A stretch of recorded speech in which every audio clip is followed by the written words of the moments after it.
afternoon. Oh, I hope everybody had a good Christmas. I had a pretty chill one, actually. Gotta revise a statement. Hey, what's up? What's up, Anna? Good to see you. You are first. Wow, you actually were so fast that you somehow beat Twitch's feed even going live. So, afternoon. I like going good evening. I don't know why. I've been doing that for like a long time. I would just walk up to my parents and just be like, good evening. They'd just be like, what is wrong with my child? But yeah, I had a very chill Christmas. Turns out that I have to make a retraction. Apparently my sister-in-law does not hate me. My sister-in-law actually was super cool. It wasn't even like a men's thing. It was just like I may have gotten that wrong. It was just early dating her sister kind of thing. She was like, yeah, when you first started dating my sister, I thought my sister was too good for you. I was like, what? But it's weird when you agree. Yeah, no, my Christmas was awesome. I spent it playing with my 6-year-old nephew. He's a trip, man. He is a trip. That kid has a imagination. He likes to play this thing, boss battle, where you are the boss battle, but he always handicaps it so he wins. So, good kid. Hey, what's up, Kirk? Good to see you. I got your new music, by the way. So, just so you know, I ended the last stream with your song, and I actually did like just put it up and kind of just took on off. So thank you for letting me use that for that purpose, but just also wanted to let you know that you had a little exposure. I want to listen to your new one if it's okay. I saw that you had a feature on there, so I just wanted to ask you, run it by you before I even thought about doing it. So yeah. Say that I am live. I am live. Cool. All right. Twitch's bitrate. Here, let me screw with this. Go down to. All right, 40 should work. Inside baseball, guys. All right, cool. All right. Well, then I know how I'm ending the show today. Yes. Yeah, Kirk has a new song out. If you saw it in the Discord and already listened to it, then that is it. But if you haven't already, then we're gonna go through it together. Thank you so much for letting me use your stuff, dude. Dude. I keep showing just like people in my personal life. They really enjoy your music. You should have seen a little bit of a sub boost. At least a modest one. So. But yeah, no, there's surprisingly, for the day after Christmas, there's a lot to cover. I'm kind of surprised. Yeah, we have a lot of Luigi news, which I'm wondering how much of that is like the news stations not wanting to cover him, but now that there's just like nothing and they are starting the trial, that they're having to, because you can tell that they definitely do not want to add any fuel to this. They don't want, man, they are scared. Like, I'm not even trying to get like hopium. I really do sense like the upper class panic with this, because we're going to be covering all the support that he's getting outside the courtroom and also online. We're also going to be covering how he's been railroaded by the police, go figure, and the federal government. We're also going to cover one of the most annoying CNN bits about this, where if you want to just see how like disingenuous their coverage is about this and whose side they're on, look no further than this news story that I'm going to go into. Also, we got some Bill Burr. Bill Burr confronted a conservative heckler, and yeah, it's finally some comedy that I can cover. I also am going to try and play a little bit of oh my god, Josh Johnson's comedy special, but I'm going to be very, very careful about that. As a matter of fact, you know what?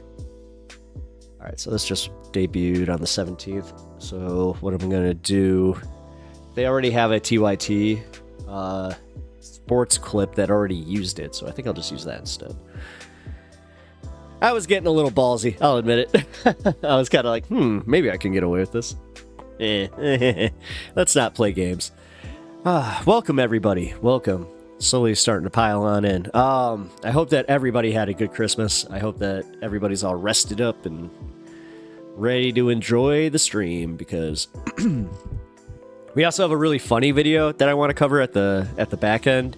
You know what? I'm not even going to reveal it, because there's a few people in our community that are going to lose their minds over it. It's going to be really, really fun. And then what was the other one I have? Oh, yeah, we have part 2 of the Luke Beasley Timcast, which, so I guess on Timcast, he didn't actually, like, debate Tim Pool. He just debated the idiots that Tim Pool is trying to, I guess, have run his secondary network now? Does anybody know what's going on with that? Because at first I thought that he was kind of bluffing. Just show us. Oh, just go into it? Oh, man. I mean, it's almost like I'm trying to keep you guys around. So I'm starting to do the media thing, Kirk. Uh-oh. I'm playing the game. Wait. Oh, I didn't turn that on. Give me 1 second. I have to take care of this real quick. We got, you guys are getting lucky right now. I accidentally turned my monetization off the stream part, so let me take care of that, because, yeah, I plan on being on for a while. Sorry. Just so you know, I am actually going to be doing some streams without the stuff. You know what? Well, I got you and Anna here. Hey, you know what? I guess I could do half and half. Come on, guys. I have to make some money on this. I really do. Otherwise, it's gonna have to. I'm gonna start having to go part time. So I don't want to. I would like to keep doing this, but it's a lot of time on this. And also, when you do have a wife who is as cool as mine is about this, I'm trying not to push it, you know what I mean? I don't want to, I do not want to do the streaming thing, because I've heard a disturbing thing about, like, the streaming trend where, like, once one spouse starts, it's like, I guess it, like, skyrocketed the divorce rate amongst streamers over bartenders and cops. So I think that they took the top one, where I was like, oh. So do not want to become part of that, which means compromise. But the compromise is, yeah, it actually already kind of happened, guys. That's why I have the ads. I hope you guys know that. And I know you're busting my balls, but I do really appreciate everybody here. And I appreciate my community so much that I actually legitimately feel bad for having to put the ads on. Because I know that, like, a lot of you guys don't have YouTube Premium. So it's almost better for me, like, personally, to just have you guys around and not get annoyed by that. So trust me, I did a lot of thinking about that on Christmas. A little bit too much. Where I was just like, let's get out of that. But no, the tease story, trust me, man, Kirk, you're going to want to be around for it, because I know it has something that you were a little bit interested in. So, yes. Tease it for later. Also, we have the Maga Civil War that's happening, which is just as funny as I thought it was going to be. So it turns out that I was right about the Elon Musk stuff really getting to Trump. It seems that even though they have like his aides going out and saying, oh, he's fine with it, it's just joking, and then he did like his little Christmas speech where he was just like, listen, he's not even a citizen, he couldn't even be the president if he wanted to be. That's the closest to a laugh I've ever heard from Donald Trump, and it was one of those laughs that was like, that wasn't funny, it was actually kind of nervous laughter, where he's just like, come on guys, what do you think? You're right? He's a bad guy. Yeah, without burying the story too much, it seems that Elon is actually kind of overstepping. Go figure, right? So, real quick, let's do the cheers. Number one, welcome to the show. I feel like I'm starting a new week, too, because I got that little day off, which also, yeah, I want to address that. I was going to stream yesterday, but I had that talk with the wife where she's like, no, you need to take a day off. So, I hope you guys understand.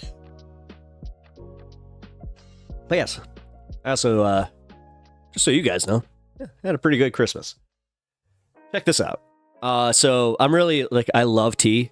I'm a big Earl Grey drinker, so I got this awesome tea mug, like it's a thermos tea mug that will keep my stuff warm pretty much all through stream. So yeah, I'm really excited about this. It was like one of the best gifts I was given. I was also given a coffee cup by my sister that she must have had a typo and didn't even realize it when she sent it. I gotta give her a lot of credit, man. Very thoughtful, because she sent me it was a mug for my channel that was supposed to say Pep Talks. It said Pep Talk, what was it? Pep Talksa? Yeah, with an A. I was like, Pep Talks, or Pep Talka. It's, yeah, Pep Talka. So, I now have a mug that says Pep Talka, but when I showed her, I was like, hey, you trying to get me to rebrand? She's like, oh, and she's like, this is so embarrassing, I didn't even proofread it. I'm like, I'm sorry. But as I said, hey, Kilmonic. Oh, man, or, Kilmoric. I gotta get better at getting names right. Don't turn ads off, Pep. You gotta live too. Thank you so much. I do appreciate that. Even though I know I was kind of partially joking, I was like, I'm so sorry. That's what I was thinking. I swear to God, Kirk, I'm not even kidding. I was like this close where I'm like, Pep Talka. Or, what I'm thinking I'm gonna do is I'm gonna just add the to the top of it, so because I'm the Pep Talker. There you go. And then I couldn't help it, but I started singing like the "Here Comes the Pep Talker," the original gangster. Funny. All right, give me 1 second. Manage videos. Manage live. Go monetize. Yes. Thank you. I appreciate you guys being so cool about this. So. All right. Well, let's go into the first segment, as I said. Cheers. This is actually my first good hit of the day. Pep Talk Tua.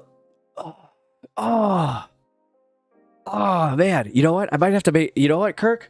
You may have just inspired just a little side video. You know what? I'm not even kidding about that. What's up, Bloodstone? Merry day after Christmas. I hope everything was good with you. I was just saying how I actually had a very chill and just fun Christmas, and got an awesome tea mug that literally looks like it's the top of a shell. I mean, dude, this thing's heavy duty. I also have a weapon just in case, you know, if I get a little scared. Pep Talk to no, because I was actually going to do a follow-up. If you didn't hear, I'll just cover this real quick. Just just because I don't have a video loaded up or any stories about it yet. There has been an update on Haley Welch, the Hawktua girl, who went missing for 2 weeks. Yes, Kirk, Earl Grey. It's my favorite. I'm an Earl Grey boy. You can thank Captain Picard for that one. And it was so funny because I was just like, I wonder how Earl Grey tea is. Tried it. I was like, I'm an Earl Grey guy. So now, yes, Earl Grey tea, hot. Actually, very hot. And that's got this cool lid too. Yeah, don't make me stun lock though. Because what I was just about to say is, Haley Welch came back out and said that she was scammed. And it is looking like it could be that she was scammed just as much, because the receipts are starting to show that all she had were the coins that they were gifting to people. She didn't actually get any of the payouts from the fees. So, Earl Grey with coconut cream. I haven't tried that. I will. I had every once in a while, like if I'm feeling like I need some spice, a little bit of cinnamon. It's not bad. Actually, I tried that like on a whim, and I was kind of surprised by it, where I was like, oh, damn. All right. Ginger also works a little bit. I actually add ginger to my tea, like when I have like a little bit of a stomach ache. I'm so holistic, guys. Oh God, if Duke were here, he'd just be like, he's starting to do the small bouts of meditation. I'm about to go, like, I swear, in about a year, I hope that I can get to that point where I'm proud enough to say, I'm going on a Vipassana retreat for 10 days of silence, but, Kilmoric, avocado toast, I actually, I guess I really am that, like, I got rid of the square rim glasses, so I wasn't like that hipster, but yeah, man, as I'm wearing my flannel, dude, yeah, citrus, ooh, yeah, you know what, I didn't think about that, but I'll have to try that. No, but for real, actually, avocado toast is one of my go-tos. I love some just peanut butter on toast, like. That is, again, one of my like go-to snacks. I'm trying to be a lot healthier, man. I get this shit. Today, I had one of those emergency days. I just had like too much to get done before I could come stream. So I was on my way home. I'm like, fuck it. I'll grab some McDonald's. Which, by the way, I'm not sure if you guys know this, but on the app, they have 10-piece nuggets for $1 once a week if you have your rewards. So, yeah, I did that. I spent like a grand total of like $3 on McDonald's, which that's how it should be. That's exactly how it should be for a 10-piece and a medium fry. Yeah, it felt right, guys. It felt right. But what didn't feel right is the fact that I was eating that garbage, because I've really been trying. I've been trying to stay away from it. But like all of us, number one, I am a stoner, so I'm not gonna also sit here and be like, no, I don't like. I hate people that pretend to hate McDonald's, where they're like, oh, it tastes like trash. It's like, no, it does not. It smells delicious. Like, I smell a McDonald's, I'm just like, home, America, yeah. I love me a Big Mac, especially if it's a freshie. Fresh fries. Like, if they don't like shake the salt, if they just do the one little tip of salt. Which, if you've never seen, yeah, love me some McDonald's fries. Come on, guys. Like, okay, so one of my favorite things to do. Me and my wife, we had a Thanksgiving where all of our family was doing other shit. So, we were just like, you know what? Screw it. We'll have our own Thanksgiving, but we like to celebrate. We did it the day before that Wednesday. We went to BK and we got like fresh Whoppers, which, as I said, I've said this before on this stream. Guys, real quick. The average view duration right now by the people jumping in and out and lurking is 4 minutes and 20 seconds. Oh, it's awesome. I wish I could show that with it. And it went up to 4:33. So, hey, cool. But no, what I was saying is, McDonald's. Get that thought back because it was important. Oh, yeah. So we went to BK, and as I said, was saying, you have to get it FOB, fresh off the broiler. It's the best way. So, I've been on a stick. BK fire! Yeah, woo! Yeah, no, I'm not even kidding. So you got to get the FOB Whopper, and then we went to McDonald's and we got we asked them specifically. We're like, can we get fresh fries, please, and light salt? And they were like, no salt. I'm like, fine, no salt. It was light salt. Somebody had told me that. They're like, yeah, even if you ask for no salt, salt is still on those things just because, like, being in that container, it's gonna have some. Time to have a bowl. Cheers to me. Ooh, you know what? Cheers. I mean, see, when I'm doing food talk, I also have to kind of just go, Eve's cool. And welcome. I appreciate you being here. If you haven't already, please like the stream and sub to the channel.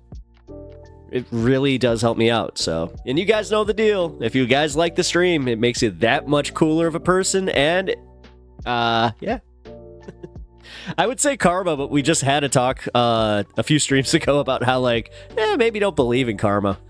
Like, it'd be nice. It's like a nice little thought where you're like, okay, but it's kind of the same way that I almost practice Christianity.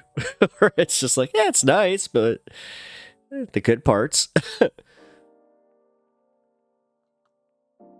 All right. But yeah, long story short, we had a we called it our Thanksgiving. It was a pepper Thanksgiving, and it was amazing. It was amazing. There's nothing better than getting, like, the perfect foods. Oh, and then we went to BK and got a few tacos. Or BK, Taco Bell. Because why not? We got them so close together. We're like, hey. Steve's coffee with communist intent. Well, I mean,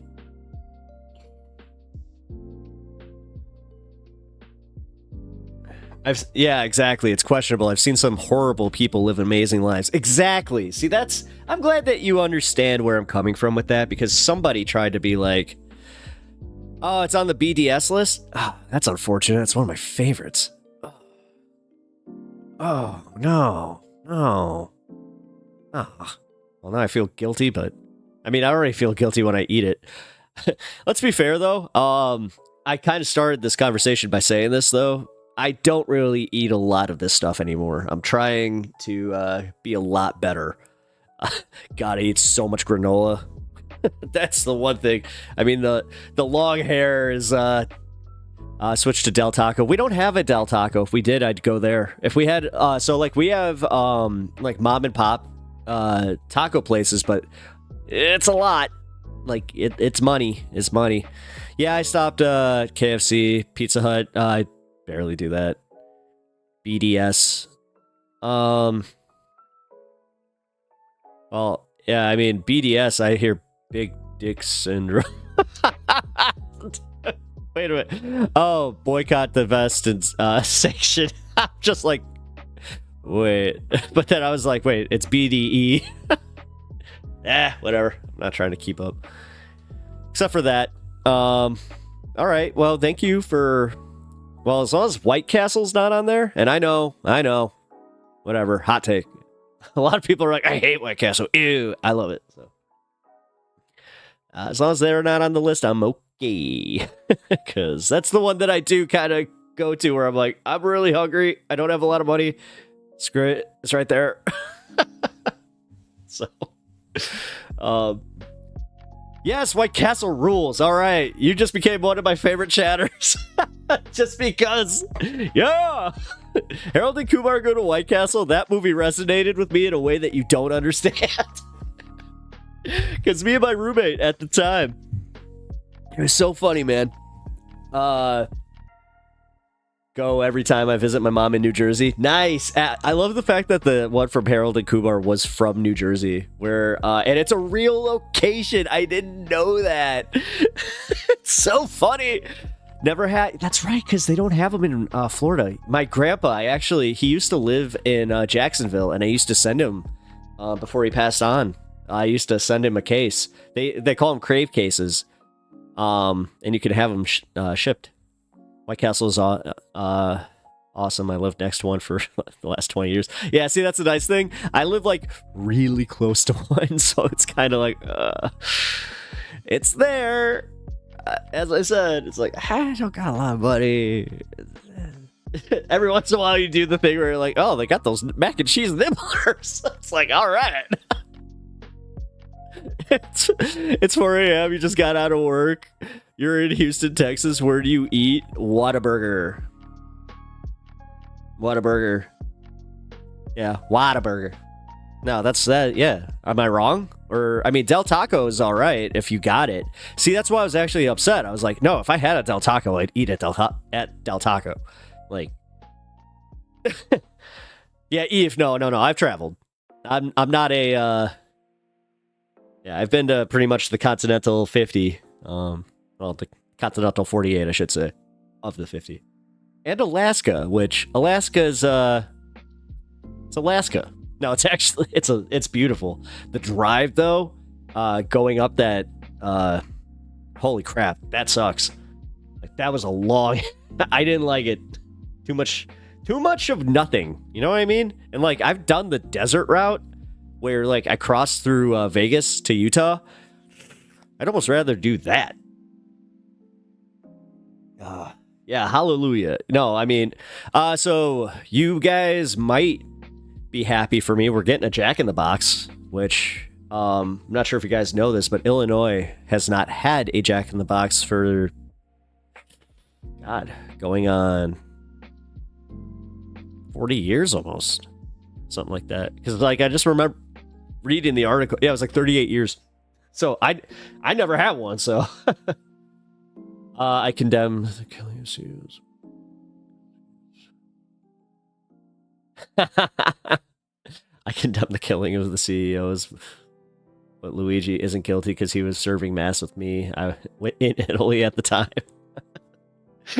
Nice. I appreciate you being one of the alibis for our man Luigi, which we are going into. I did get a little stun locked here in the beginning of the show, but hey, come on. It's my show. Let me have it. Actually, I really hope I can play this joke because it's so funny. Here, let me see. Can I run it through this check really quick? Channel level. All right, here we go. Here's the important stuff. Yeah, see, I wanted to finish the stun lock because, yeah, we got Taco Cabana's Waffle House. It's so hit or miss. I had severe food poisoning from a Waffle House in Georgia, so I am very, very skeptical about that place. I'll eat the waffles, but I will never eat another breakfast sandwich from there in my life. Fratello Sololi.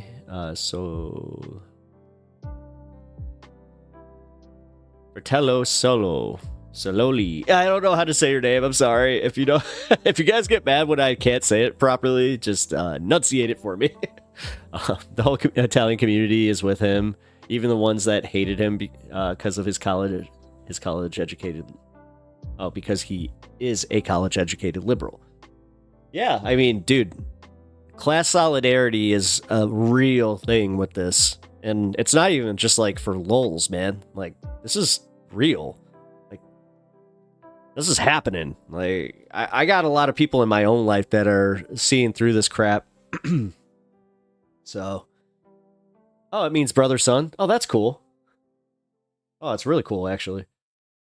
Hey, man. Well, I appreciate you popping in and onto the show here. If you enjoy it, leave a follow. And, yeah, I'm going to also leave my YouTube link in Twitch chat so you guys can sub to the channel if you like the content. because that is where it is primarily that I post. Well, that's where I do all my videos. So, which I do other videos outside of my streaming content. So, it's from a 13th century Italian poem. Oh, that's very cool. On behalf of Italians, I'm offended. Hashtag cancel pep talk to him.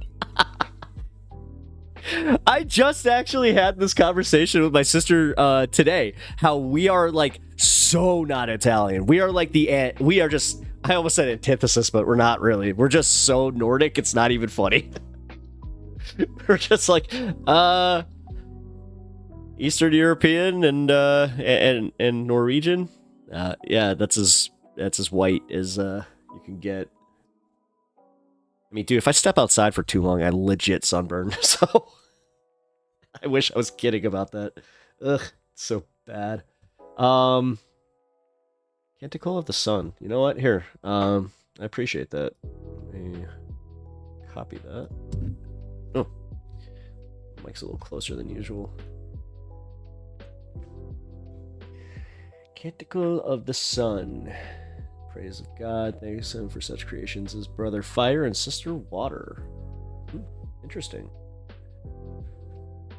Canticle of the Sun, also known as Canticle of Creatures and Laud's Creaturum?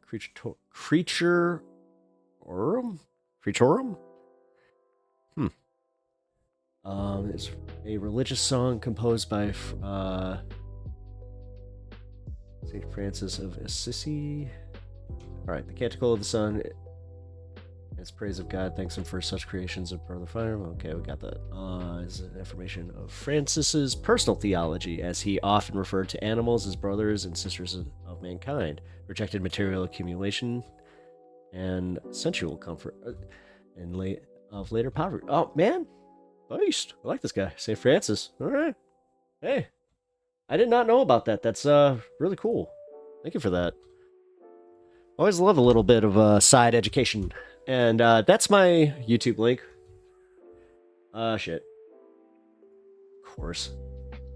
I send a link and then my Twitch is just like, they can't handle it! Ah! We good? Dude, I just set the latency. Like, I just did that at the beginning of stream. Here, I'll just post all my links into Twitch now. And that's my my dono link. And here you guys get a dono link too. Alright. I get sun poisoning very easily. Last time I wasn't able to walk for a week. Ew. Man, yeah, sun poisoning's not fun. I got that in Florida. Florida goth problems. Yeah, man. I mean, God, goths living in sunny culture or like sunny areas where it's always warm. Ugh. You would do well. You would do really well. Like in our right now, it's dude, I don't think I've seen the sun in 2 months. Maybe that's what's up. Jeez.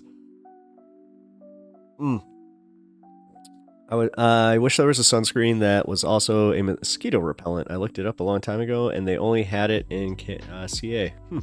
Which is weird because they have like so many regulations about that stuff. I don't know. I have been using just like my citronella plant. Like I have this huge, like it's almost a bush at this point that grows almost every year, which it's not supposed to. I'm supposed to replant that stuff, but this one just keeps on coming back. Anytime that I start having a problem with mosquitoes, I'll just go and rub it on my clothes and everything, and no problems. And trust me, I am one of those guys. I hate the fact that I have that kind of blood that like they just love. Actually, it's not even your blood necessarily. I found out that it's that we run warmer, and they sense the heat, so they go to whoever's warmer. So, go figure. But that's enough of the science talk. Oh, thank you for following me over on Twitch there. I'm gonna just call you Brother Son. It's easier for me to say. So, Brother Son. Also, it's kind of like Brother Love. If you don't know, he was a wrestling manager in the WWE. If I use virgin blood, it works well with mosquitoes. You be raising Catholic priests. What the fuck? Okay. Kirk. Damn, dude, you went hardcore. I feel it. Wait a minute. Did you just did you change from like your was it trap trap hip hop beats to like now all of a sudden you're going like death metal on us? Damn. Kirk's hardcore. I think that he took some influence from our boy oh my god. Smoke a Tide Pod. Which I feel like I have to be very careful saying that dude's name. Like, yes, that is a user.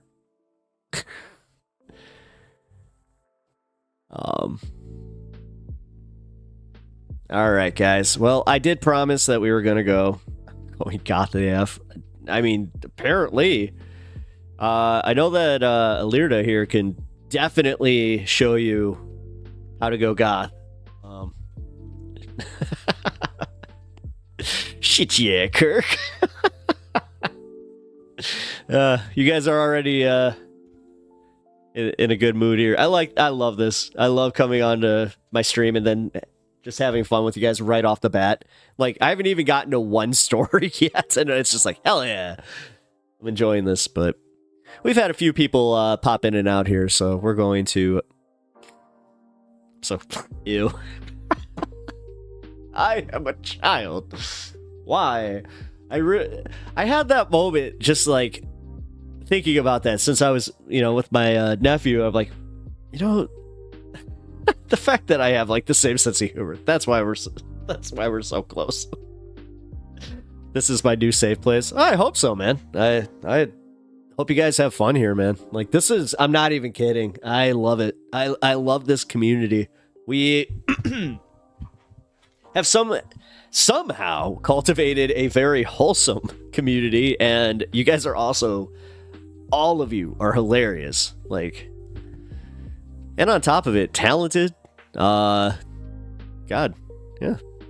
And then we got a bunch of people that they kind of hit me up recently. I've had a wave of people kind of just being like, hi, I'm just popping into chat for the first time. I'm a lurker. But I really appreciate your channel. It's like, oh, cool. But then you never see them again, so I guess they truly are the lurking type. Safe places are only in the abyss, the blackness of the void. Well, I mean, to be fair, you found me on YouTube, and I'm not exactly what I would call one of the big ones, so... Just chilling with my homies. Yep. This is my safe place is in Kaufman in my basement.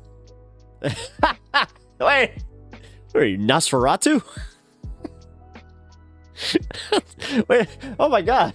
That's the way you escape the sun? That's a little extreme. I love metal and industry and Lapsic Goth. Nice.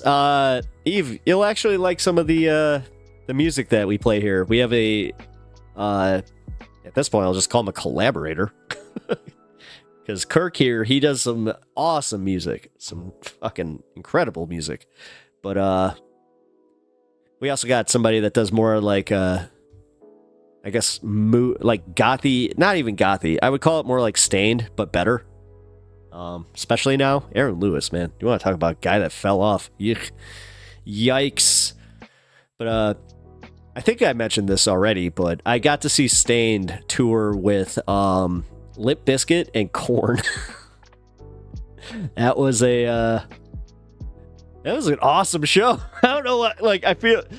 Listen, in high school though, when I said that, I remember even like it was an accident too, because I was so excited from the day after, and I was just like, yeah, was watching Korn and Limp Bizkit last night. They're like, you saw Limp Bizkit live and you paid to do that? I was like, just remember, I'm of that generation, and like when Nickelback and Limp Bizkit were getting made fun of, like, that was a real thing, man. Now all of a sudden everybody's just like, yeah, Blink-182. Blink-182 was a huge one where, like, the punk scene nobody in the punk scene would admit that they listened to them. They'd be like, oh, that's poser rock. That's poser suburban rock. But then they make a comeback, and every single person that called me poser suburban rock, guess who was, like, you know, paying a couple $1,000s to go see them at, you know, the United Center. Yeah. So rock the F on. I saw them with them too. Oh, no kidding. Oh, Eve, that, yeah. Oh, yeah. Yeah, you just said, man, I was so young. Yeah. Oh, God, I think I was 17. Oh, my God, that was almost 20. That was 20 years ago. That was damn near 21 years ago. Holy crap. Let's not do that. Let's not play that game, okay? That just made me, I had that little feeling in my heart where, like, it went from being funny to, like, holy crap. No, like, the memory and, like, everything just caught up at the same time, and it, like, it was almost an out-of-body experience where I was like,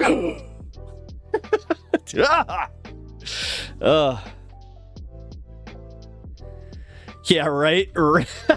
Seriously, I'm like, oh, my hip just started hurting for no reason. I didn't do anything. It's just, it hurts. My back, my sciatica. All that moshing catching up to me. First concert, best concert, worst concert. Ooh. First concert was DC Talk. It was a Christian band who did the hit song, Jesus is Still Alright With Me.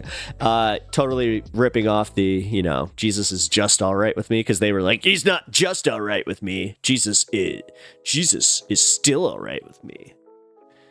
And we're gonna take this back. Yeah, it was, ew. I saw Finger 11 with Days of New and Creed. Oh my God, yes! Oh my God. With a Jehovah's Witness who was rebelling. Oh, that's too funny. Yeah, well, Creed, that one you could sell your parents on. That's how, like, I actually got to take a few of my friends to a Creed show when they were playing, like, on, like, one of the metal fests. I remember seeing them with System of a Down, of all fucking bands, where I was just like, Creed? But I got my buddy who, you know, his mom was hyper. She was really into the Christianity. She let us go. Because Creed. Also, POD. POD was the same thing. Yeah. God. Marketing the Christian rock bands. Oh, boy. That was fun. But yeah, let's see. Best concert. Best concert I've ever gone to was actually this year. It was a music festival called The Miracle. It was literally, like, it was cool, man. It was a fest. Like, it was a legal fest, and it was incredible. And I saw two of my favorite bands there. I saw Slightly Stupid and Revolution.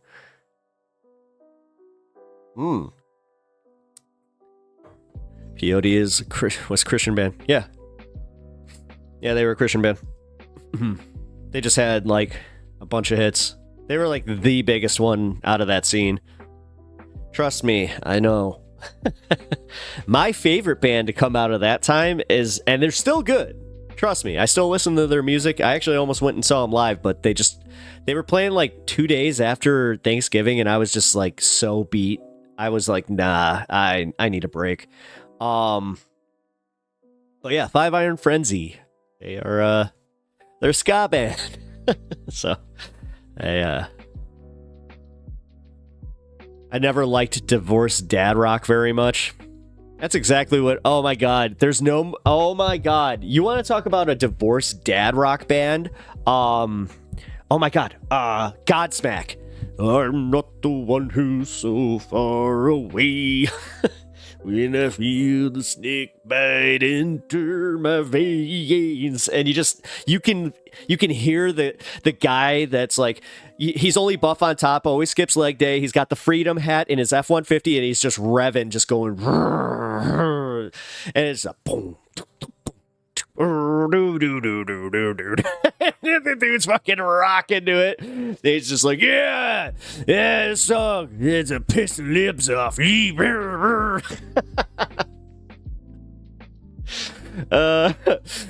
White boy reggae, so good. Dude, I love white boy reggae. That's exact. I've never really thought about it, but it is totally white boy reggae. Yeah, 311 Revolution, Pacifier, Pepper. Pepper. It's just Pepper. Yeah, Iteration. Oh, man. Yeah. That's all of Montana. Just a bunch of guys where they roll it on their windows and you just hear fucking, not even Slipknot, it's Breaking Benjamin. Oh, dude. It really is Irration, yeah. Irration.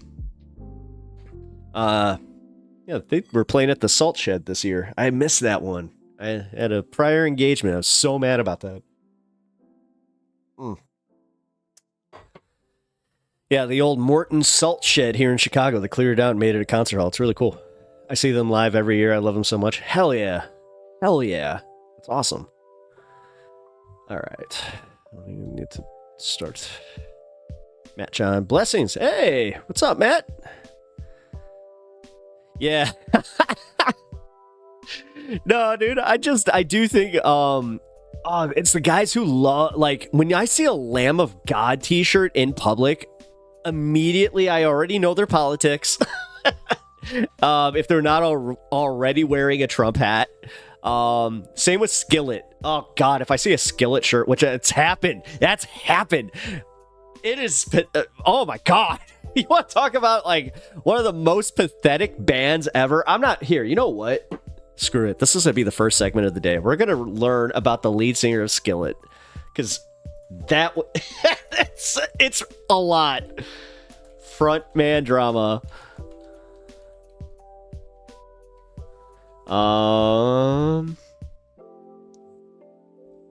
Here we go. Webb is Jericho. Talks recently did with a. Are they gonna? They're not gonna talk about it. Wow. I actually just lost a lot of respect for Chris Jericho, which I already was on my way to doing, which sucks. I used to be a really big fan of his. But yeah, it seems that they're trying to actually like help him. So just trying not to accidentally leak the Again, dude, I love the fact that happens so organically, where I was just talking, I'm like, yeah, you take LSD here and streaming.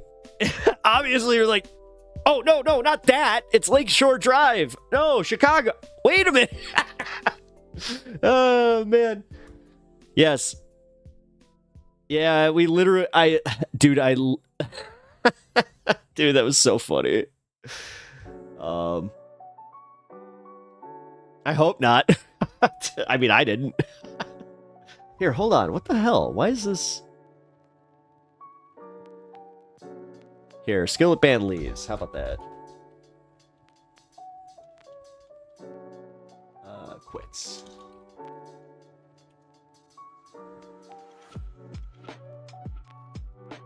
It's MSN. Screw that.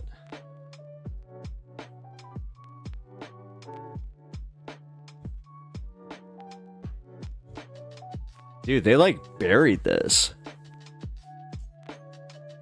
Because all of them left the band. Yeah, July 9th. Wait, no. What? No, dude. No, this happened just recently. What the hell? And it's not this shit where they're like, yo, they just left their logo. Didn't Lamb of God Singer protest? I love Lamb of God. Not sure about their beliefs, but though never got into that. Yeah, unfortunately, they did themselves. Like they kind of put it out there, and I don't know, man. Here, who was the?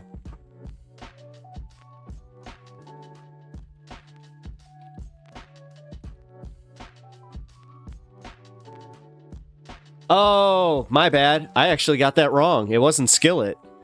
It wasn't Skillet. It was As I Lay Dying. So, yeah, no, the As I Lay Dying thing. Okay, so Skillet, what happened then with them? Because they suck too. The thing about Skillet is they actually have some good songs. Like, they did the, it was the intro to Monday Night Raw for like 2 years. It was actually a pretty good song. So, oh, the good part of the band quit. The female singer. She actually, Randy wrote the whole Resolution album in prison. Oh, no kidding? Huh. Oh, the wrestler. Yeah. God. Yeah, whatever. One of those guys. It's just funny. Anytime that, like, somebody's like, oh, so you're into wrestling? I still have that thing from, like, elementary school where I'm like, yes. And? Like, just waiting for the other shoe to drop or somebody to throw a shoe at me or just... The coolest shit that would happen, though, is, like, if somebody, like, came up and did the 2-Sweet, that stuff, like, that right there. One of my favorite memes that is real is, the Charlie, it's, Charlie Day from, Always Sunny, and he's just doing the, like, where you see another wrestling fan in a public event, and you make eye contact and you go, my mom loved Goldberg. And, oh God, Kevin Sorbo. Yeah, Goldberg was here's the thing. I'm not. Listen, it's the way it ended because Kevin Nash took he won the belt from ending the streak using like police batons. God, I remember that day. Like, I just remember that being like, I didn't know what Jump the Shark was, but I did know that was like, oh, I think I'm done watching WCW for a while. Little did I know, it's like, no, I'm pretty much done watching WCW because I went to watch WWE I'm one of those guys too where I try to say WWF, but I always go to E. I'm rolling silverware and laughing my coworkers my joy. Nice. Hey, I appreciate that. Razor Ramon, best character ever. Hey, everybody loves the bad guy. Hey there, Chico. Dude, I loved Razor. Oh my God. No, Razor and Kevin Nash, like when they, well, Diesel, when they went to WCW, I wish more people understood, especially like when I talk. One of my favorite things to do is talk to like kids that were obviously born after all this happened, so they only know this in like historical context. Just trying to like get them to understand how big of a deal it was, where it's like, no, dude, you do not understand. The day that they showed up, that was nuts. I legit, like, it blurred the line so well that I was so back into kayfabe where I was NWO for life. Woo, sweet. God. It's it was such a good angle, man. And then for real, when they did the Lex Luger reveal at the first show, that was nuts. That was absolutely nuts because I remember seeing the day before Lex Luger was on WWE, and they were talking about his contract extension. And because it wasn't live, they were still technically referring to his contract extension on that Monday. And he shows up, and nobody knew. Like, even in the company, nobody knew. So it was one of the best reveals in like the history of wrestling. It was so cool. And like, I hate to say it, it was like, he was such a lame guy. Lex Luger was like, he was such a bummer. Like, he couldn't be the next Hogan after Hogan left WWE, and then you had WCW where it was just like, nobody cares about the greased up, freaking military cut. Like, I didn't For a kid that grew up saying his prayers and eating his vitamins, Hulk Hogan going bad was so epic. Oh, dude. When and the fact that he did it to Macho Man, like, I got to, because that's the most underrated part. I was a Macho Man fan, like, my entire life. Like, I never liked Hulk Hogan. I always hated him. So when the Mega Powers split up, I was livid. And I bought into that Elizabeth angle. Hook, line, and sinker. I was like, oh, Hulk Hogan's going for Macho Man's Lady Elizabeth. Yeah, nobody touches Elizabeth. Uh-huh. Nobody. Uh-huh.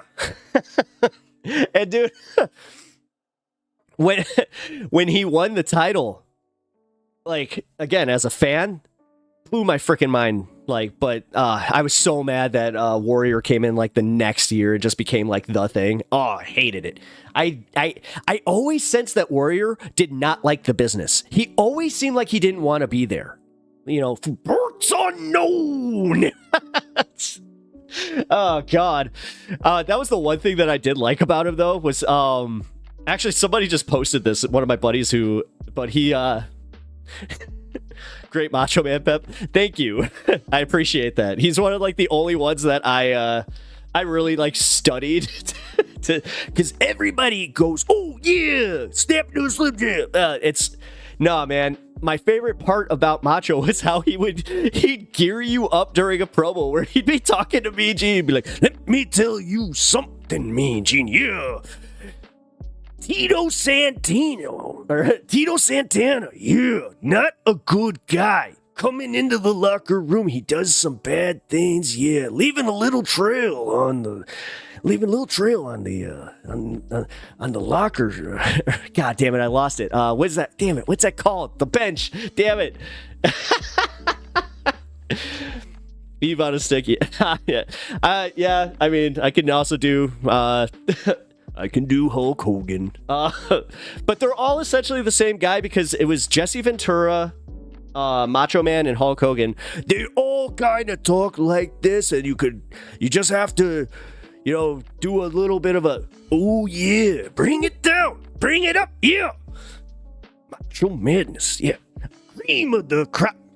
That's my favorite promo of all. Actually, no. No. When he called out Brother Love and Hulk Hogan as the Mega Powers were splitting up, that was my favorite promo, where he's just like, there's no bigger liar than Brother Love, yeah. Nobody tells bigger lies than him. Uh-huh. Brother, let me tell you something, brother. What was it? 26-inch pythons, yeah. Or 20, was it 26 or 29? My dyslexic ass. But God, I mean, realistically, I just loved heels. Piper's Pit. Like, Piper's Pit was my favorite segment. Like, I loved Roddy Piper. I just loved how much he pissed everybody off. Oh my God. And like Ric Flair, he never got over on me when I was a kid, so like I loved seeing Piper like really piss off Ric Flair when I was a kid. I'm getting Guido vibes. What are you talking about? Hey, forget about it. No, you got me going on wrestling. I'm gonna talk about it a little bit. I mean, I absolutely loved wrestling as a kid, and one of like my favorite memories was cool. One of my favorite memories was I went to high school. I was like maybe in 4th grade. There was this girl that I had a crush on. I won't say her last name, but she had like one of those names where her name was Janessa. And you know, I even just remember like saying it as a little kid where it's just like Janessa. All right, Janessa. And yeah, she's a pretty girl. But I had such a crush on her, and she was one of those types that would never, like, I thought she'd never talk to me. She shows up in an NWO shirt, and I thought maybe it was like one of those things where she's trying to get a boy to like her. No, it turns out that she was actually watching like the night before, and then we became friends through that. And like she also, she's actually like a metal, like, well, was a drummer in a metal band. She's badass. It's just too funny how I remember that, where I'm like, I had a crush on this girl that like we connected through wrestling. It was so cool. Yeah, unfortunately, I hate to say women's wrestling though in the 90s and like even the WCW era, that sucked. You know, because we had Alondra Blaze, who she was okay, but you know, Chyna, she was like the first hint that, you know, this could be a thing. And now I just seeing the women's revolution, it's awesome. Like, it's absolutely awesome. I love it. It's total escapism. I try to explain it to people where I'm like, it's pure talent to be able to do the things that they do and just be able to work as many nights as they do. It's crazy. It's absolutely crazy. And the moves that they like, I love it. I absolutely love it. Oh yeah, Glow Wrestling. Yeah. Yeah, that was a thing. But like Scott, my dad watched Glow kind of like the way that he would like aerobics videos kind of thing. Like he would, I don't want to say my dad didn't let me, but he made it so I didn't really take Glow that serious, you know, which is kind of stupid in retrospect, but Gorgeous Ladies of Wrestling. Yeah. Glow. Yeah. Sorry. I just got excited. No, I thought for a second you meant, WoW. WoW was also Women of Wrestling, which I think they just restarted that promotion, but, yeah, I mean, now it's like, that's the reason I watch, you know, I watch AEW specifically for Sasha Banks, or Mercedes Moné. I am a fan. So, all right, yeah, maybe I should end the wrestling segment. We're about to talk about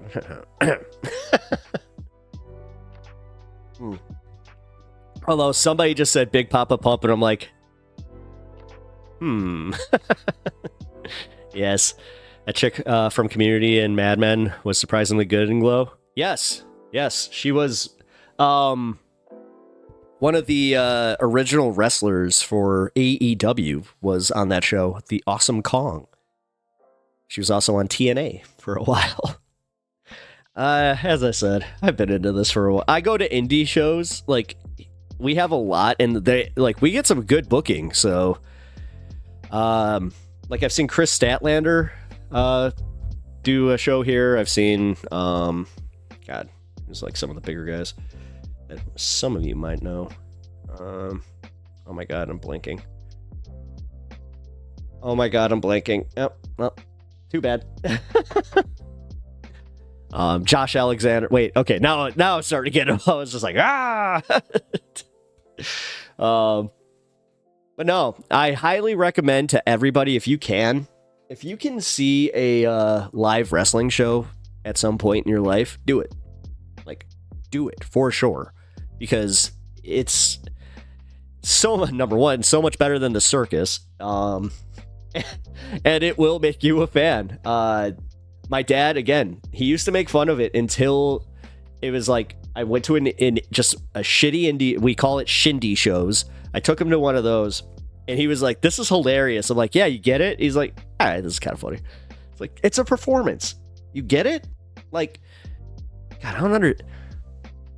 I do actually. I almost said I don't understand it. I understand where this mindset comes from, because you got a lot of guys that like watch boxing and combat sports, and like they can't get out of that mindset when they see the ring, and they just like they hear the terms and they hear, you know, the opponent and the 1, 2, 3 and there's wrestling rules in general, and then they see it and they're like, what the hell? You know? I've seen micro wrestling. Will do again. Oh yeah. No. I have also seen micro wrestling at a few things. One of the most surprising ones was I went to a Riot Fest, and they had a micro wrestling ring set up where I was like, no way. And you know what? What a good venue for it. Metal music and micro wrestling. Like they definitely had that place packed every single day. I was like, all right, cool. And they did like 4 shows, so you know, that's good for them. Alrighty, well, I appreciate you guys sticking through the wrestling part of that. And honestly, if you are new here, please like the stream and sub to the channel. I saw micro wrestling in Tennessee. Oh yeah, well yeah, there's a lot of wrestling in Tennessee. I actually know that they are used to do filming for TNA there, but I know that they're about to do filming for the upcoming season of NWA in Tennessee. So look out for that. I mean, the studio shows are fun. You get to see, I think, 2 shows get filmed back to back, so could be a good time. Alrighty.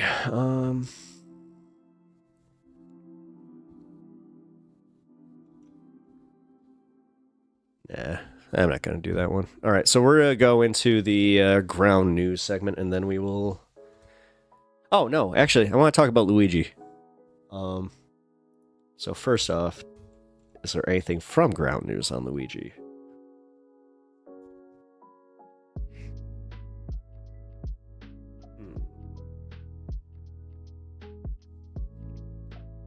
That'd be a no. So... we're gonna just go into this CNN thing that Landmen with Billy Bob Thornton. Landmen. Is that like a movie? What is that?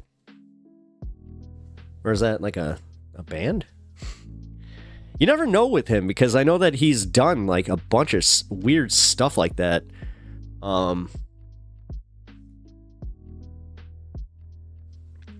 Actually, yeah, Stan. Real quick, one of the most random encounters I've ever had with a famous person. I was at a like a Road Warrior gas station off of the highway, kind of in like a rural part in Illinois here. Just randomly, I look over and I'm like, is that Robert Patrick? And like another guy goes and takes a picture with him. I'm like, I think that's Robert Patrick. It was Robert Patrick, the T-1000 from Terminator, and he was with his motorcycle crew. Like, it was a whole pack, like, or whatever, a motorcycle gang pack, whatever you call them. I don't have a bike, so. But yeah, he was, number one, totally nice guy. Does not look approachable in the slightest, but he is a really nice dude. I was kind of like, huh. Okay, not even doing that. But school my ass on Luigi. I've heard so much different crap. Well, right now, it actually does look kind of good for him. I'll just say from my point of view before we go into this, because we're about to watch the CNN update. And I'll tell you right now, if you're going based off the CNN update, you'd think that, you know, it's an open shut case. What do you think of the Trump election? He won. What else do you want, man? You came here for crying libs. You ain't gonna get it. I understand why the Dems lost. I hope by the time that it comes to the next election, God willing, there is one. That yeah, they can figure that out. But that's for them to do. Trump is a wanker. I appreciate that. No, he is. He sucks. You're in the right place then. Although I saw your first comment, I'm like, okay. But welcome to the stream. Appreciate you checking it out. All right.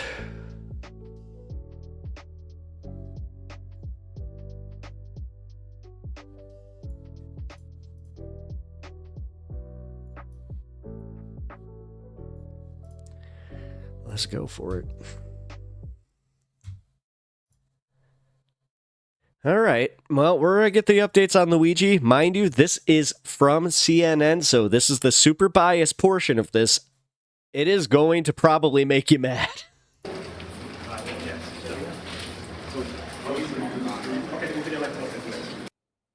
That, of course, was murder suspect Luigi Mangione after a significant day in a New York City courtroom back in the city where he allegedly shot and killed the CEO of United Healthcare, Brian Thompson, just 3 weeks ago. Mangione pleaded not guilty to the New York State charges, including terrorism, first-degree and second-degree murder. His attorney argued the state and federal prosecutors are playing political ping-pong with him, adding this. I'm very concerned about my client's right to a fair trial. Like every other defendant, he is entitled to a presumption of innocence. Trump is thicker than a snicker. But unfortunately, the way this has been handled so far, his rights are being violated. Meanwhile, dozens protested outside, holding signs with phrases such as "People over profit" and "Free Luigi." CNN's Shimon Prokopez brings us to New York, where prosecutors have mountains of evidence to sort through. The crime of murder in the first degree and other related charges. Yeah, it could all be circumstantial, though. Are you pleased with this indictment, sir? Guilty or not guilty? That means nothing. Not guilty. Accused killer Luigi Mangione back in court, this time for the charges he faces in New York State, wearing khakis and a maroon sweater, shackled at the wrists and ankles. The camera in court capturing the 26-year-old as he faces 11 state charges that include murder in the first degree and murder in the second degree as a crime of terrorism for the alleged killing of United Healthcare CEO Brian Thompson. He's a young man, and he is being treated like a human ping pong ball. His attorney slamming the way Mangione was paraded before cameras when being brought back to New York City. They're walking so slow. From Pennsylvania. They are literally treating him like he is like some sort of political fodder, like some sort of spectacle. During the arraignment, with rare camera access being allowed to record the proceedings, prosecutors disclosing just how much evidence they have. I have never seen a case with such volume of evidence, aside from the issue of the quality of the evidence. This is not a usual case in terms of the thousands of quality of hours evidence. Video tracking and the like. Mangione seen smiling at times while talking with his legal team. Yeah, I'm telling you guys, this isn't as open and shut as anybody in the media wants to make you think it is. Outside court, a small group of protesters gathered to voice their support for Mangione. The hearing ended. Man, with all the way that everybody's been joking about this, you would think that it would be a bunch of like teenage girls out there just like free him, but that was a pretty diverse group. With Mangione casually folding some papers before police escorted him away. Luigi, do you have anything to say? Mangione also faces federal charges that include murder through the use of a firearm. The state trial is expected to come first. Mangione faces a maximum sentence of life in prison for the state charges, and prosecutors could decide to seek a death penalty in the federal case. And Phil, he'll be back in court on February 21st. What up, Dirt? Dirt313, how's it going? Welcome to the stream. I appreciate you popping in. On the state charges. As for the federal case, we believe there's a chance he could be back in court for that in January. We're waiting to see when he's indicted on the federal charges. Of course, his lawyer today signaling quite a fight as she says that her client is being treated unfairly and certainly unhappy with how law enforcement has behaved in this case. Shimon Prokop is live for us in New York. Thanks so much. Let's get right to our panel of experts. CNN Chief Law Enforcement and Intelligence Analyst John Miller, Criminal Defense Trial Attorney Stacey Schneider, and former prosecutor in the Manhattan DA's office, Jeremy Saland. Doing good. Jeremy, I want to start with you because Shimon just mentioned this. We had it in the piece as well. Mangione's lawyer arguing that he might not get a fair trial and said the state and federal jurisdictions are... Did you hear that in his tone? I'm not the only one that heard that in his tone, right? And it's like... Is this the way that they have their like staff meetings where it's just like, okay, I'm just going to be like as cartoonish with it. All righty, this is what we're going to be saying to the masses. Now listen up good. We need to make them believe that these billionaires are the heroes. So we need you to go out there and condemn every little thing. I mean, if his lawyer says something, then you go, can you believe that the lawyer said something about this? This is insane. Treating him like a human ping pong ball. Is there merit to what she's laying out here? Gee, is there merit? Is there merit to the defense attorney's argument? But does he ask that with any of the sincerity that he just did right there about, the mountain of evidence? Please. She has to make that argument, whether that's going to win the day and actually, from a legal standpoint, be the foundation for this to say this is not going to be fair. I don't think it reaches that point, but to her statement about being a ping pong ball and having this choreographed, absolutely unequivocally, this is a play, or we call it bigfooting by the federal government. This is a play for them to see something that really they shouldn't be in. It's a state case, but it becomes something far, far more in terms of a spectacle to the public. Yeah, there's no question about that. Stacey, you've made the point that the first-degree murder and terrorism charges, they could be overreach on some level. Do you think throwing the book at the suspect here may actually backfire on the district attorney, could actually amp up public support for Mangione that we've already seen on some level? Yeah, we've seen unusual public support.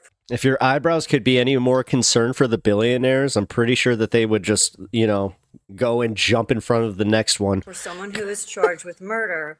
But the thing is, Can you the imagine district that? attorney's office has to present a case, and they've done so in front of a grand jury based on the evidence they have. Why I think this is amped up and also, sort of political, as was just discussed, is because they went into a grand jury. They certainly have enough evidence from what they've signaled to the public about having matching DNA or forensic evidence on the water bottle allegedly found at the scene, on the Kind bar wrapper found at the scene. Then law enforcement and the DA's office has signaled that they did a test firing of the 3D gun that was confiscated allegedly from Luigi Mangione, and the firing of those bullets matched the casings at the scene. This case is so unusual. The behavior of law enforcement is so unusual, and the district attorney's office and the mayor's office of the city of New York, that they are signaling this information about the strength of their case. It's not normal. No, this is them trying to quell us, guys. This is them doing exactly what we think it is. This is them being very scared because they have seen it enough. And I bet that they even have people that are hired specifically to go through like social media to see, is it working? Is it working? Is the CNN, is it helping? And then they're like, nah. After Christmas, we did a poll and everybody seems to actually be like on Luigi's side. It's like, it's not working, guys. It's not the way things are done. And to go into the grand jury and charge this as an act of terrorism, where the only way that we know that the insurance industry was allegedly targeted or that the victim, Brian Durd, so in all seriousness, the reason that this is a big deal is because due process seems to be completely ignored in favor of them trying to make an example of this guy. So we don't get any bright ideas as the lower class. You gotta, stay in your place. Don't ask too many questions. And if you try, Thompson. Because we all know what'll happen if you try to protest, because they've already demonized that. Just remember, the idea of protesting any position of power has now been structured as, they want to defund the police. It's Antifa. Was allegedly targeted because of his role at an insurance company is because law enforcement told us that through the media. Luigi Mangione allegedly did not publish his alleged manifesto. That's what the law enforcement's calling it. So far, we don't know that there's some kind of hit list here where he was going to allegedly take out more people. This might have been a single act by someone who is mentally unstable, allegedly. Again, he's charged and innocent until... Actually, good point from Les in the comments here. Whatever happened to those pics that were clearly not Luigi? Notice how they're only using the ones that are obviously him, but you look at the other ones, and they have been showing the one from the hostel, but even then you're like, that's totally not the guy. Also, I love how they got a little dangly Deadpool here. Look at him! Look at him! It's so cute. And even Luigi's like, look, that's my buddy Deadpool. And Deadpool is just like, you got this, Luigi. A jury proves it. But or to quote your brother, let's go. They didn't need to go into the grand jury and charge this as a terroristic act. They could have charged this as a straight murder too, without a terrorist component. You know, John, to that point, the information that we have from law enforcement, obviously, the kind of public optics of the perp walk, the photo we had from last week, the new video of Mangione being slowly walked into and out of court today, flanked by several officers. What's the strategy? What's your sense of the strategy behind these very public displays and efforts? Well, just so the public knows that we are safe from, the Joker here. Well, first, Phil, this is a case of extraordinarily high public interest. We can't kind of avoid that. That is the... They are so mad that we are supporting this guy. ...elephant in the room, which is... that everybody is supporting this guy. Pictures. They want these pictures. They staked out the Pennsylvania locations. They staked out the airport where the plane landed. They staked out the heliport where the helicopter landed. The policy of the police department is that they neither encourage nor discourage the photographing of defendants in public areas. So some of that is the natural course of this. And I mean, let's not pretend. We remember the perp walk of the son of Sam. Oh, I know. Ivana Stick, you have to protest in a free speech zone. Well, for a while now. Yeah. In Chicago, we actually have pretty strict laws about that. Like, you have to get your permits and all. But they're also pretty good about it. Like, Daily Plaza is always one that they're just like, yeah, go. But if you do, like, if you try and screw traffic in Chicago, they will put you away. Of Frank James, the guy who shot the 10 people on the subway a couple of years ago, of the Zazi case and the terrorism thing. We've seen these big perp walks before. What we generally don't see is the mayor being present. And I think that was a signal from a politician who is fighting every day to remind people that New York is the safest big city in the country. They really can't get a bad picture of him. Against the backdrop of the regular crime New York experiences. And something like this, a high-profile assassination in its streets. So his presence there was basically the symbol of saying, if you do a major crime here, you're going to get caught. And that was purposeful. Jeremy, if you're a prosecutor on this case, take yourself back to your former life. Does that create problems for you? Are you okay with that? Well, I think it's really rich. And what John is not saying, but also I'm sure recognizing, is that you also have a mayor who's there who's trying to distract from the fact that he's been... Yeah, that he's been indicted and that he's on the hook. And that half of his cabinet is already in prison. Southern District, which now has Mangione's case.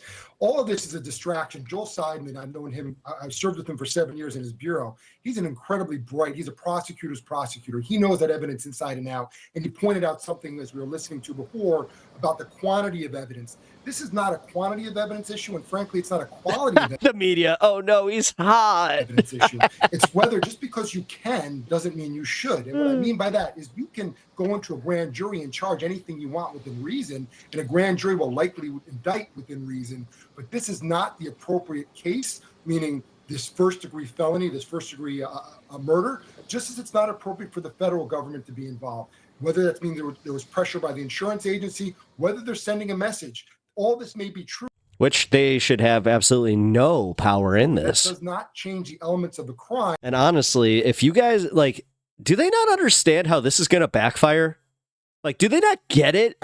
Like, if they want to set up federal death, like, if they really, really want to just, like, blow it all up, go ahead, convict them of those, on those federal charges and give him that death penalty. Yeah, see how well that'll work. And I will say the good thing about Joel, and which will be difficult to That would be it, guys. overcome, is I'm telling you right now. Attention to what's happening outside the courtroom from inside baseball perspective. He's going to do his homework and make sure it's presented properly. Karen has a big uphill battle, not for all of the charges, because I really believe ultimately, DNA aside, video aside, he may have committed the acts, but did he commit the crime? Eve on a stick, you've said 4 things now that hasn't been posted. Oh, really? Eve, if you're having problems with that, then very worst case, if you have a Twitch, you can go on the Twitch chat. But here, I'll try and see what's up. Is there an insanity defense? Is that going to be something successful? And I would say one other thing here.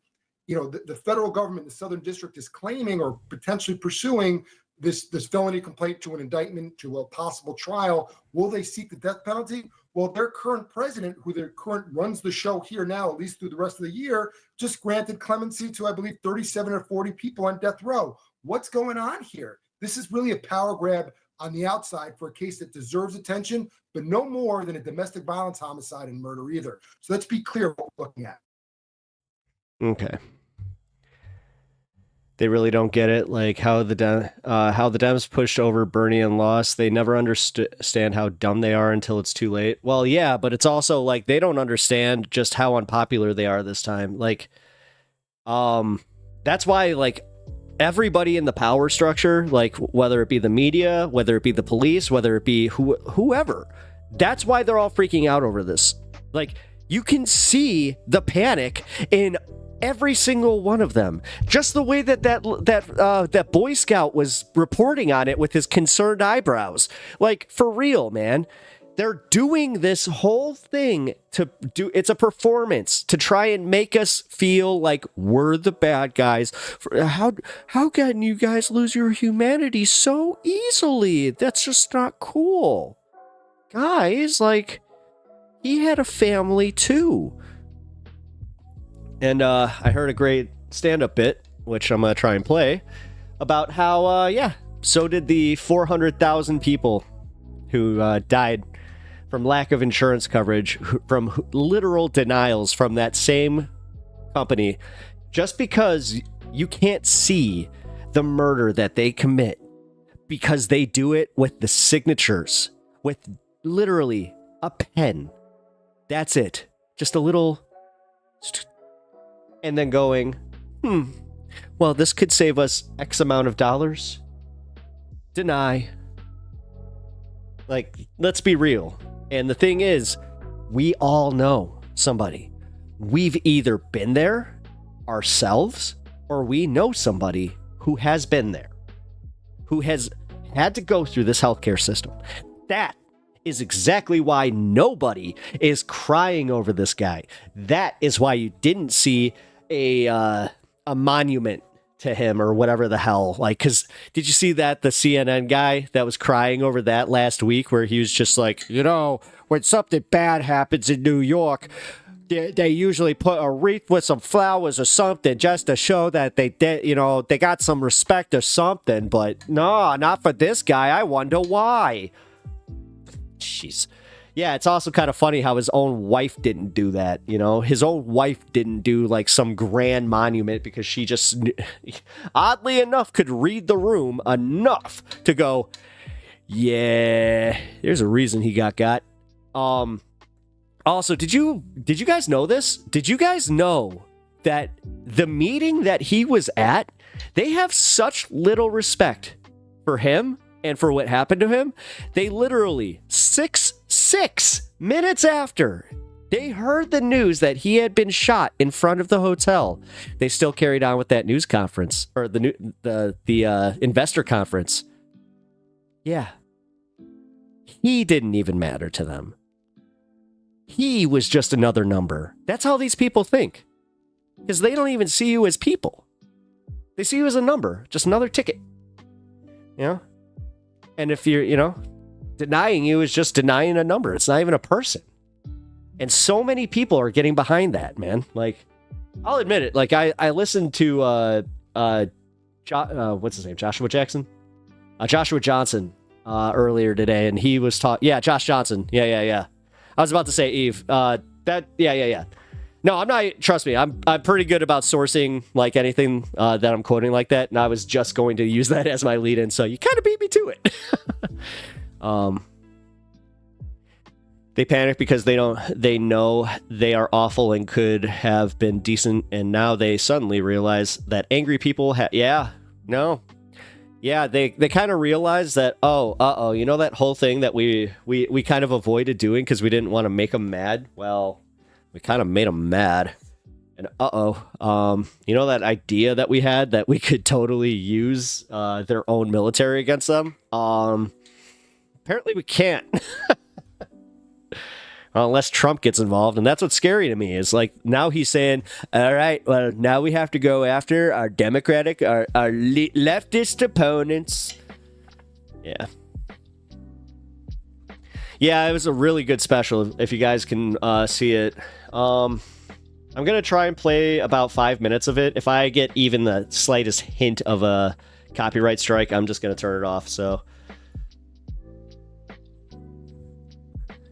All right, here's a small bit of the his bit on the bourgeoisie.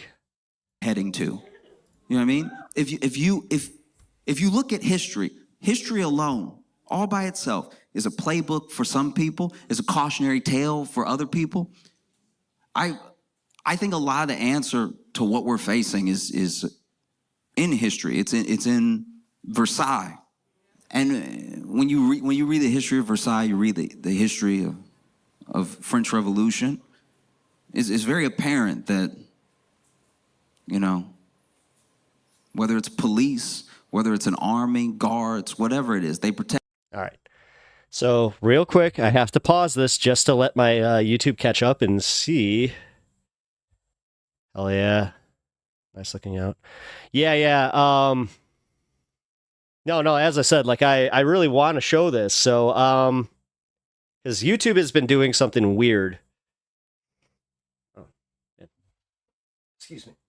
Got an itch. Gotta get this. Otherwise, I'm not going to get it.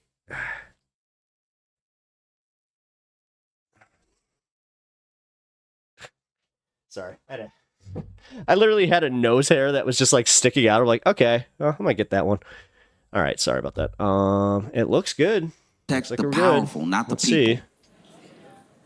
You know, and the only reason that the people won in the French Revolution, in my opinion, is because the army's guns took like a Seinfeld episode to reload. Like, it's like, yeah, you can probably get them up out of there real quick. It's got a point. Like you go to, I went to Versailles. I went there, and it is beautiful.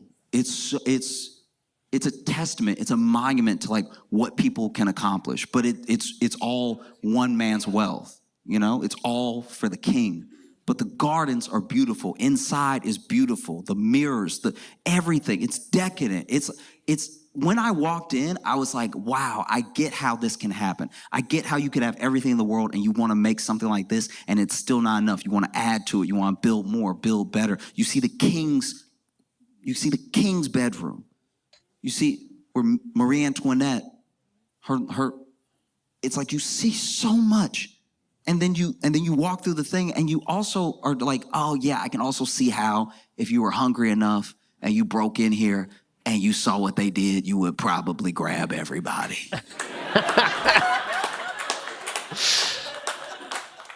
It doesn't make it right, but France was headed towards an inevitability. You know what I mean? And if you get on TV and you say, this is wrong, this is absolutely wrong, okay, I agree with you. But what are you going to do now? What's the plan? There are no toilets. They used to pee and crap in corners. That's not true. I went there and there were latrines there. Like they had the royal latrines, dude. Like, in Rome, man. Like, did you never see like the community latrine?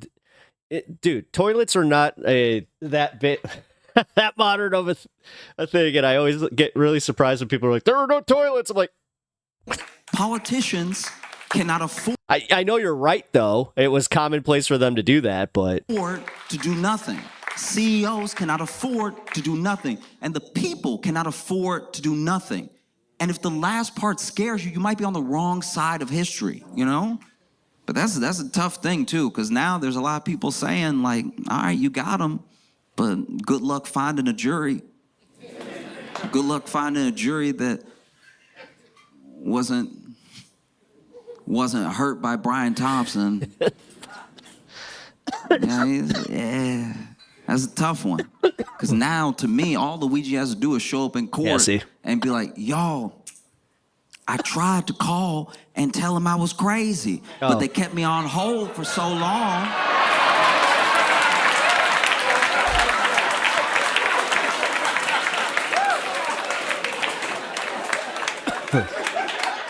They kept me on hold for so long, I figured maybe I'll just go talk to him personally. All right, cool. We're good. Good to know. So Josh Johnson is fair content to use. Yeah, no, I just wanted to get that last little bit there about the French Revolution because, I don't know, starting to get a little bit of bourgeois, yeah, without saying too much, but you know, the vibes are there. I'm a little late to the show, but did you all hear about the Leon? Molly. Hey, welcome to the show. Sorry, I was laughing at one of our chatters. That's a good one. All right. What else we got? So unusual.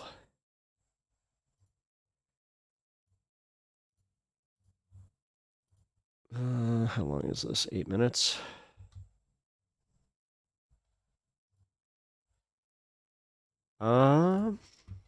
Okay, we're gonna do a quick news segment here. I hope you guys enjoyed the Luigi bit there. Because, yeah. We're gonna learn a little bit about Putin and what's going on over in the Ukraine. So this morning, Russia launched a massive Christmas morning aerial attack on Ukraine's energy sector, launching more than 70 missiles. Ukraine's air defenses shot down more than 50 of the Russian missiles and say that they also took out a significant number of drones that were targeting Ukraine's energy infrastructure. But at least one person has died, 6 others injured, and this is just from the initial reports coming in. Let's talk about what this means in this war ahead. Where it stands now. Joining me right now is a member of the House Foreign Affairs Committee, Democratic Congressman from California, Ami Bera. Congressman, thank you so much for coming in on this Christmas Day. This war is now grinding into its 3rd winter, and the president of Ukraine just called this Christmas Day assault inhuman. But it's very clearly, there's no pause in this war during the holidays. I mean, what do you think 2025 is going to mean for this fight for Ukraine's survival? You know, Kate, thanks for having me on. I do think it's inhuman to choose this particular day, but that's not unusual for Vladimir Putin. I think, you've heard President-elect Trump talk about wanting to negotiate. You've heard Vladimir Putin talk about it. And I think Republicans in Congress are also going to push for some sort of end to this conflict. Yeah, I've met with Ukrainian parliamentarians and others. For this conflict to end, there's got to be some guarantee of Ukrainian security. I don't know exactly what that means. And I think they'd be reluctant to cede territory. So is there some negotiation that creates some occupied territory? But again, I think Putin is also suffering. We've seen what's happened in Syria. That was a big black eye for Putin. We're hearing reports of rampant inflation, lack of food, potatoes, things like that. So I think he's got some incentives. And now President Biden is talking about increasing sanctions as well. So can we create the contour for a negotiation? Yeah, there is a lot kind of in the air, if you will, around what change could come January 20th. I mean, this is just a random aside. I dated a girl in high school that looked a lot like her. You also have the president-elect saying very recently that Ukraine will possibly receive less military aid once he takes office. How is that going to play out in Congress? Because there are a lot of cross currents that do not perfectly land along party lines. We have seen that over and over again. And you are looking at, the Republicans are looking at a even slimmer majority in the House. How is when it comes to Congress's role, how is that going to look? I think you're going to see some interesting debates. The Republican Party used to be a very hawkish party, but you've seen these factions within their conference, folks that very much are saying, okay, let's get out of Ukraine. Folks that are your more traditional hawkish Republicans that are saying, we've got to continue this fight. I dated a chick that looks like him too. Beat Putin. And then you've got the same factions in the Democratic Party. So I think you're going to see vibrant debate. All right, you got me. I do think, we've seen what President-elect Trump wants to do. And then, I serve on the Intelligence Committee with Mike Waltz, who's the incoming NSC director. So he's also asked some pretty tough questions about Ukraine. So again, I think there's an opportunity to try to negotiate an end to this conflict. Yeah, it would be really, January, February, I think is going to be a very interesting time in this war. Also, separately, I guess, on the foreign policy front, the president-elect and this new focus on retaking control of the Panama Canal. I have seen some reporting that Trump's focus here actually has more to do with China than anything else. One senior Trump appointee, the way they put it is that it's designed to make clear that decades of U.S. commerce financing China's growth and strategic footprint in the Americas is now over with this. No matter the motivation behind it, Panama is taking this very seriously. To this approach to foreign policy, you say what? It's unconventional. We've seen them do it. We watched them talk about wanting to buy Greenland. In his first term, he's brought that up again too. Totally said that. I think this is all negotiation. It's prime real estate. About, China and China competition, and I think we're going to hear a lot more of that. Obviously, we're hearing him talk about 100% tariffs and so forth. Is that a negotiating ploy, or is that something he's really serious about? And again, I don't think we're taking the Panama Canal back, but I do think there's legitimate concern about China's footprint in the Western Hemisphere. Yeah. This is also another holiday that families of the Israeli hostages are suffering through, as well as civilians in Gaza are suffering through. But there does appear, I will say, a glimmer of renewed hope on the possibility of maybe a final hostage ceasefire deal. The father of one of the remaining American hostages, Sagi Dekolten, he spoke with me this week, and he says that Trump getting involved now and setting an actual date and deadline for Hamas or else has been a game changer, Congressman. Let me play what Jonathan Dekolten told me. But clearly over the course of the last 3 weeks, since President-elect Trump came out with a very strong statement with a deadline of January 20th, his inauguration, clearly all of the sides, the intermediaries, Egypt, Qatar, Hamas, and Israel, have put into motion a negotiation process that had been stalled for months until that statement. There seems to be an urgency on all sides that's been missing for a very long time to get this done. What do you think of this more aggressive approach that we're already hearing from Trump and those around him? I think the Biden administration has also been pushing for a long time. I agree that there has been a slowdown in those negotiations. There's an urgency to get the hostages released. There's an urgency to try to figure out how do you avert a humanitarian crisis in Gaza. I mean, the amount of starvation there is pretty incredible. And then there's a real possibility of a very different Middle East. You've seen Hezbollah decimated. We've just seen what happened in Syria. Iran really is in a very precarious position. So, I think as a Democratic member of the Foreign Policy Committee, we'd be happy to work with the Trump administration to try to negotiate a different path forward for the Middle East. I think your committee is going to be one of the marquee committees to be watching because it is going to be a very interesting few months ahead on the foreign policy front. Congressman, it's good to see you. Thank you so much for coming in. Good to see you. Merry Christmas. You too. Okay.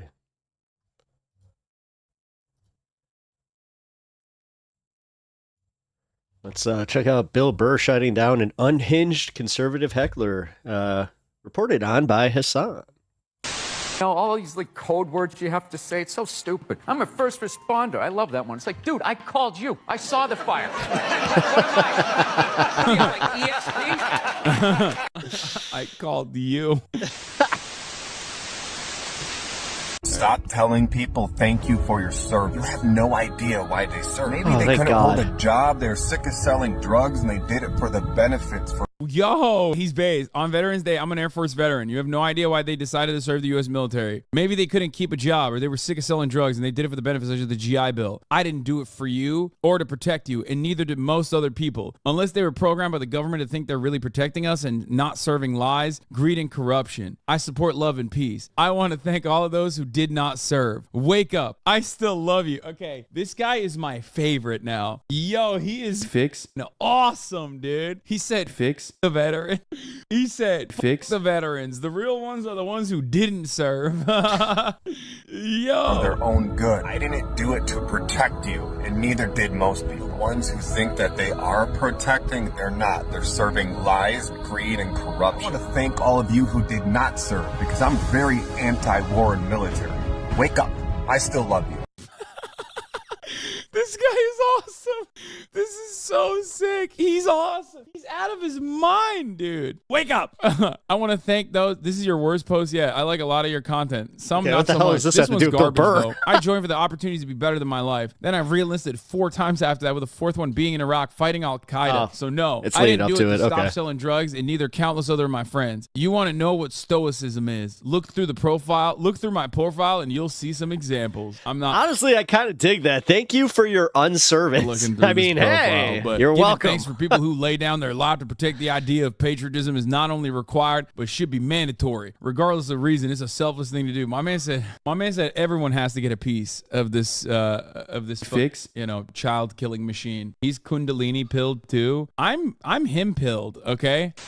Burr has a funny bit on making fun of the military. Making fun of the military, which you can't do now. Like, we totally went from Vietnam, all the hippies being like, hey, man, you're like a baby killer, man, to like, now you got to give like a standing ovation when they walk over to Delta. You know what I mean? Yep. Oh, God, yeah. Seen that. Show that you're not in ISIS. Like, I don't know what you have to be. Thank you. So I do this bit making fun of the military a little bit. And the first time I did it at a VFW to make sure that it was funny in the right way. And it killed. It was even a dude, he lost his legs. He almost fell out of his chair, dying laughing, going, dude, that is so true. So you got approval from that. veterans. So then I'm doing it in front of regular people, you know what I mean? So the second up, everybody has a good time with it except one person. He came all the way up to the front and just didn't even heckle, just started yelling, hey, show some respect. He starts yelling at me like he's my dad, right? So he's like 100 pounds overweight. I'm like, why don't you show some respect and lose a little weight? Next time you have the middle seat on a flight, you won't be spilling over onto your fellow Americans. No, I know, that's off limits, because now fat people are heroes. Everybody is a hero now. Everyone's a hero. No, I'm going to tell you what about fat people. Your organs are not giving you a standing ovation as you walk over to the refrigerator again. What you're doing is dangerous. You got children, lay off the ice cream. You've got children, lay off the ice cream. Brave to be out of that, so whatever. So that guy, oh, God. It's like the walls, it's like you're in this walk-in closet of what can be funny. And meanwhile, there's like a swirl of trash with every toothbrush he ever used spinning around the Pacific Ocean. Nobody cares. God forbid you tease the Navy a little bit and people have like a conniption. Well, what did you say about the military that got people so mad? Or this one guy so I mad? was just saying, the guy who flies the fighter jet, okay, and has missiles shot at him, that guy's a hero. However, if you're the guy that points in the direction that the plane takes off in, you know what I mean? We're kind of watering down. True. Dude, that's awesome. Oh, Jesus. What is heroic behavior? You don't think that guy, the guy who points in the direction is... Yeah, the guy doing Warrior One, like the yoga pose. Like the battlefield is that way. No, but everything has just become that. It's just become like this, Right. that whole first responder thing, all these code words you have to say. It's so stupid. I'm a first responder. I love that one. It's like, dude, I called you. I saw... Eve, I wanted to... I tried, but scoliosis. I wanted discipline, neat weapons in the GI Bill. It was different 21 years ago. Aged myself. Yeah, I actually think we're about the same age then, ish. Because that's right about when they were trying to get me to. It was 2002, 2003. Oh, the fire. What am I? Like ESP? We just want to thank our first responders and just everything has just become. Yep. Dude, every hockey game, we would like you to stand and remove your hat so we can honor the first responders, not even the soldiers. I called you. The guys pointing the planes are also the most annoying military fix on the planet too. The thanking for service is an American thing. Yes. It's funny because like, I mean, I guess there's a lot of reverence for Mehmetçik in Turkey as well, but it's not to the same. It's like weirdly enough. Yeah, I'm literally a year younger than you. I'm 38. Like I've never once thought about like thanking my dad for his fixed service. Like everybody did mandatory service in Turkey. You know what I mean? That's like so stupid. Like you would never think because like everyone at a certain age, everyone after a certain age is like served in the military. So like you would never in a million years think about like, oh, thank you for your service, sir. Like you'd have to everybody be saluting each other non-fixed. Stop. Every male over the age of like 20 would be constantly saluting one another. The fix. Another back and forth. In Turkey, everyone has to serve in the military either after high school or after college. One of the ways of like not having to serve is either you're like too fat, a medical disability, or if you're getting in the just being gay is not enough. If he's just the top, he's not getting out of service. And is not considered medically gay. Wow. But getting in the is, you have to get photos taken of you getting in the and then doctors look at it. And this is also avoid 28 days in service? True. It's I mean, like 4 weeks of service? Now, how did you say that you got out of military service again? Thank you for your service. A post 9/11 civic engagement slogan. Yeah, 100%. It's another way to like try and justify the war on terror, which was stupid as fix. Yeah. Killed a shit ton of people. Thank you for and your service. Was devastating to the entire planet, and it was done under false pretense. You're really sort of looking the other way with what capitalism has done to other countries. All the sweatshop labor, all the wars we've fought in over air quote freedom, where most of it is about, you know, natural resources. All of these countries where we've gone in and, you know, stuck in heads of the government that are going to do what we want to do so we can take advantage of them. Like, I mean, to sit there and look at capitalism like Has anybody changed his hair or looks more than Hassan? No, this dude, he changes like legit, like just entire styles like by the day. It's, you know, I don't know. I mean, I respect it, but at the same time, I don't have that much commitment. I've been wearing pretty much the same crap since I was 17, 18. It's funny about people you don't like to get the out of here. This is my favorite thing ever. Yeah, Except you can for look at your suits. I do sports suits team now, and be like, occasionally. what the is this coach doing? And then nobody goes like, you don't look, go root for somebody else. No, I'm criticizing it because I love it and I want it to win. Oh my God, that's such a good analogy. Oh, every part of this is so good. It's like perfect. Kirk, I understand. Perfectly tailored to get dumbasses that completely. Trust me, he's very hit or miss. And honestly, like, it took a long time for me to actually kind of like warm up to his content. Lately, I've enjoyed it, Understand though. the take in the most clear and concise way. Shitting on Greeks so much, but you wouldn't have content if it wasn't for Greeks inventing democracy. You're welcome. Thanks, man. Thank you for your service. How about thanking me for my service? I'm out here in the content trenches, okay, busting ass day in, day out. Holy crap. No, he is. He does like 10-hour streams and he does them almost every day. Okay. He was on yesterday. Nonstop. How are ya? Sherry's Berries. Welcome back to the Monday Morning Podcast on...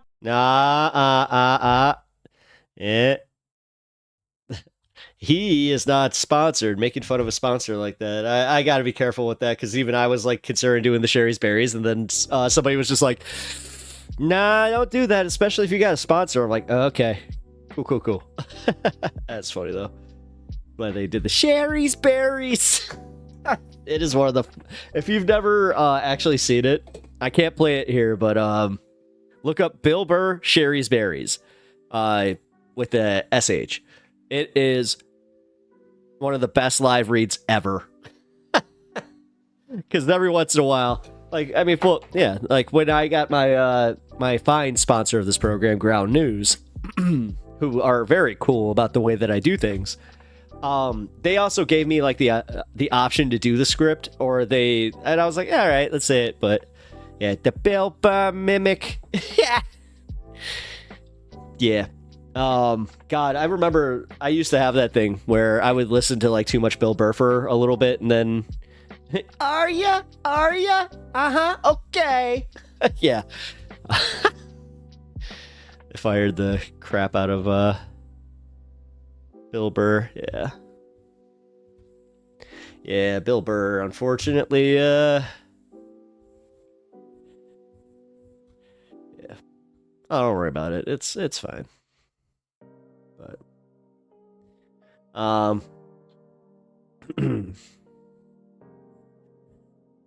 let's see. Elon Musk. We already did that, right?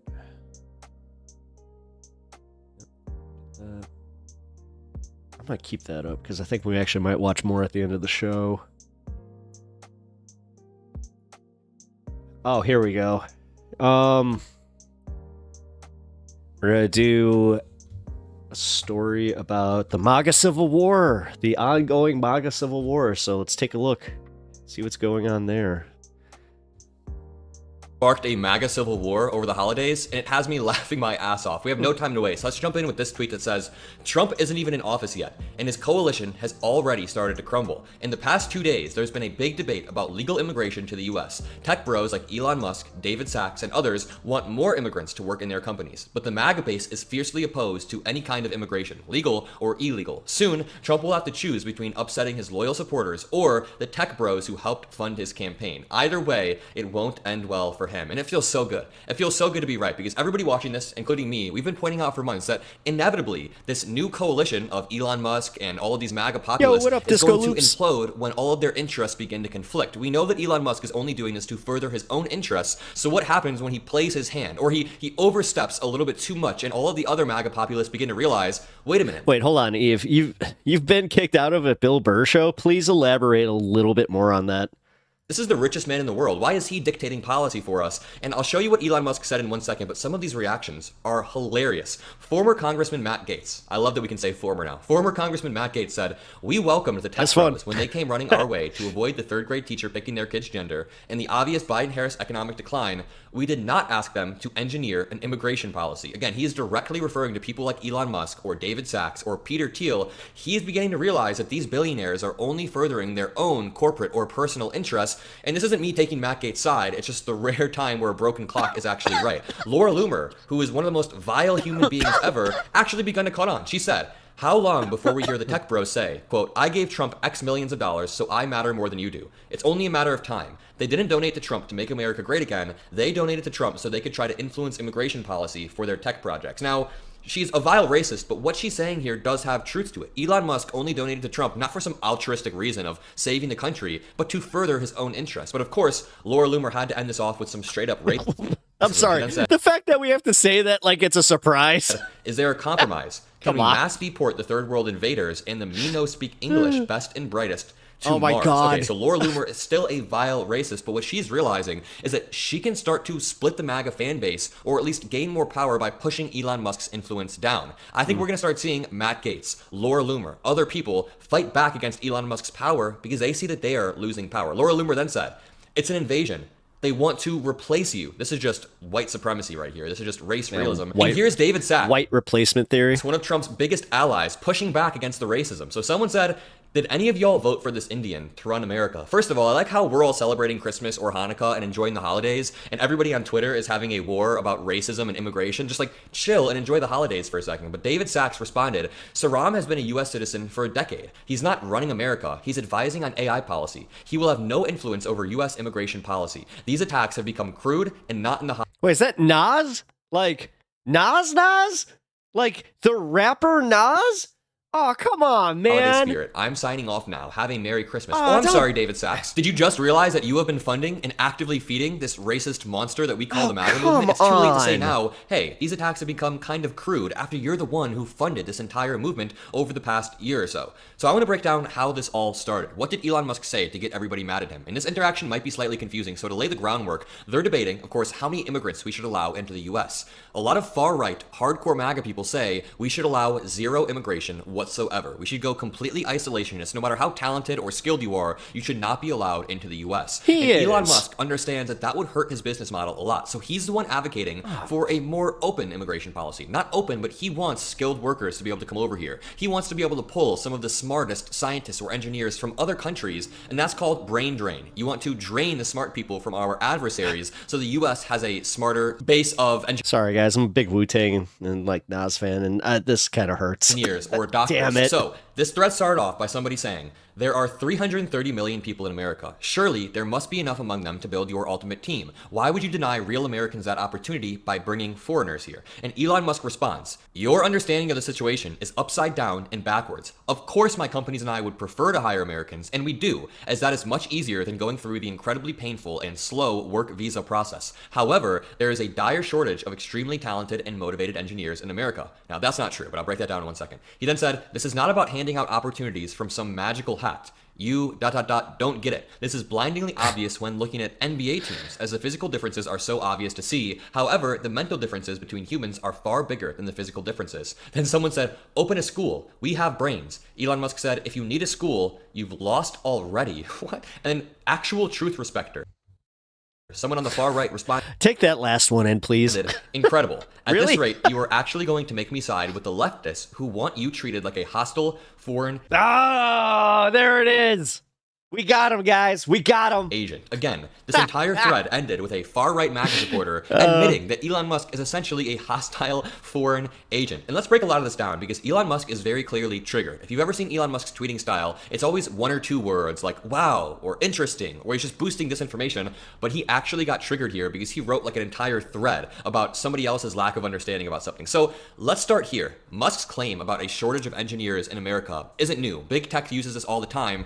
But it's not even true. It's not that there aren't enough talented engineers in America. The issue is that many American engineers won't work the grueling, exploitative hours that Elon Musk in particular demands. Elon Musk wants immigrants who are hungry for work to come over here. And of course, there are many, many brilliant people from other countries that we do want here. But I know engineers who have worked for Tesla. I know people who have worked for Tesla, worked for SpaceX, and they always describe environments where you're expected to work yourself into the ground, the weekends included. There's a popular saying among Tesla employees, and it's that if you don't show up to work on Saturday, don't even bother coming in on Sunday. Meaning if you're not willing to work 7 days a week and sacrifice your entire life, there's no point in working for a company like Tesla in the first place. So many engineers in America in particular know their worth. Yes, and then they're going to cut our Social Security, and they're all hoping that we die before we can even really claim too much of it. They value.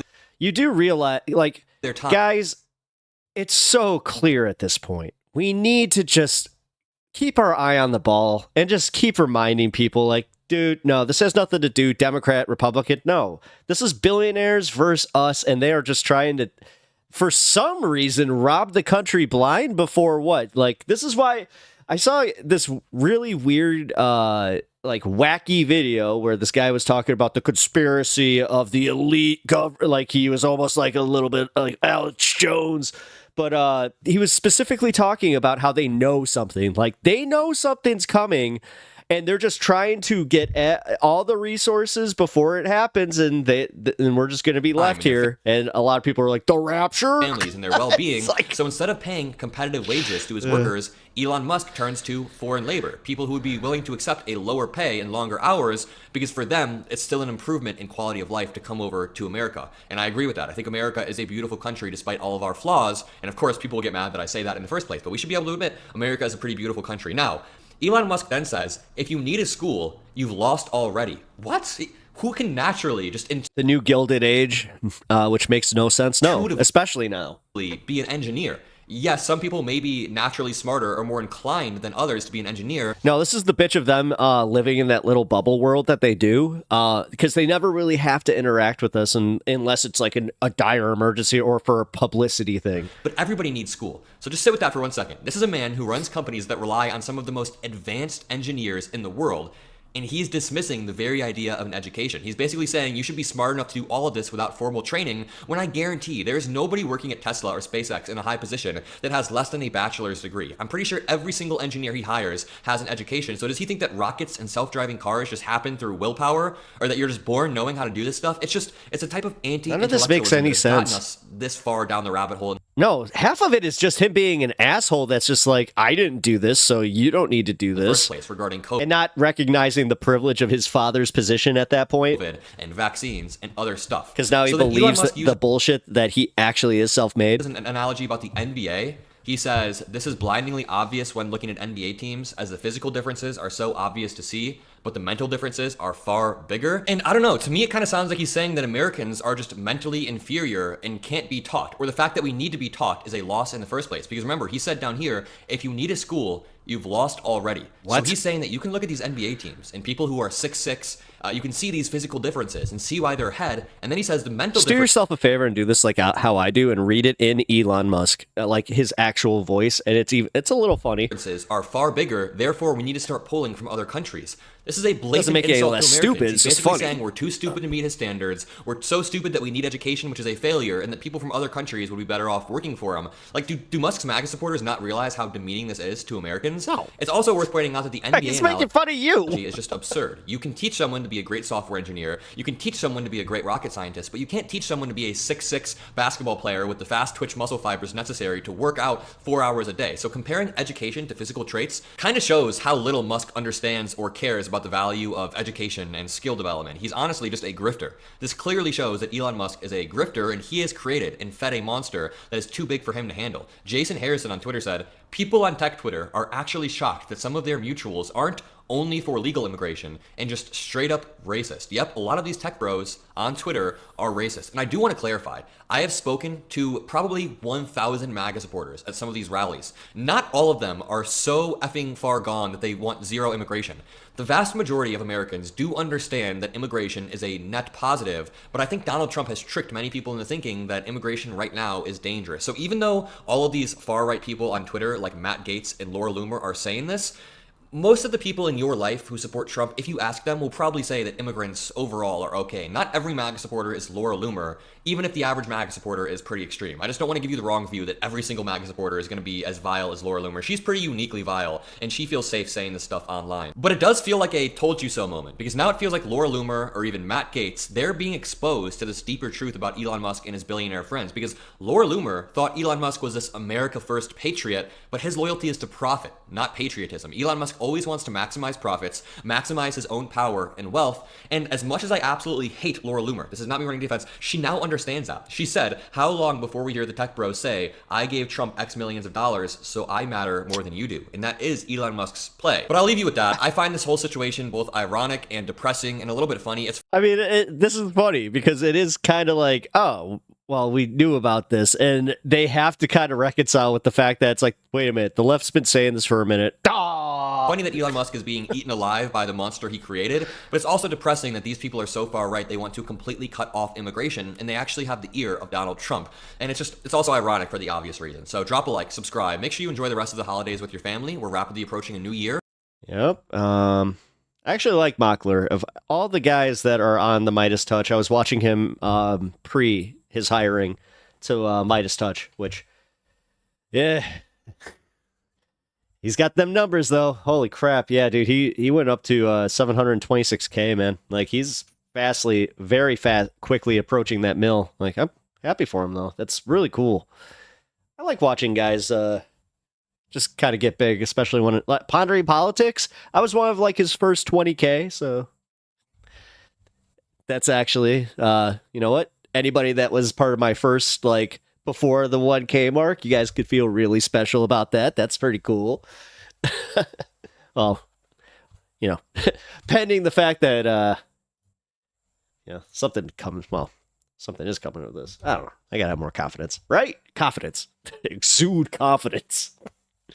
Don't you just love how that's, they're like, oh, you have to either don't be too confident because then everybody's just going to think that you're an asshole. It's like, I don't have that fine. Like, I do not have a either or. I'm either just like, I'm all right. Or I'm just like, come watch me if you want to. Fast twitch, too many schools of thought. Oh. I don't know what that was in relation to. But here, just give me 1 second. Where are we at? 2 hours and 7 minutes. Okay. Going to take a quick little snack here and cheers, and then we're going to go to the next segment. So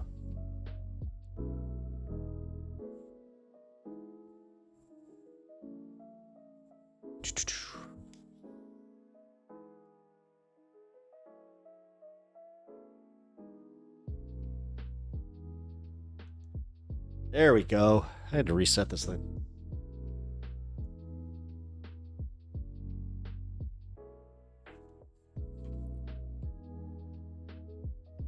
It worked.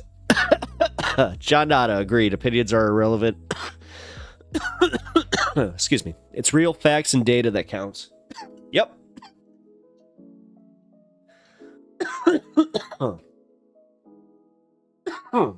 That's why, honestly, it is a little hard right now to have these wider arguments about like Trump and what he's going to do until he actually does it.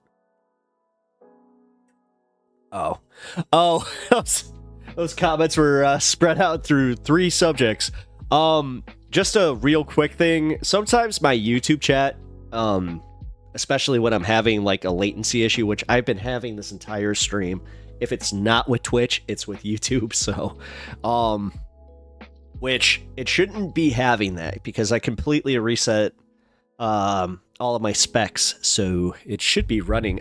No, see, like it's just doing this thing where it's like, oh, guess what? Things are lagging. So, but because of that, chat gets it has a little bit of a lag to it sometimes. So I have a feeling that's what happened. So, hey, Crazy Cat, Elon needs to be canceled. He said we need unlimited amounts of Indians coming into the country on HB1 or H1B visas. I don't understand that. Yeah, he's literally saying, like, he's doing kind of the Asian racism where he's just like, they have much better schools. They're much better at... Okay. I got another one coming. Give me a sec. Where there's one, there's 2. Excuse me. Okay. Not a 3rd. Excuse me. Yeah, I don't understand, like, the whole, like, hey, first he was talking about we need to shut the border down, and we need to bring in all the factories, and, like, he said everything that Maga was loving, and then just pivots on a dime, and he's just like, oh, well, it's almost like we need these immigrants to make our money. Yeah, whatever. The nice part is the dumbest people who are buying into this are like the marks in this case. Let them be the marks. We don't need to say not everybody can be saved, and we don't need to. At this point, we just need them to see how things didn't get better. And if they did, then we also can't be assholes and just ignore it. We do have to kind of go, all right, because it's a referendum on the left and the Democrats at that point. Like, it sucks. Like, we're simultaneously at, like, a point of defense, but realistically, we're also, like, I like to equate this to when a team, like, wins the Stanley Cup. Usually 2 to 3 years after a hockey team wins the Stanley Cup, they have to purge all of their top stars because they won the Stanley Cup. They can't afford to keep those guys on contract as long. So they end up having to do the rebuild. And then you have a lot of times coaches moving on because they also start demanding more money because they have more, market value. So kind of like what happened with my Blackhawks for the past damn near 10 years. We've been on the rebuild. Actually, it'll be 10 years next year. Because 16-17, I remember, was like the first year that we missed the playoffs, and I was like, Or wait, no, 17-18. I actually take that back. We got in the first round. Either way, same thing is happening here, where it's like, no, it's time to rebuild with the Democrats. Like, let's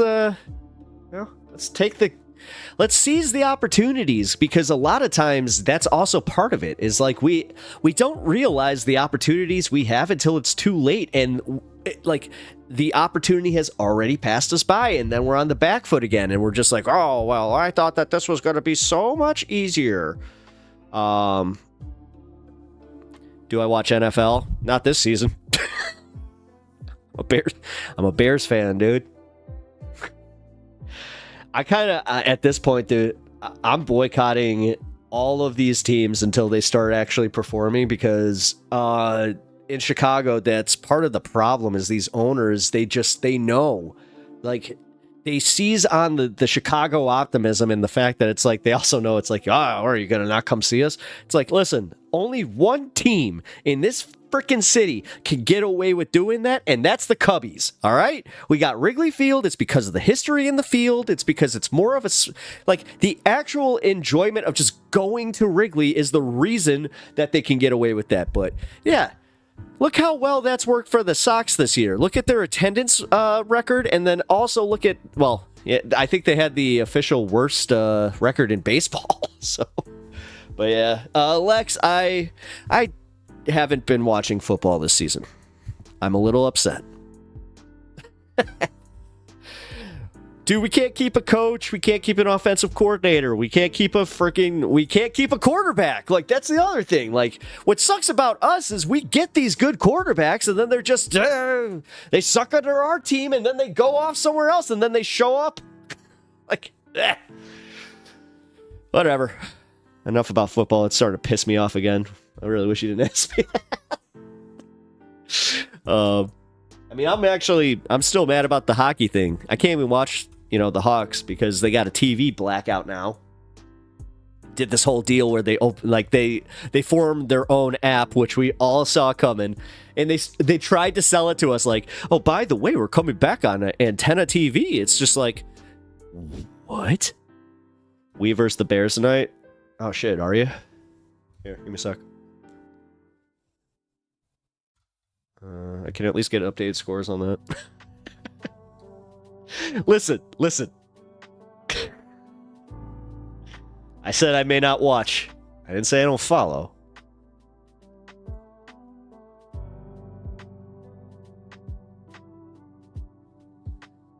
Ray Sunlight, did I just check if Nas was Maga? Yes, I did. Yes, I did. Yeah, and I hate to say it. It looks like he is. It sucks. But, yeah.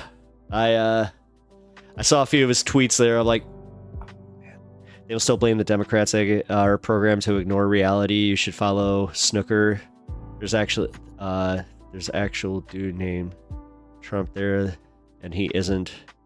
What?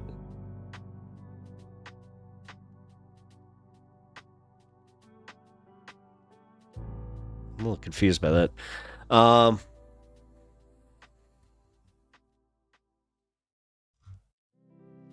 Yeah. I still think that the Democrats are,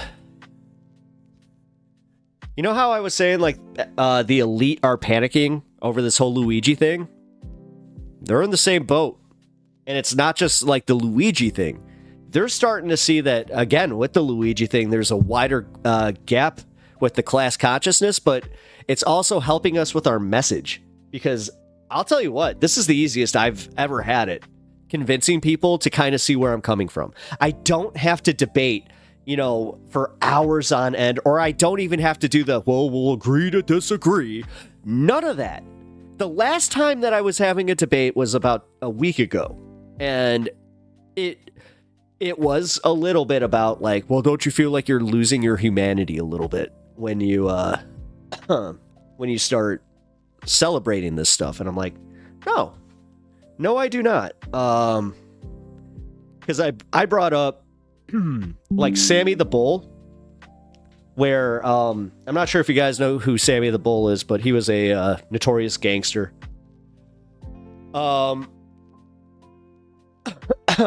And yeah, he got in public. The news had like a lot of reporting on it. I remember the reporting on it vividly as a kid. And my mom at that time I remember that was the first time I had heard her say, play stupid games, win stupid prizes. Because, like, that became part of my lexicon after that. And honestly, man, I asked her about that, where I was just like, yeah, you remember how you felt about Sammy? And she was like, what's your point? I'm like, well, you somehow have this idea, because, like, if you can watch The Sopranos or whatever, these gangster movies, you have this separation with them where you're like, yeah, you know, they understand what they got into. They understand the life that they got into. Why does it make it any different when it's a CEO? Again, when they're taking lives, it's done with just signing off on a page, you know, or just clicking on, you know, hitting enter. Like, and she did kind of come around on that. So what's up with my algorithm? I found this, but some of the other stuff is just out there.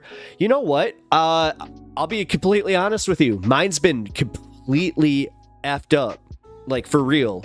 My algorithm has been showing me pretty much anything but politics. I noticed that it was going completely buck wild. So I follow Godzilla pages. They have, you know, some that have like 24-hour Godzilla movies. All of a sudden, every single one of those, like it's called Tokusatsu, all of these Kamen Rider episodes started popping up, and it's literally every other video that I was scrolling down, it was a Kamen Rider thing, and I'm like, this is really weird. And then it started pushing wrestling stuff into my algorithm again, which is cool, but yeah, no, it's really weird, man. Anyway, I know, riveting talk about the algorithm. Sorry, guys. I just realized that a bunch of people were like, I thought he was getting to the next segment. I am. All right. Take a hit of water here, and then we'll go. But I appreciate you finding me, and I appreciate you being here. He's a snooker player. Judd Trump. Oh, snooker. The game snooker. Gotcha. Sorry, bud. I did lose you on that one. My bad.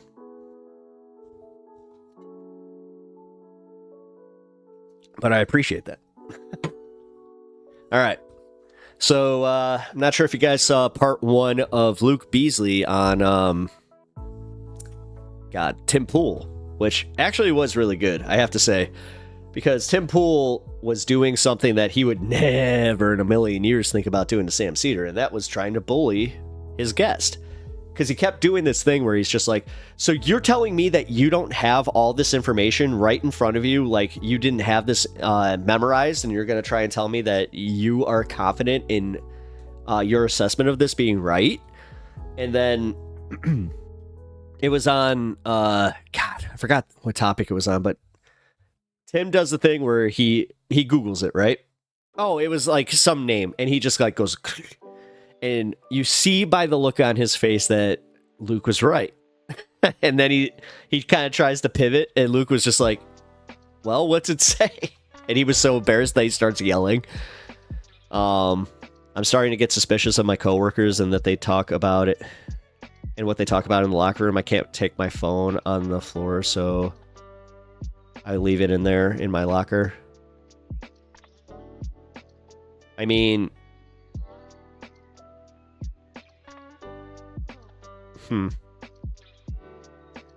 Careful with that.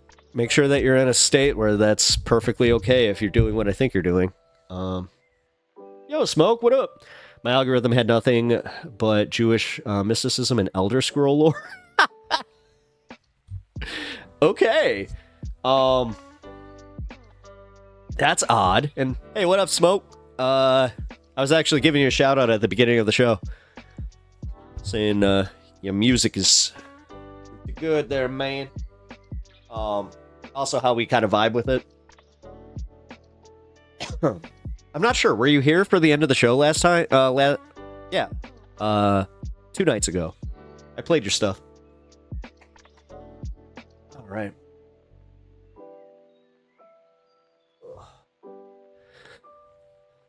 Oh, crap. Thank you. How's your day?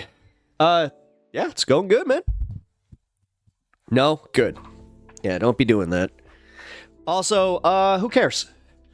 The only people you got to care about what they think about you are the friends that you have, and even then, it's like, do you respect them and their opinions? And I don't know, man. Like, because I respect what my friends say, like, about me, and that's how I'm gauging it, is just how I feel about these things.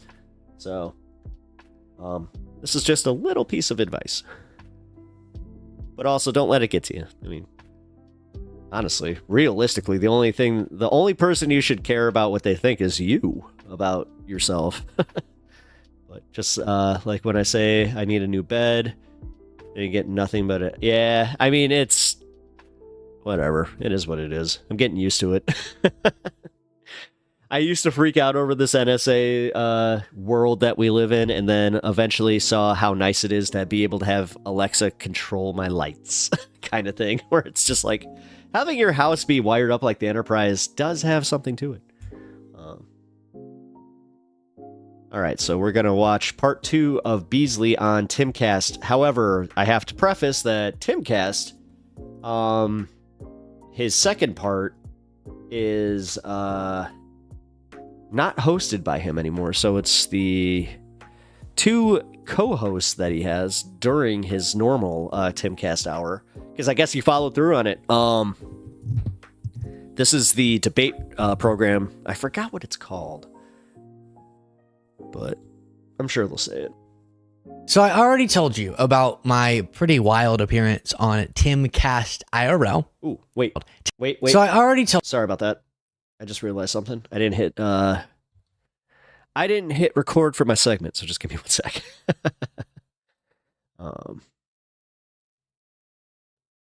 I don't record as. I'm just saying that when I look at my feed, I'm getting novellas, a crazy amount of that 100. Oh, okay. Oh, I see what's happening. So you're getting targeted ads because you leave it in the locker room, and whatever they're talking about is getting fed into your feed. Oh, that's wild. Okay, that's actually one. I hate to say it, that's one of the wildest things that I've kind of thought about as far as like accidental, like NSA kind of shit, where it's like, huh, kind of gives you that too, where you're like, what the hell? Oh my God, I just had a really funny thought about that, but I don't think it's TOS. Okay, well, all right, well, let's check out Luke Beasley part 2. Told you about my pretty wild appearance on Timcast IRL. Now I want to talk about my appearance that came out the day after, but we recorded it a couple weeks before, on Tim Pool's Culture War show. Okay? Culture War, that's what it's called. And this one was also pretty dang wild. Tim Pool was not at this one, but a few other. I hope Beasley eventually drops his David Pakman impression that he keeps doing, because I know that's how he got his start, was filling in for Pakman, and he got hired by Pakman, but that gets a little sad sometimes. Right-wingers were, including... because his delivery is almost exactly the same. Balamoody, of course, who co-hosts The Grudge. And what's so interesting about this, always when I appear in these spaces, I told you all that I was going to make an effort, because we criticize Democrats for not meeting people where they are and showing up in the spaces and going on other people's platforms, that, you know what, if they're not going to do it, I'll just do it. I'll show up. I don't care. Throw me in the lion's den and I'll talk with people. And you learn a lot. It can be upsetting. I will say good for him. The Timcast IRL one, as I reviewed, there were a lot of really upsetting elements of how that was structured and how it went. But it is also very interesting to learn what causes someone and how you can debate with someone who supports Trump. And the first few clips from this show how there's this disconnect between understanding. That was 2 hours long. How long is this? Okay, this is only like a half hour. All right, I can do that. Broader research versus anecdotes. And what fuels a lot of MAGA narratives is the weaponization of anecdotes to distract from the data. A good example is let's talk about individual crimes to scare people about crime, but not contextualize it with broader crime data that says we're getting safer and safer. And here on the subject of political violence, they just would not. All three, I was doing me versus 30 Trump supporters. None of them could get their head around. Now, I'm not saying that in an assaulting way, just they would not engage with the idea that maybe the anecdotes you're familiar with aren't representative of the broader data set on political violence and how it's just the case that right-wing political violence is more common when it's researched. Not provocative anecdotes, but the research. So while we watch this, please do click the subscribe button if you want to support this show. If you appreciate that I've been traveling and doing crazy stuff to make it on all these different shows to try to demonstrate what it looks like to appear in these spaces and places and debate people and then talk to people, sometimes you make a lot of progress. Here, not so much. You were on if you were on the right, you were a pariah in society. Yeah, okay. You see that in your comment section about me. Like, so, first off, political violence of any kind, if you're saying that someone attacks your car or something because there's a MAGA sticker, that's insane. They shouldn't do that. It is important to remember that the data show that right-wing political violence is far more fake data. Hold on, I want political violence. Well, I'm just going to finish the point. She went for a while there. And then, you bring up January 6th. That's an instance of political violence. But what you need to understand about something I've explained to Isabel before is that to understand our political analysis of two different relevant, prominent leaders, you have to at least limit it for some logical discussions to the leaders we're talking about, not vibes and abstract perceptions of an entire side. Because on any side, people will do crazy stuff. But in the case of like, look at the BLM riots for months. Like that's it's largely left-wing activists. How come it's that? And Democrats believed that if you committed crimes, you should be held accountable for them. That's not true. Unlike They were Trump bailing them out. actually Kamala thinking It's not true. herself. Yeah, it's not true.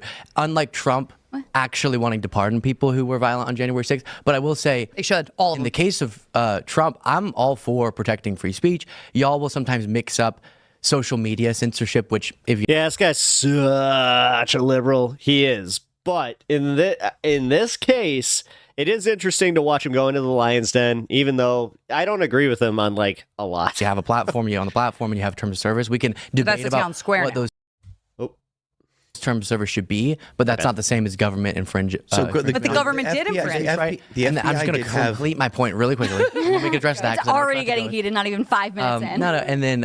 Yeah, because it's 4 against 1, and then if you're going to do that thing where you're going to keep interjecting while he's making his point, that is going to be a problem when it is 4v1. If it was 1-on-1, fine, but 4? Finally... Or 3v1. I've never heard Vice President Harris advocate. I won't include the producer for censorship, whereas Trump literally said the government should come down hard on MSNBC. That's your leader of your movement, not just some random person out on social media. Which I disagree with that, by the way. Kamala Harris absolutely said that she was going to look into expropriating Twitter from Elon Musk because he had lost his privilege. These are her words. I wouldn't call it accepting the right-wing framing premise. I think that what he's doing is he just backs down too quickly, and also I hate to say it does kind of make it seem like his arguments weren't, that well informed. Direct quote: lost his, but we know that that's not the case. Privilege. Well, maybe that he was that informed, but we know what his argument is because he was being, I guess the way that she phrased it was. He wasn't doing enough to censor people. She literally said lost his privilege. There was that is a direct quote. Lost. I'm going to pull it up. Lost his privilege. So then Lisa, maybe I have the clip here in a second, but ends up looking that up and admitting, even her admitting that that had been fact checked and that wasn't portrayed correctly by Phil here. So they'll distract with inaccurate anecdotes from the reality that Trump actually says that stuff. If you're upset about censorship, why don't you start with the guy who's the presidential candidate, now president-elect, about to be president, who's out there threatening media outlets? No, don't talk about that. Phil kept saying to me that I was obsessed with Trump whenever I'd bring up such a point. Oh my gosh, you keep talking about Trump. Yes, he's going to be the president and he's threatening media outlets. Yes, I'm obsessed. I think rationally so. But yes, I happen to get a little bit fixated when someone wants to use presidential power to break down a key tenet of our constitutional democratic republic, which is freedom of the press. Yes, I'm fixated. I'm obsessed. I can't stop talking about it. We go forward on this topic. When a Democrat won. Oh, shit, we just hit 500 views on the stream. Right-wing political violence, you can look it up, is more prevalent. This is not true at all. This is not true. All of the riots that oh my God, she is so hateable. During 2020, those were not right-wing riots. Those were left-wing violence. Correct. The people that were murdered by leftists, that was not right-wing violence. That was left-wing violence. The CEO that was just the CEO that was just murdered the other day in New York was not because of right-wing violence. Okay, what about the people? Like, what about Steve Scalise getting shot? My boss was there that day. Specifically said, yeah, Steve Scalise, they specifically said this is for healthcare. Okay. So do you notice? Those were all. Oh, shit. Anecdotes! Okay. I love that he did that because I'll be completely honest, I have been there where you keep hearing the same dumb argument and I couldn't imagine being in the presence of that, having that fed to me, because I would snap. This is why I can't debate these people, because I would lose my mind. I'm not a debate lord at all. I have a problem where I end up getting a little too passionate about stuff, and then I'm just like, no, I'm out because you're harshing my vibe. I'm not.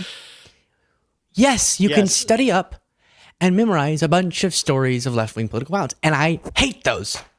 And those are just as bad. Yeah, but he's talking statistics, the wider statistics. Bad. If a left-winger murdered someone for a left-wing reason because they're politically motivated towards the left, that's bad. And then it's bad for the right-wing reason. But that's separated. That's a different point. Then what is more common in the United States based on the data? The thing that y'all have a hard time getting your head around is the difference between these examples that get focused a lot on availability media and actual studies that study this to look but the studies are like this. They're like, the studies are, okay, did this person ever say anything hateful about black people? And then all of a sudden he injures black people, then it's a hate crime. No, it's not this thing. Authorities go through a process to figure out what the motivation, obviously, what the motive of a murder or an assault was. And if they have evidence that it was politically motivated, then it's classified, that then we categorize and we learn that, left-wing violence is far less prevalent. Do you have any examples? Do you have any examples of can you articulate what anyone means by right-wing violence? Right there, what he just did, though, that's that's super unfair, and it's not even just unfair; it's actually dirty, because he's just like, can you actually articulate any?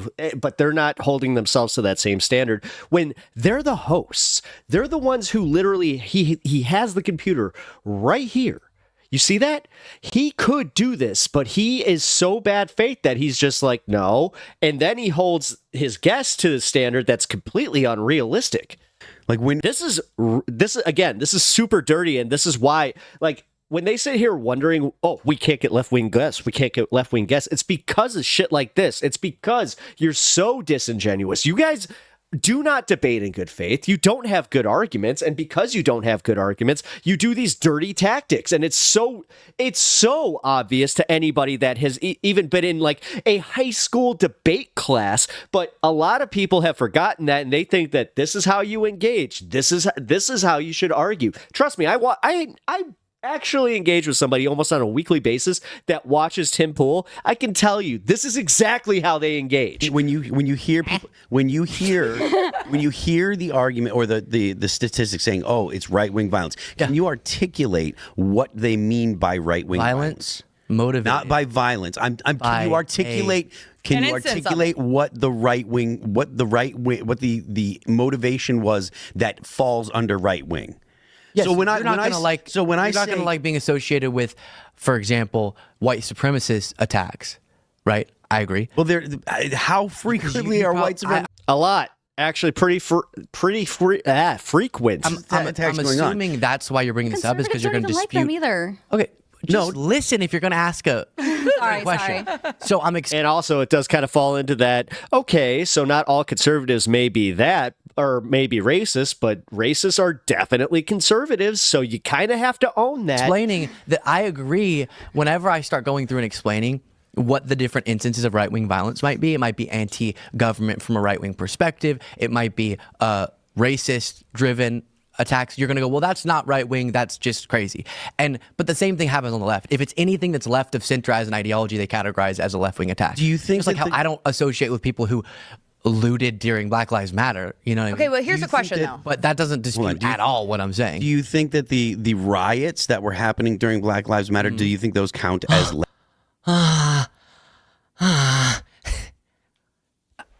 I said this in the first segment.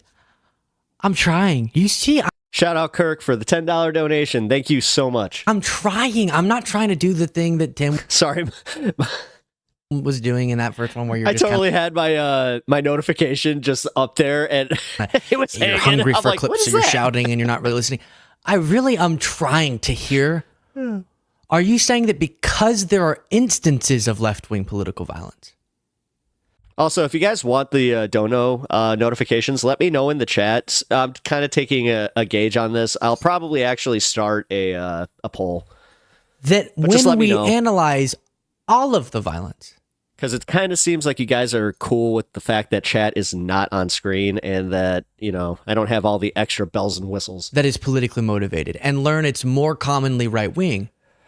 That's not true because you have an instance of a left and they kept asking, you're going to see, give me an example, give me an example, give me an example, give me an example, which on principle, I don't need to because it's not about the particular example. No. Because the reason I resisted bringing up a particular example is because of what you're about to see, which is whenever you do, then they get fixated on that one example and go, well, that wasn't that bad because of this or that or that. And it's, no. I'm not saying that I'm necessarily wanting to debate. For example, I have obviously brought up January 6th when they asked so many times for an example. And I'm not interested in hearing your whole monologue about how, January 6th, people were prosecuted too much or whatever. And so I'm trying to save you from having to debate the subject of that, and instead let's keep it on what we're talking about, which is political violence at large. And if we look at it at large, we learn that it's more commonly right-wing. That doesn't mean the left-wing instances aren't bad. Again, they are. And if they're the same magnitude of violence as a right-wing, they're equally as bad. Catch this idea. Both bad, one more common. But it's the same thing with crimes. When you say, actually, crime is going down, they'll go, well, my cousin experienced this. Okay, that's terrible. I'm sorry. But that's not the same as data. As left-wing. No, but they have 3 of them who agree on the point. Therefore, it looks like it is. See, again, it's the way that these people just view the way that this podcast is coming off. Like, look at the way that the election went. It was so vibes-based. You don't think that engagements like this are also vibes-based? Like, Luke is so good faith here. He has some pretty good points, but they don't give a crap. They would, again, he brings data. Data what? No, I heard this from my neighbor, and that disproves your data. And that's exactly how this is going. Extremists who committed left-wing violence, which they will be, and that's still not as prevalent, not even close, to right-wing political. My turn. So, okay. My turn. That's not my opinion. I'm just talking about the research on this. You're talking about research. I have to at least respect the way that she did that, and they also are respecting it. That is one thing in these spaces that I absolutely hate. Like, if you've ever watched The View, which I unfortunately had to growing up with because it was my mom's favorite show, but it's been the same thing since the freaking 90s. So, one person would make a point and then you would just hear 6 different voices coming in at the same time. That's why political panel shows like Dylan Burns, as much as I appreciate them, they're very hard to listen to because, especially if they're not moderated correctly, holy crap. So I have to give some credit here. I want you to name for me 3 instances that you can think of, 3 separate instances of right-wing political violence. Oh, okay. That's easy. Great. That's actually, I could do that right now. The Mark Kelly's wife. Who's Mark Kelly? The Arizona senator. The Arizona senator, oh God. I mean, who that is? Name. Yeah, she was shot at the baseball game. And then, that was when. Oh my god! So he brings up a point, and then she's just gonna feign ignorance to it. I don't know that one. I don't know that one. So that just because I don't know that one doesn't really exist. That was when. And then that was the shooting. See. And then Paul Pelosi. That wasn't January 6th. But Paul Pelosi. January 6th. A few examples. Wasn't Paul Actually, Pelosi let's guy? get to that because you think we're about to get into a whole January 6th thing. So, to be honest, in the moment, I was thinking, what are the 3 instances that recently have come up? Those were the 3 that came to my mind. But if they're so obsessed with anecdotes, go look up right-wing militias and the violence they do. Yeah. Proud Boys. You can go find the examples yourself. I'm not making I don't inform myself on nationwide phenomena by looking at a social media video of one attack, right? That doesn't inform you well. I need for such a statement like which one. Oh my God. These people are so such idiots that you could just put one of those videos up that has, a few dramatic cuts, a little piano music, oh my God, the Sarah McLachlan videos must work so well on these people. Or it has the opposite effect where they're just like, you know what, we need to make sure that we have a way to get rid of all these dogs. Gabby Gifford, that's who it is. Gabby Gifford. And I have to say, she was one of the delights of the whole campaign. When she went up with Mark Kelly, I gotta say, she did, it was some wholesome vibes, man. She seems like such a, just decent. Common. I don't know. A broader data. But then again, she was a politician, so grain of salt. And we can study over decades which one has been more common. Doesn't mean right-wingers, you're necessarily wrong because of that one fact. Just, can we engage thoughtfully with it, though? I'm not swimming in the world of everything has to be an anecdote. But that really moves people. It's fascinating. January. No. Actually, I would say that he did a bad job there because he could have played the anecdote game. He could have done it just as easily, but unfortunately, he was kind of caught off guard, and it was that thing where he's just like, well, I have facts here. Examples. But no, using the anecdote against them would be just as great because then it would kind of prove that it's like, nah, you're not really coming at this in good faith. Sorry, guys. Actually, let's get to that because you think you're being really smug about this. Right-wing extremist incidents in the U.S. have been increasing since the mid-2000s. Yes, that is just a fact. But the past 6 years have seen their sharpest rise yet. There were just 7 RWT incidents. Yep.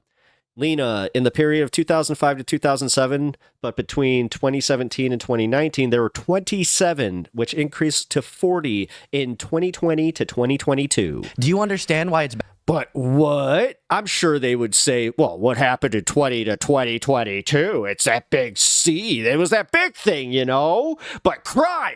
We have to pay attention to the crime wave that was going on during that exact same time period and harp on that. And we totally want to ignore the fact that was during that. Bad to try to block the peaceful transfer of power? Time out.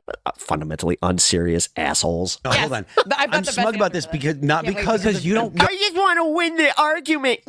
Care about maintaining the core process of I don't know anything about what I care about, so I don't know where Clearly, you get off. Your tone makes it very clear you don't care. My tone comes from the fact that you continue bringing up January 6th over and over and over and over. It's not just about that day. Would you like me to explain it to you? Yes. Whenever someone loses an election and doesn't have any overwhelming evidence or any evidence at all of outcome determinative voter fraud, and then justifies, and I can't wait for you to pull the thing that I know you're going to pull up because every person thinks they're going to dispute what I'm saying by pulling it up, and I'll say it what am I going to pull at all, refute it. But then you go through multiple allegedly illegal schemes that now he's not going to be prosecuted for because he's becoming president, but to block the peaceful transfer of power. Just forget January 6th for a second. Tim Pool's not here. The fake elector scheme that she wanted to talk about is an example of him trying to get in the house. Unlawful people who did sign forms saying we're the lawful electors, and then he was pressuring Mike Pence to accept those as the real electors so that Trump could stay president despite losing the election. You're going through the details about the January 6th, the things that led up to January 6th, the illegal actions that led up to January 6th, as opposed to the political violence. So you're bringing up the bad. No, right. So when you talk, why do you keep bringing up January 6th? It's the left wing's fault. We all know this. Come on. Explaining it's actually not guy's the only reason that this guy's not winning the debate is because he's not wearing a beanie. Just about the violence, the more consequential democratically thing I have a question.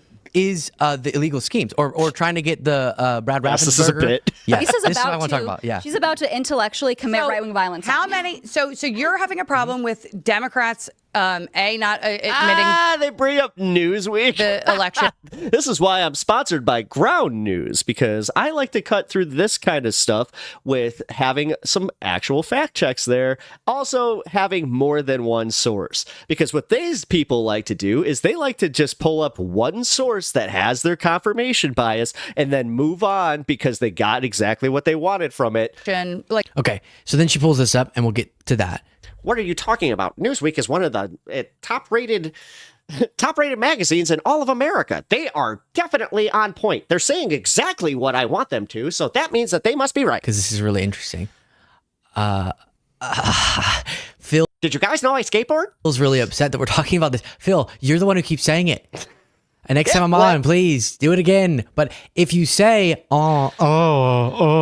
why'd you bring up January 6th? You see what I'm saying? This is why I didn't want to go there, because it distracts from the point that you wanted to debate. You said you wanted to debate political violence. I'm saying, here's all the research. You're saying, but Black Lives Matter summer. And I was saying, okay, that's what we use as an example. This is what we use to put all the examples together and then analyze them. So I'm saying this is our argument so far, but you say I need examples on your end to think that you're valid. So I cite one of the most consequential examples of political violence in American history, which is January 6th, violently trying to block the peaceful transfer of power because the sitting president at the time literally lied to a bunch of people and got them to storm the Capitol. And then you go, oh, you're so obsessed with January 6th. You brought up you're a triggered lib. You're just a triggered lib. The example thing. So I gave you an look at you. So triggered example. And that's a very valid example. But I don't even need to get onto the whole January 6th thing unless they wanted to, but clearly they wanted to, so then we go there. And then he gets upset at me for substantiating why I'm so obsessed with the attempts to block the peaceful transfer of power. I'm gonna prop clip this. I'm totally prop clipping this. I told you in the last segment about the Tim Pool appearances. I work really hard. One of the things that Maga loves is saying, we owned a lib. Or no, we owned. We triggered. There we go. We triggered a lib, right? So my goal is to make sure that my mood can't distract them from my words. So I try to stay really, really calm so that it's not about, oh, look, he looks triggered. It's just, listen to what I'm saying. Homie got a hand puppet. It's Tim Pepper. It still won't work, and they'll find a way to say it was all wrong. But at least I take away that variable of distraction, which is, oh, he got so upset. And yes, but that means I have to then process these outrageous experiences in front of all of you. So that's what you're saying. You're having a problem with Democrats, not admitting the election. Like Hillary Clinton did say that the election was stolen. She always says Russia collusion, Russia. Illegitimate, right? And then we had actual members of Congress. Just, do you want to explain, or can I? Actually, no, she didn't. She explained. She conceded, and she got that recount. Then went, oh. Now why that's not at all. Why is it not the same? It's not the same. Wow. I'm not bringing up, even though I think it was vile because they were doing it because of lies. I'm not bringing up the fact that senators objected or Congress people objected to the results. That actually is a power they have in Congress. Mm-hmm. I'm talking about fraudulent electors. The fact that distinction is not one that y'all understand. So semantics. Semantics? Semantics? Wait a minute. Having fake electors is now considered semantics when these people were like, this is illegal. It's literally illegal. Semantics. Against the law. Hey, what are you saying? It's okay for Democrats to object? No. Oh my God. Not even.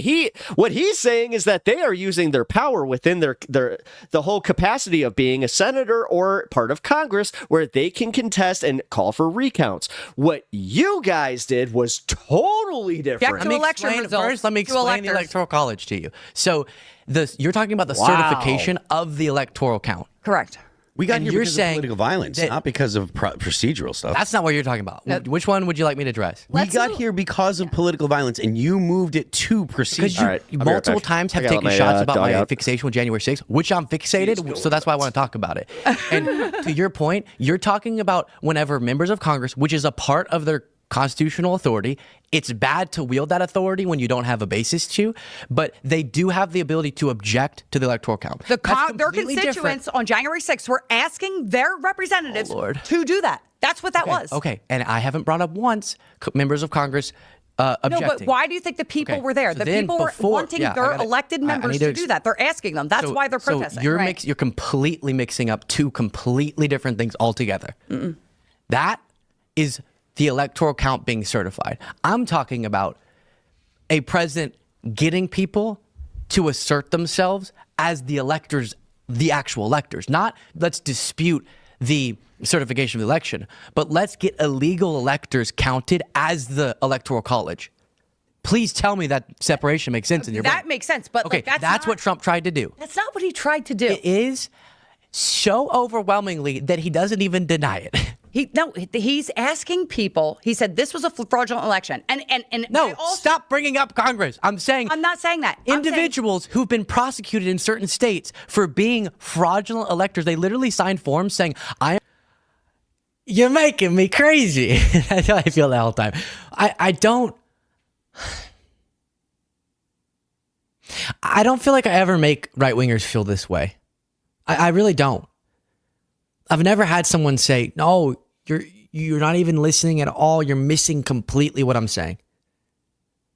Because I actually am trying to hear what they're saying, and then I'll address it. But it seems like my words are coming at them, and they're going, boom, boom, but still wanting to respond. But you didn't hear what I said, so why would you respond if you don't hear what I say?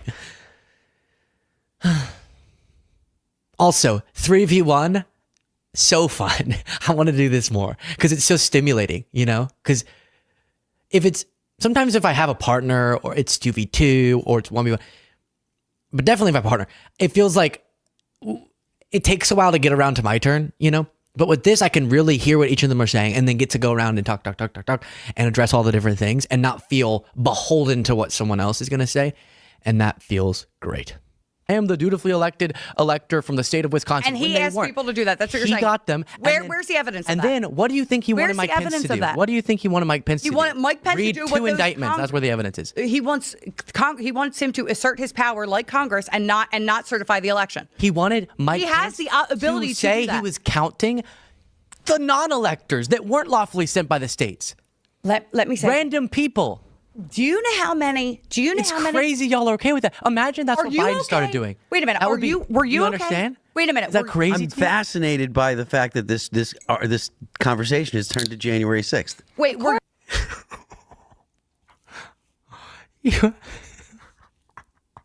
you asked me. You asked me for an example. A mud bath. So I gave you one. And then you said I was too obsessed with the example. So I explained why it's justified. Yeah, sorry. My lab decided to go and she stood right in the middle of a mud puddle and just started kicking. That was awesome. That's how we got there. Now I can't see my computer. Are you okay I will talk about this every time until y'all admit trying to block the peaceful transfer of power is bad. You will drive the conversation to this. Up the wall because yes, I will. One particular thing that we were talking about political violence, and now we've changed. We were talking about political violence, and now you want to take it to January 6th? Whoa, dare you! From political violence that on the left versus the right to procedure about January 6th. Yeah, procedure. Oh, okay. Wow, you can use that word? So you're going to literally sit there and be like, oh, she was going to try and steal the election with procedure in Congress. But this is what you consider procedure? Again, fundamentally unserious. What the? That's not even mental gymnastics. That guy literally just tripped on his own dick and just was like, and somehow made an argument. Let's all take a breath together. First, you cannot change the. You're trying to deflect the fact that you went from. We were talking about violence, and you're so triggered. You're just so triggered. Calm down, you liberal. Come on. Oh my God, this is why nobody invites you on shows. You are the one who brought up January 6th when I alluded to that violence. You're the one that brought up January 6th because she asked you for 3 options, and one of them was January 6th, and so we started talking about the violence on January 6th, and then you said, well, no, let's talk about the illegal actions of President Trump. Yeah. All right, wait, time out. That's changing the subject from political violence. Okay, right there, that little bit of silence where it was just like, yeah, you just made my argument for me. I said, do you want to? I said, I'm gonna. You know why though? Because you went. I love that he leaves emotion out of it. I just wish he would be. I just wish he would unemotionally accuse her of being a lying grifter. Yeah, that'd be nice. Linda Lincoln, welcome to the program. I appreciate you stopping in to chat.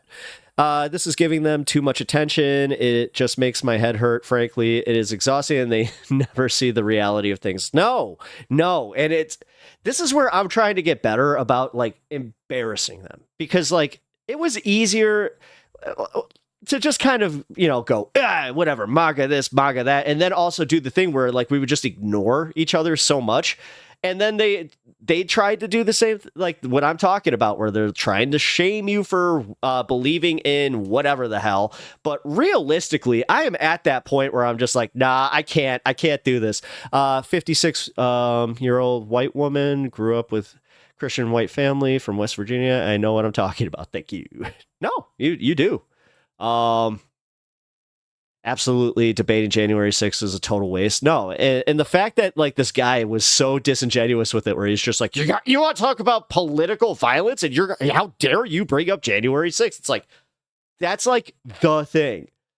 Anybody from any other country hears American political violence, and immediately I'm going to just go out on a limb and say, I think that's what they're referring to. And all you can think about January 6th. Sorry, I don't want to do your voice. That's silly. And I went, and I was. He has to do that because we know that the left-wing political violence is way more prevalent than right-wing. That's why I stopped talking. We have a peaceful transition of conversation to move on from that fact. I know you were looking up earlier. Can you show them the research on political violence?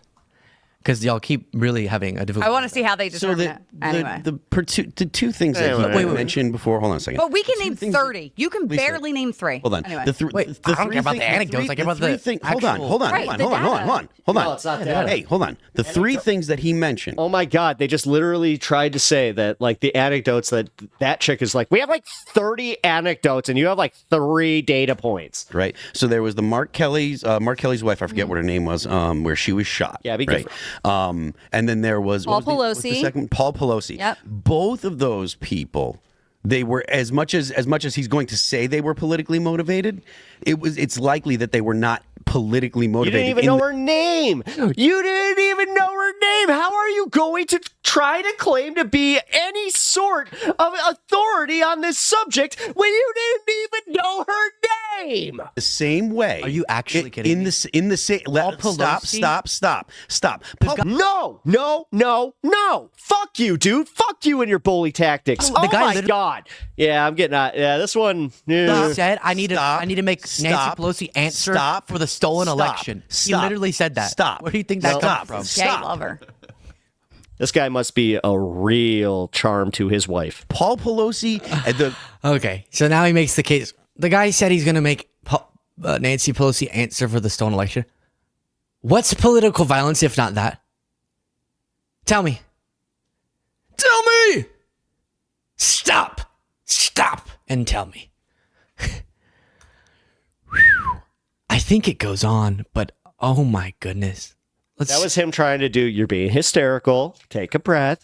You're being hysterical. Stop. Let me just see here for a second. Everyone just pause. Hold your horses.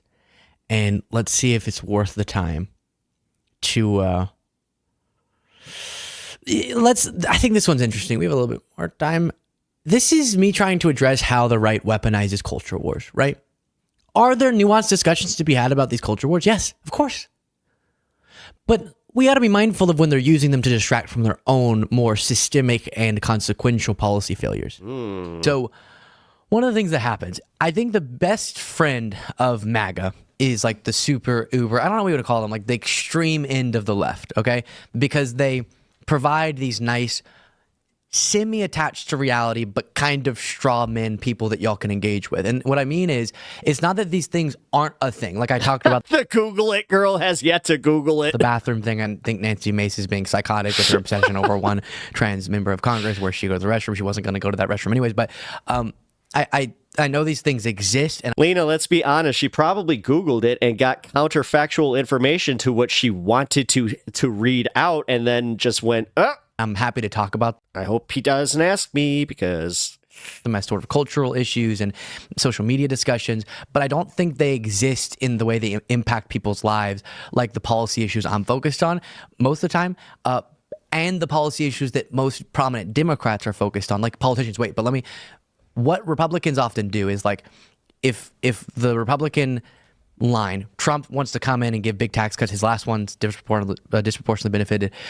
wealthy folks, and then he wants to do these tariffs that will spike prices. And if he actually was really clear and transparent about what he wants to do, then I don't think people would vote for Republicans as much, because their economic agenda is trash. They have a worse economic record over the last century.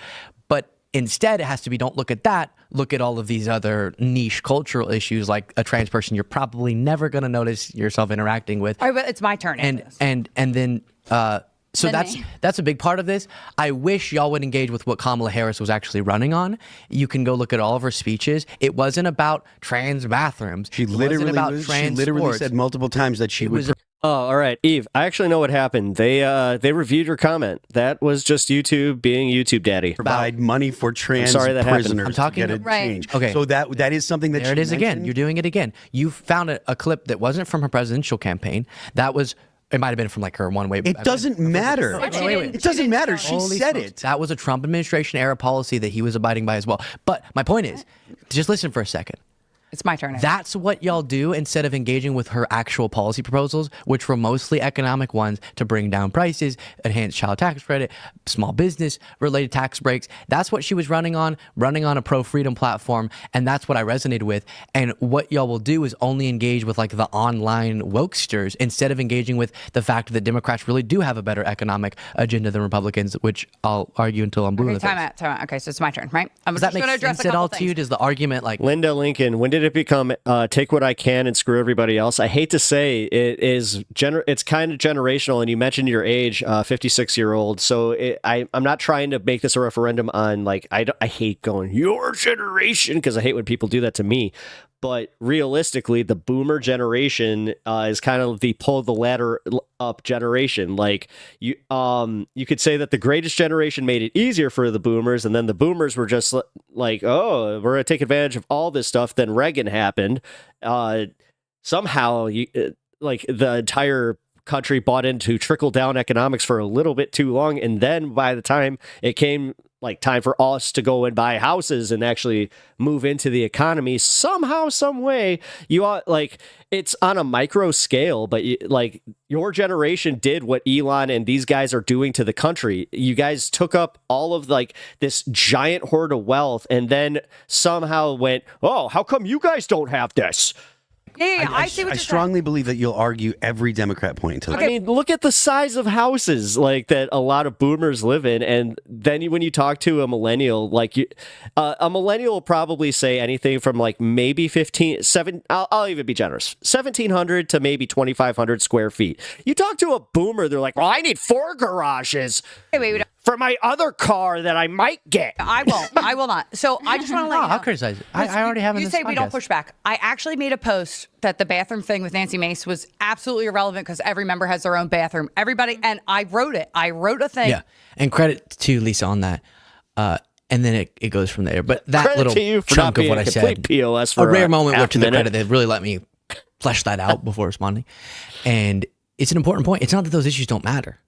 And you've seen, I know we have a lot to take. When the trans, I mean, that's exactly it, though. Thing came up. I was very outspoken about how. But then you're like, the generation is literally sitting here. This is why it's become such a meme, where it's just like, oh, pull yourself up by your bootstraps. Less avocado toast, less cups of coffee, and then if you guys just saved, maybe you guys could get out of this. Crazy Nancy Mason. I can and will not argue with any of that. Trying to ban one member of Congress, Sarah McBride, from. I appreciate that, Linda. Thank you.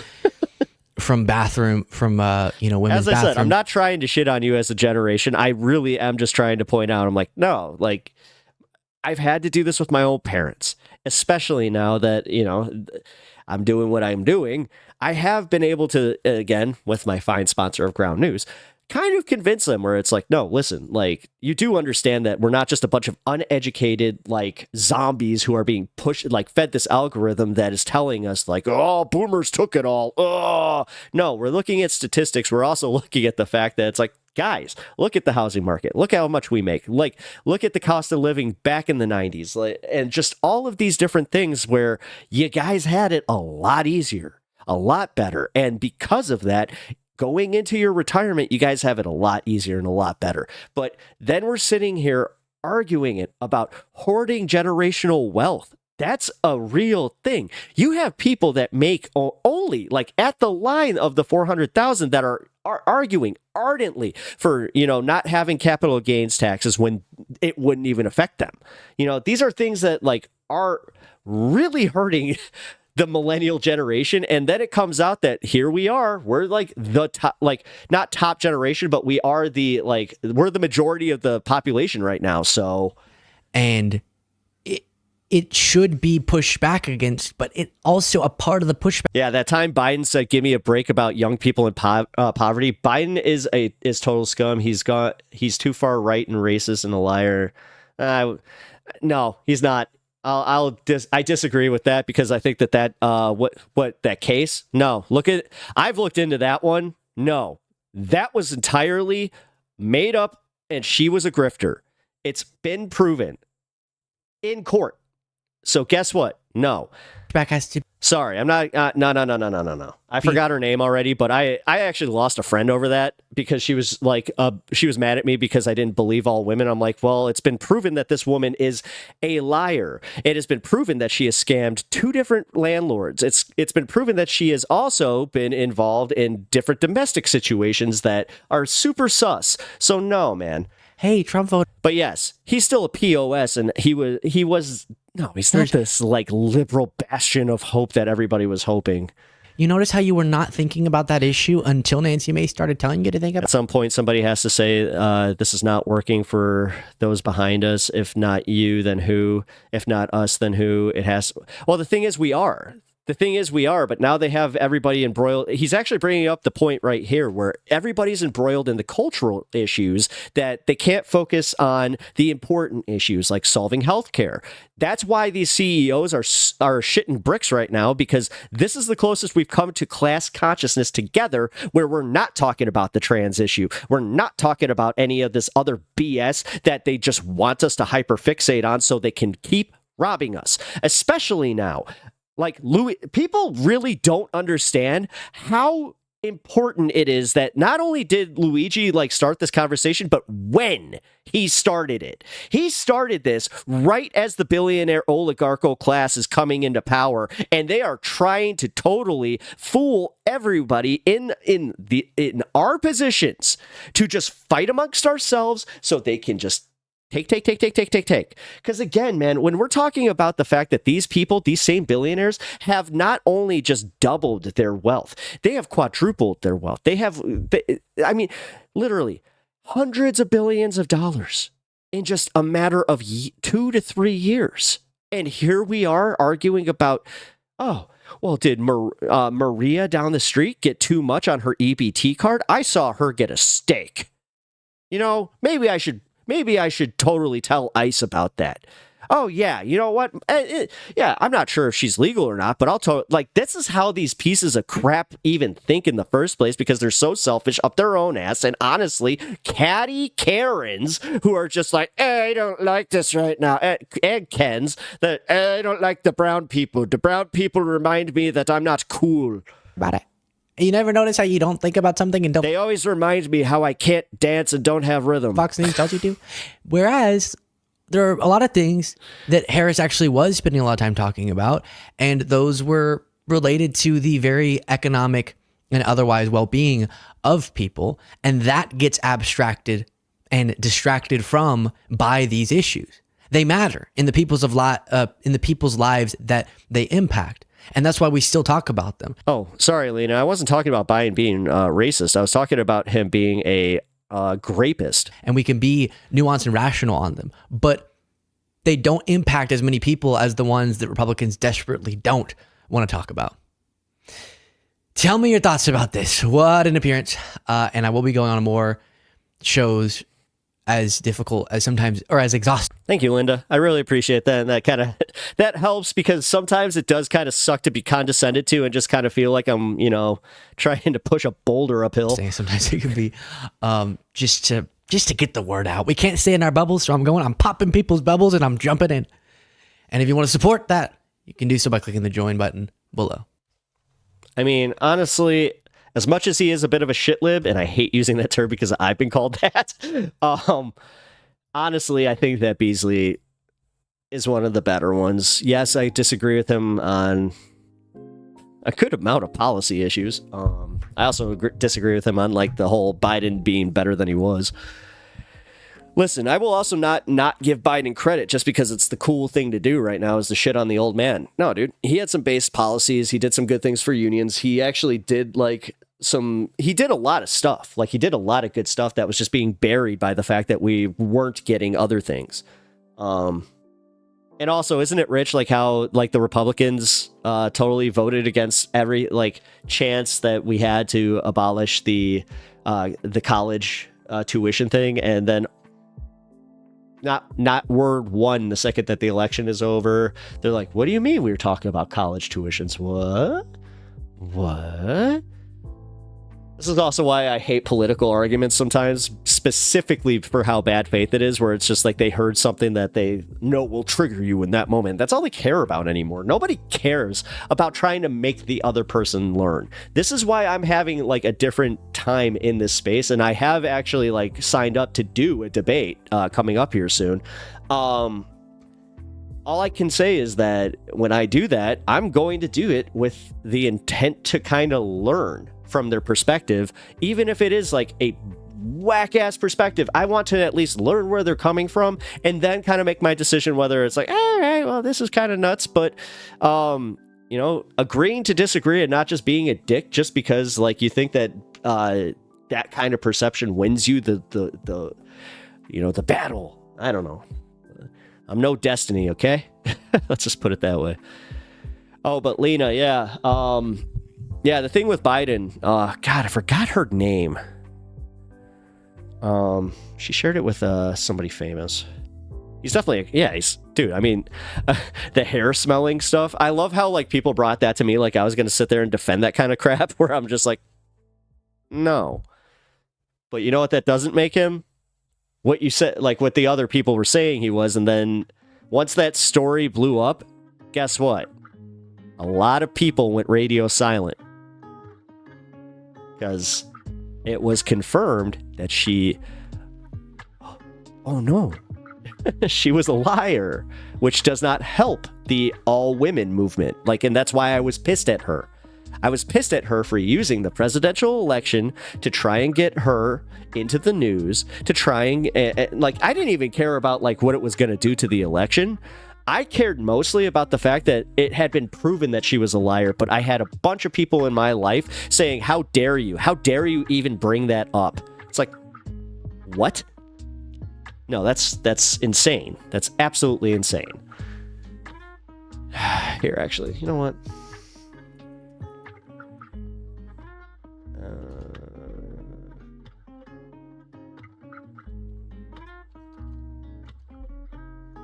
Yeah. By an accuser indicted.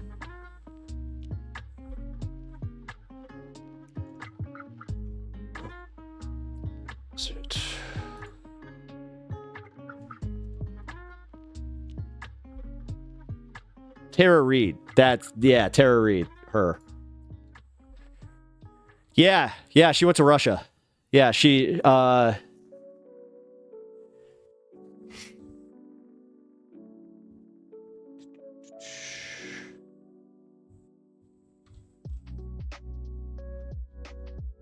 information.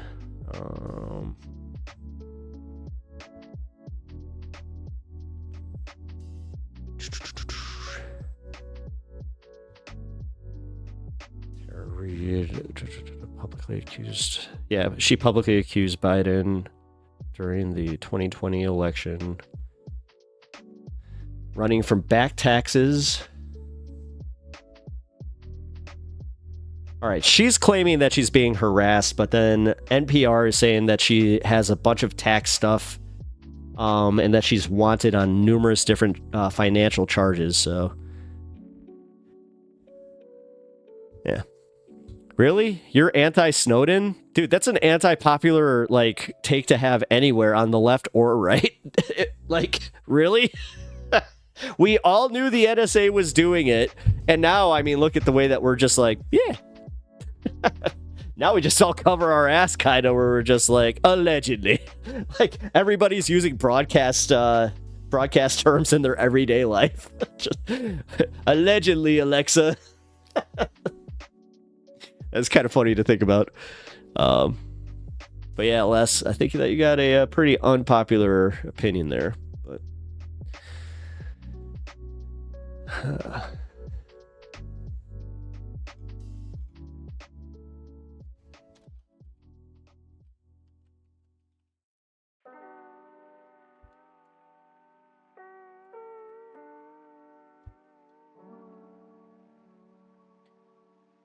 Biden accuser Tara Reid bolts U.S. for Russia.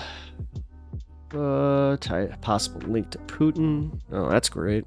Not just a Russian sympathizer, but she's on.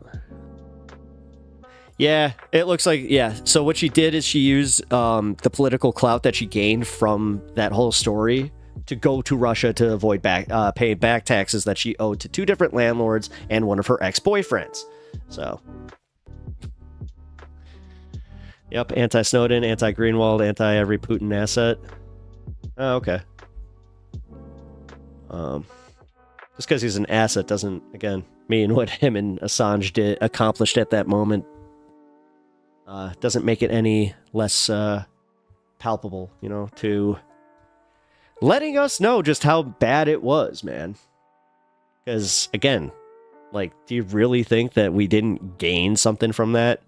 You don't think that it's, like, the fact that we're going on with the whistleblowers from Boeing and all these other places, like, these people are just getting murked left and right, you know? And the news is just conveniently ignoring those stories. Did you hear about the other one that just happened? Like, this keeps happening. So, but anyway.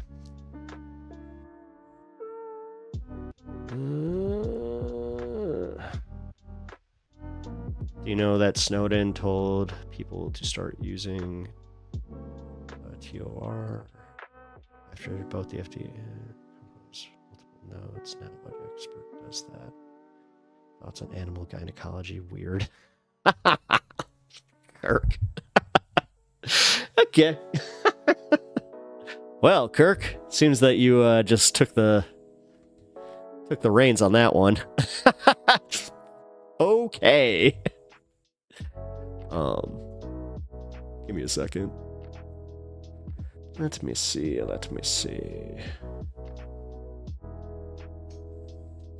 Aegis defense, status coup.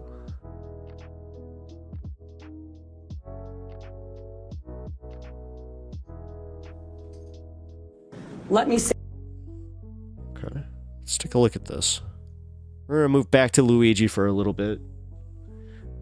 It's going to be a Luigi heavy program, but we got Jamie Peck saying some more that she, I guess, couldn't say on Cuomo. So let's take a look. Say this plainly: there is no heroism in what Mangione did. If you want to talk about hypocrisy, do you think these people care about the lives of the people being murdered by a U.S.-backed genocide in Gaza? Of course not. They care about this guy's life because he is a member of the billionaire class. Hey, it's Jordan. I am in Flint, Michigan, East Palestine, Ohio, Tumwa, Iowa. Please support the only independent outlet on the ground covering what the corporate media covers up. Oh, that's awesome. I actually really appreciate what he's doing here. All right. Hey, it's well, Jordan. that's an immediate Delighted subscribe. to be joined by Jamie Peck, a longtime organizer in New York, and you are part of a fundraiser for Luigi Mangione, the alleged shooter of United Healthcare CEO Brian Thompson. And you were on corporate media earlier in the week, so we'll get to that later. But first, I wanted to ask you, this is not your first rodeo. You've been organizing for healthcare, on climate, on so many things over the years. What kind of sparked you to get involved, particularly in this case? And I should say the fundraiser that you've helped organize already is at nearly $191,000 raised for Luigi Mangione's defense. Yeah, so that's a really good question. I think the folks organizing this fundraiser, we believe that everyone has the right to a fair trial, especially those who've taken action against the billionaire class that is just parasiting off the rest of us. But it seems like a really inspirational moment for a lot of people. A lot of class-based anger is bubbling up to the surface. And, it's not all the time that people express things like that. And I think it really shows signs of realigning American politics from left, right, whatever that means in this day and age, to top, bottom. And I think we need to do everything in our power to keep that momentum going and see how far it can go. Yeah, I've been covering the progressive movement campaigns for almost a decade. I really can't think of anything. Les, I actually know who's going to get this money, because if it doesn't go to Luigi, it's going to the people that are stuck in Staten Island, and Laura Noddy is going to be heading that. If you want to look into her organization, I mean, you're being a pessimist and kind of a dick about it, because honestly, no, for you to call out like this specific sect of the left, bad move, bro. Because this isn't Jill Stein. This isn't somebody that's just trying to organize for herself and then just kind of take off after, she's already done her grift. Until now, that has basically been not tribal and actually like cross-partisan. Like Don Jr. tweeted out something trying to like be negative against Mangione, and the right wing kind of turned on him. In my audience, I'm seeing kind of across the spectrum, left, right, libertarian, no label.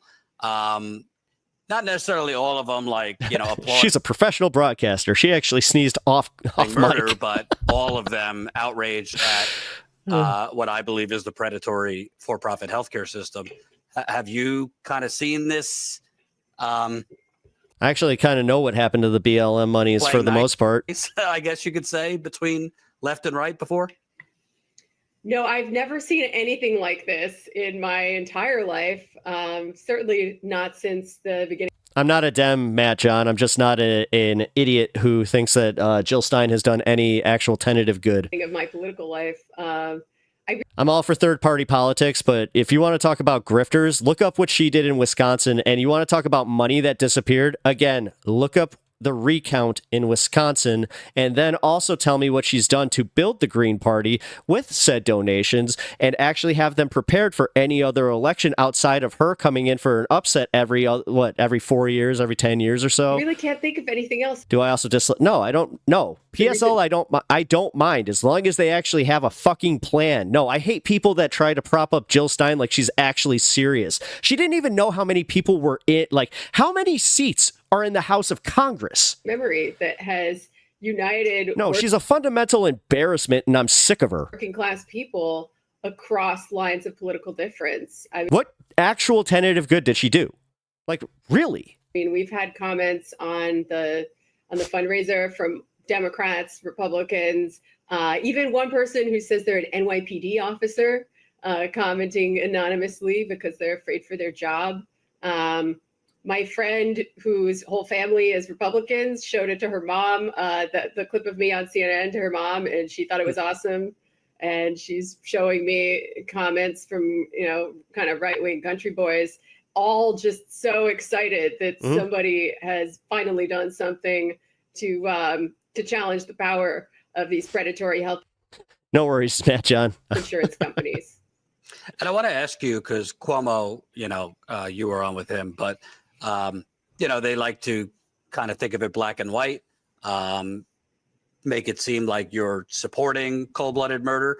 But I do believe two thoughts could exist at once. I mean, I think at this point, the easiest way to summarize my opinions on Jill Stein is that I just really don't like her as a person anymore. Like, I think that she is a fundamentally unserious person, and she has too much support just because she's like now the go-to third candidate, and it's dumb. She never gets more than 1%. She always comes in saying the same crap. I mean, just watch her interview with oh my God, with Mehdi Hassan, and I mean, that's enough. So my audience, I'm not saying go get your guns and shoot down people, but you could also not shed a tear for somebody like Brian Thompson. I supported De La Cruz, but Stein was a more serious candidate than West. Yeah, I think that West was the second that West went to the green, or God, I forgot what he did, but once he shifted, I automatically was like, okay, he sees the writing on the wall for what this is. Thompson, how do you square the morality of it? Would I pass a migrant test? I don't. I actually might not, because one of a worker that I used to work with, he got his legal citizenship, and I was helping him study up for his test, and I just remember like at that time going, I don't think I'd pass this. As far as kind of thinking this is a good thing, that this is. If his family requests help for his defense and posts a site online, I might think about sending it. We'll never give a dime to a third party who has no real connection to the accused. This isn't a party, though. This isn't like a political party that's trying to do it. This is a defense fund for just like outside representation for Luigi Mangione. And on top of it, how do you know his family is in full support? They haven't even come out and said word one. So kind of sparked an outrage. And the fact that they are rich. But also at the same time, not advocating vigilance. What started the People's Party, then went to the green. That's what I'm. Yeah. That's it. But refused to earn the nomination because he's too big of a celebrity academic. Matt Walsh looks. Anti-justice. Yeah, I mean, obviously we can't advocate acts of violence and murder on television or what have you. And the organized left does not tend to plan and execute things of this nature for a variety of reasons. No, and this is also where I say it's like, no, this is not a left or right issue, man. And that's where it resonates with a lot of people. Because, like, as much as a lot of YouTubers and, like, people on the online space would love to just be like, this is how all leftists act, you have a lot of people in their own audience going, nah, dude, nah, my dude, this ain't it. But the fact is, it happened, and it's going to keep happening as long as we live in a system that systemically murders thousands and thousands of people each year with this insane for-profit healthcare system that is fairly unique in the developed world and not providing people with socialized healthcare as a right as citizens. It's going to keep happening as long as these conditions exist and as long as the sort of officially sanctioned avenues for change have absolutely no impact whatsoever. People aren't stupid. People could see that.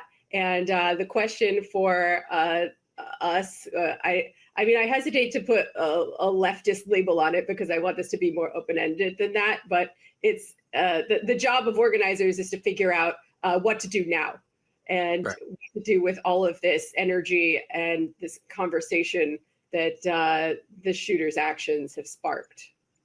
And I want to play a clip for you.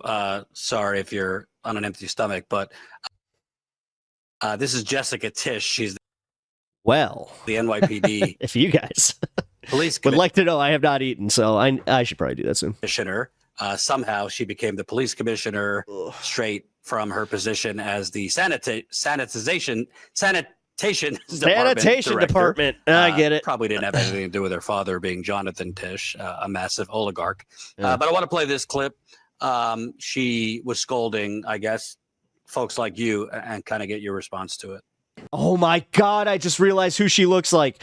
Has anybody in this chat watched I Think You Should Leave Now? I think that she looks like Tim Robbins. As DA Tom Bragg Robbins. said, Luigi Mangione is now formally charged and indicted for murder. And let me be are you sure? Perfectly clear. In the nearly 2 weeks since Mr. Thompson's killing, we have seen a shocking She's just here for the zip line. And appalling celebration of cold-blooded murder. Social media has erupted with praise for this cowardly attack. People ghoulishly plastered posters threatening the other CEOs, with an X over Mr. Thompson's picture, as though he was some sort of a sick trophy. And yesterday, the New York Post reported that some extreme activists were circulating a deck of cards with other most wanted CEOs to be targeted for assassination. These are the threats of a lawless, violent mob who would trade in their own vigilantism for the rule of law that protects us all. Couldn't even say it right. Let me say this plainly. There is no heroism. Just because you put you have a blue cashmere on it doesn't make you any less of a boot. What Mangione did. There's more to that kind of lecture, but I wanted to zero in on the stole a life part because I think something that's kind of come up from this is kind of redefining what murder is, redefining what violence is. And, I've been covering the fight for Medicare for all for many years. We've been out covering protests. There was 0 CNN cameras, 0 New York Times people out there. But when she says stole a life, it seems like some lives seem more valuable than others, but I don't see them having press conferences or creating hotlines. Yeah, I was too distracted by her velour. Kathy Hochul, the governor, is now reportedly considering a hotline for worried CEOs. They don't seem to worry about. It's like when you walk by like a Squishmallow or something at like Target, you just have to pet it. The stolen lives that are lost because of delays, denials, and all that. Yeah, no. If you want to talk about hypocrisy, do you think these people care about the lives of the people being murdered by a U.S.-backed genocide in Gaza? Do you think they care about the life of Jordan Neely, Michael Jackson impersonator who was mentally ill and had his life snuffed out by a racist vigilante on the subway? Do they care about the lives of all the people murdered by police every year? Disproportionately black and brown people. Are you kidding me? He was just a homeless guy. That's all we want you to say about him, because we can't be reminding people of humanity of the what? Well, they're not. Listen. If you don't at least earn 20K, I mean, I'm being generous. If you don't make at least 20 to 30K a year, how can we even call you human? No, of course not. They care about this guy's life because he is a member of the billionaire class. Mm-hmm. And I think it's very telling that they are coming down so legally hard on him with the first-degree murder charge, as well as the terrorism charge, right? Because first-degree murder is typically reserved for an officer of the state. I thought that Yes. And Scott, she was a host on the Majority Report for a long time. The state and the corporate sector were supposed to be separate. I think they're tipping their hand a little bit. Her name is Jamie Peck. She does a lot of work with the, all leftist chapters at this point in New York. I think she's been part of every one. Where that's concerned. I also think the terrorism charge really shows where their priorities lie and is a misapplication. The very definition of terrorism involves generally the intent to instill fear in civilian populations. There is one tiny class of people that's been made to live in fear by this. The vast majority of regular people are not afraid. When she said he endangered New Yorkers, plural, that's simply not true. There is absolutely no evidence that one of these days I'll play an old Majority Report with her and Michael on it. Anyone else was ever in danger other than the single CEO. And again, sitting atop a health insurance company that is the largest and the worst offender in a country full of horrible insurance companies, waging a downward-facing class war, killing a 9/11 worth of people every week.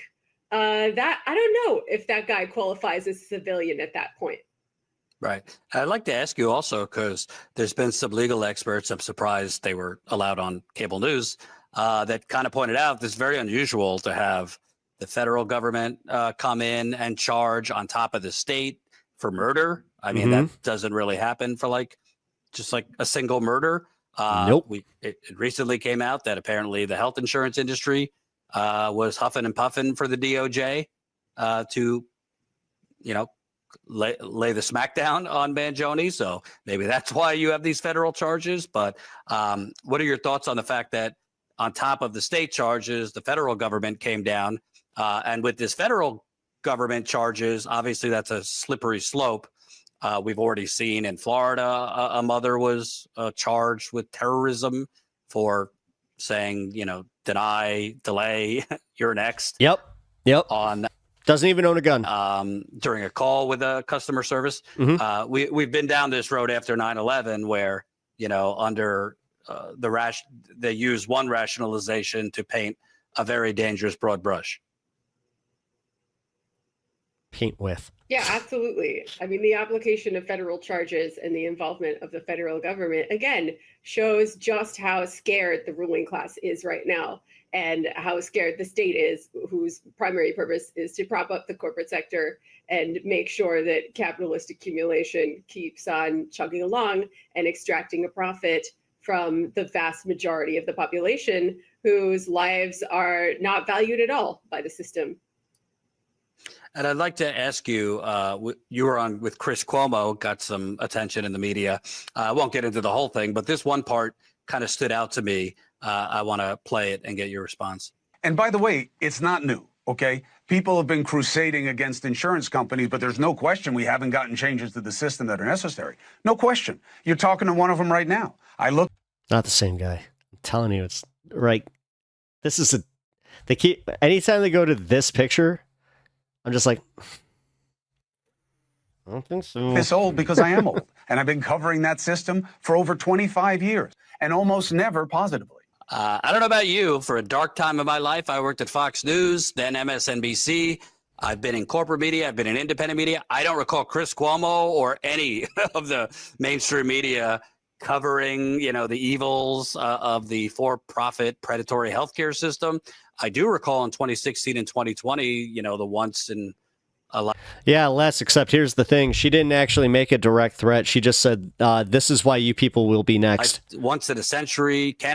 I mean, if you're going to say that that's a direct, seriously, I like how you try to do the contrarian thing. And I understand why you do it. I appreciate it. We always need a devil's advocate to kind of at least see where they're coming from. But on this one, come on. Candidate we had calling for universal health care. Well, I do recall them, basically putting out talking points from United Healthcare. What are your thoughts, not just on Chris Cuomo, but the media seems to be very focused on Luigi Mangione, less focused on the unnecessary corrupt middleman, which is the for-profit healthcare system. Yeah, I mean, it's incredibly disingenuous of him to claim that he's been crusading for universal health care for all these years. Even, let's say, for argument's sake, that he has, okay? Let's say he's been reporting negatively on the for-profit healthcare system and advocating for Medicare for all for 25 years. Where has that gotten us exactly? Are we any closer to a single-payer system than we were 25 years ago? I don't think so. So clearly, something more than news coverage needs to happen. And for you, you've been an organizer in New York, healthcare, other things. How, in your view, do you use this, even if you're not outright supporting what he allegedly did, but how do we use this to actually organize and agitate for universal health care? Because frankly, I mean, the progressives in Congress have, not done much on that score. We know not just AOC, just in general, the squad, Bernie's done what he can. So we don't really have political solutions to that. We have Trump coming in, so there's obviously going to be a lot of focus on trying to stop what he does.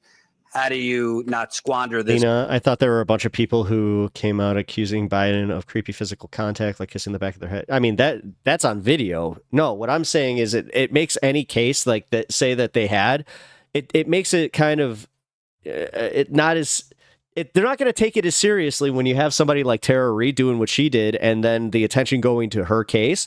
And like, say there was actually somebody that was, and they can't get their case heard because of somebody like Tara Reade. See, that's my problem. This moment, if you're organizers across the country trying, to seize this opportunity.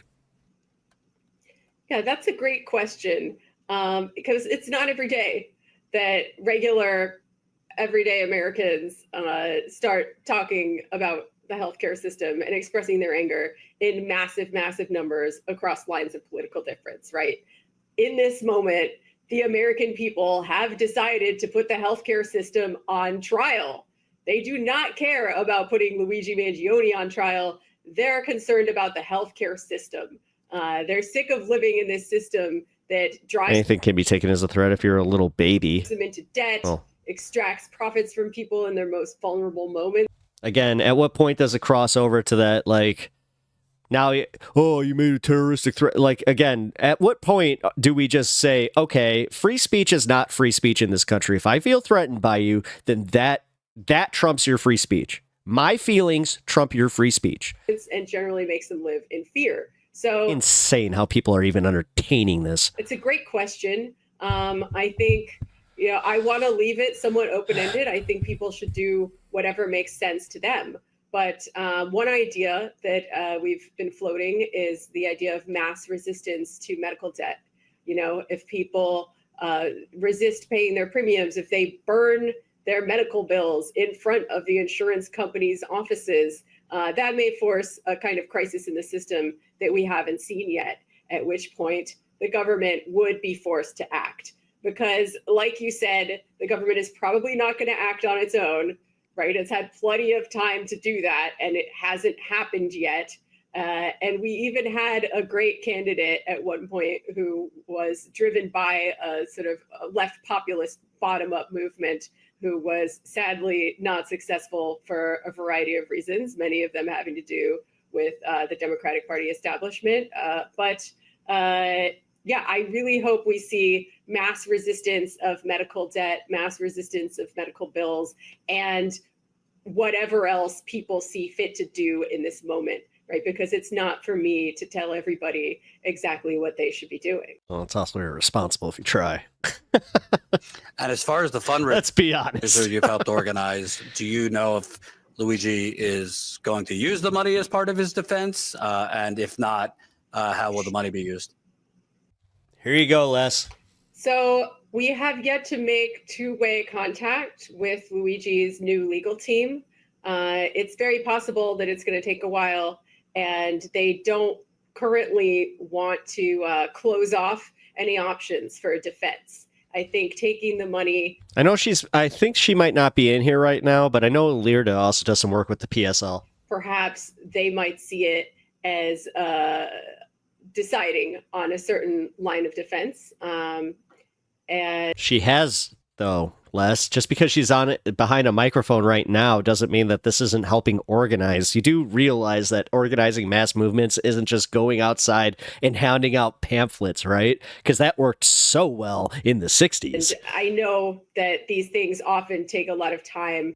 Also, a lot of those people definitely maintain their politics. To get settled and determined, especially in such a high-profile case like this one.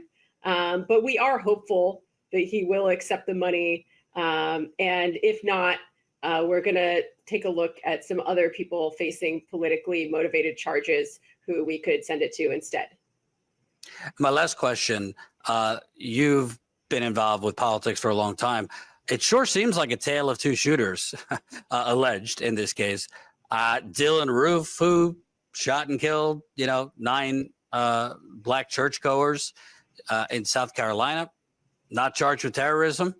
There's actually a decent amount, man. Like, how long has the Burn been in Congress, and how many bills with this real support has he brought to move the needle on healthcare?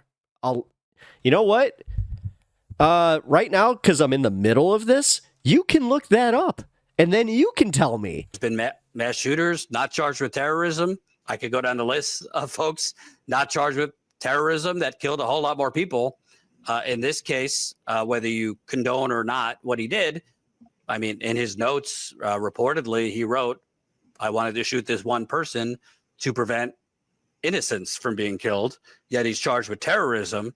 What are your thoughts on it? It sure seems like, I mean, they were able to turn this around in a week. Terrorism charges, first-degree murder, which, as District Attorney Alvin Bragg said, is typically for serial killers, typically for people who kill police. Seems like this victim has been elevated on a higher pedestal.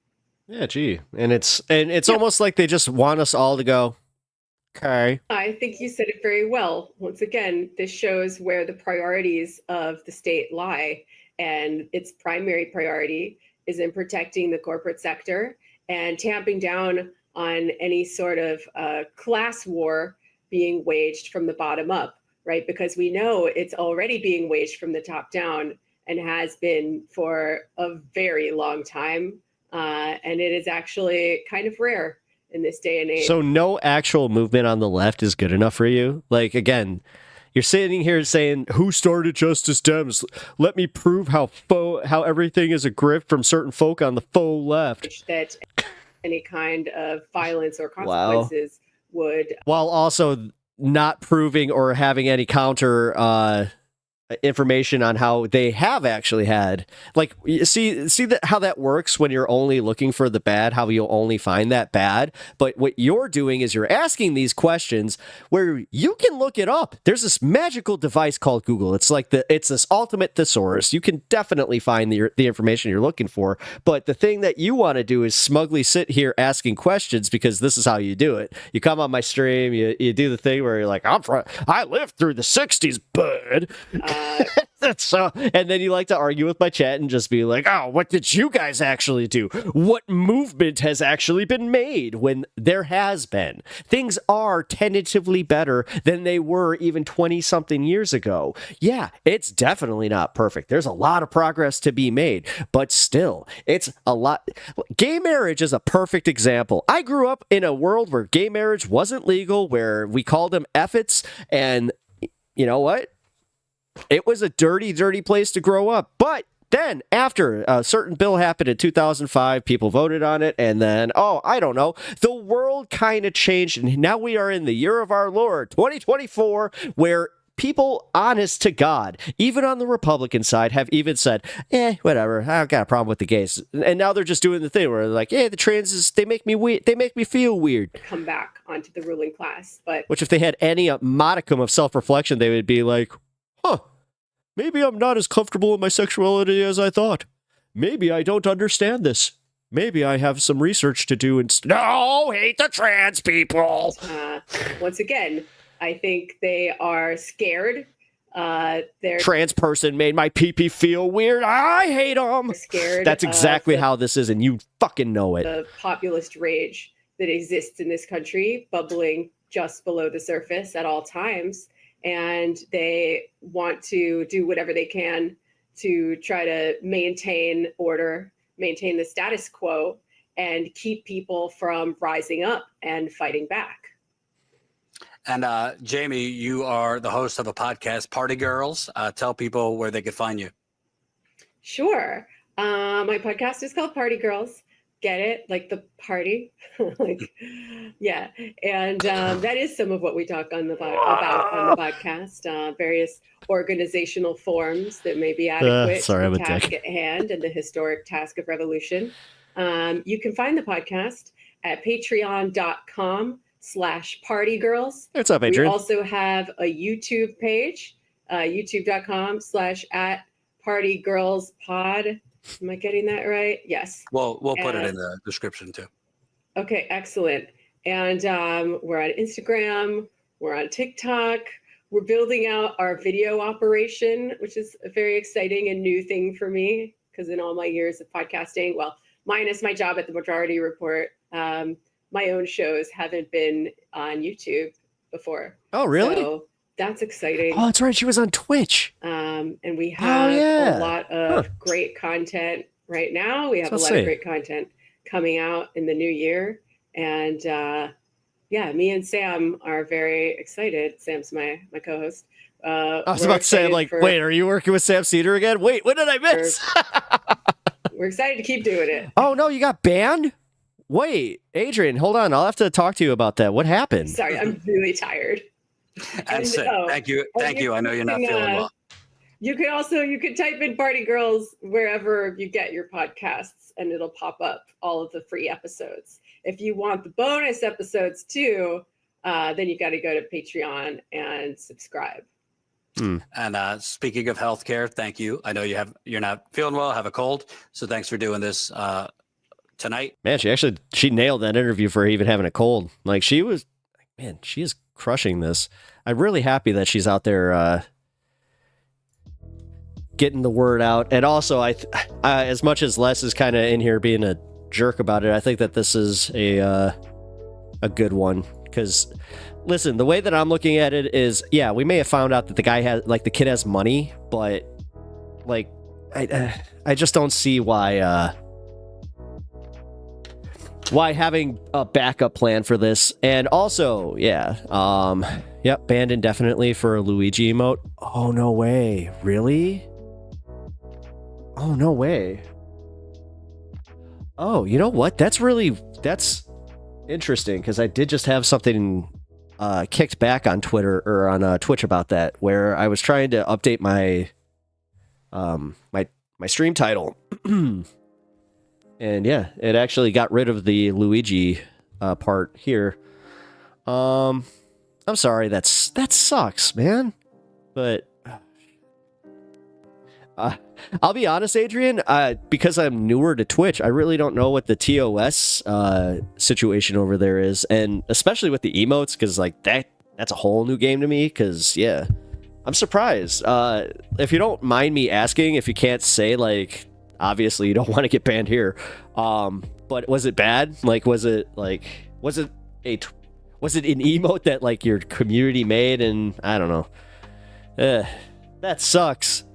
I legit feel really sorry for you, and I'm also I got that pit in my tummy where I was just oh no, no, they could come for me if I make that mistake too. So yes, please just tell me what not to do, and I will make sure that I do not do that.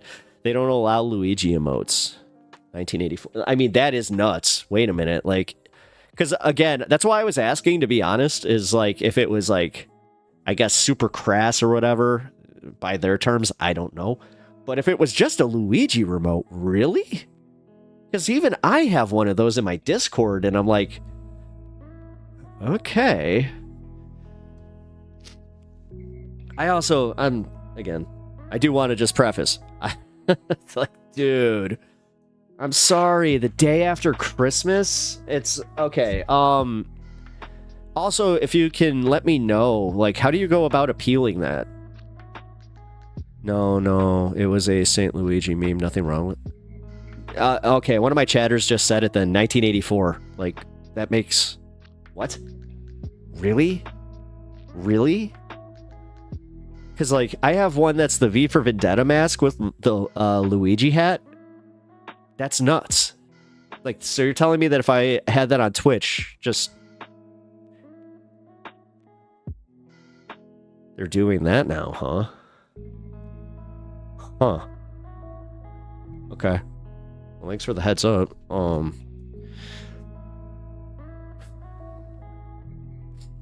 Okay, so I'm assuming you appealed that, right?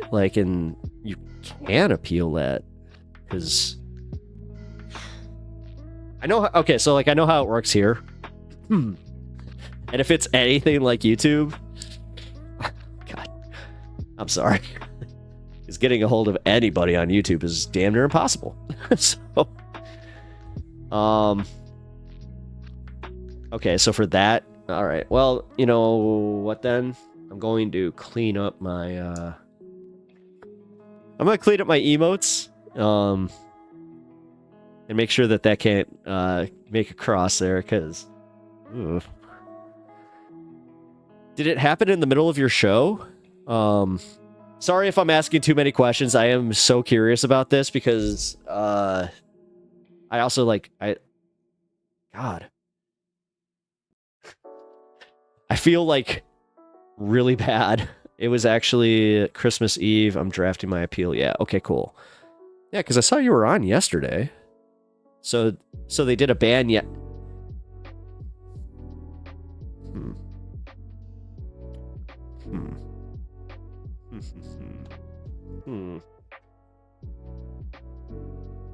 Yeah, I'm all no. Okay, cool. Thank you.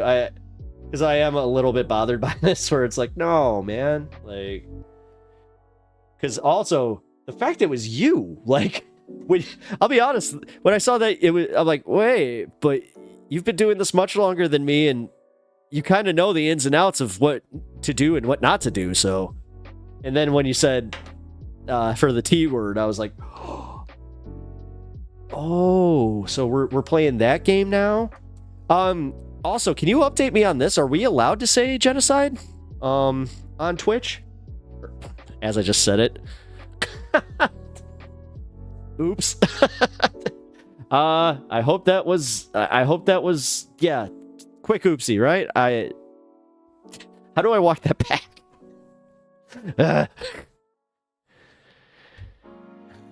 Man, I hate the fact that I have to essentially go to Reddit just to be like, Lita, wow, Luigi, Mario, come in to help me, Mario. The ghosts, they got me locked down tight. Oh no. Oh my god, I literally just pictured the game over screen from Luigi's Mansion 3. I saw that a lot. Especially on the specific level where it's like a round pool that swirls. It was so annoying. Mario, they have pushed me too far this time, Mario. Oh, Mario, I need you to come and visit me. Mario, do you have anything for commissary, Mario? He just pops out of the toilet. Brother, I have brought you something. We're going to get you out of here.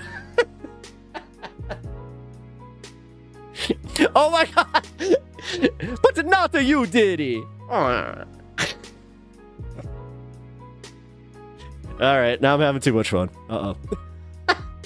Don't let me get out of Mario stun lock. I'll be there for like a half hour.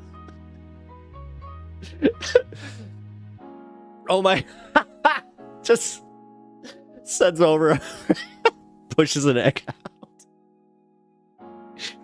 Oh, there's so much you could do with it. Oh, I'm just also picturing Daisy.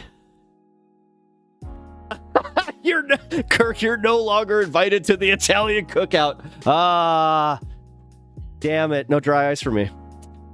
Dry ice. Wait, Italian ice. Damn it. I ruined the joke.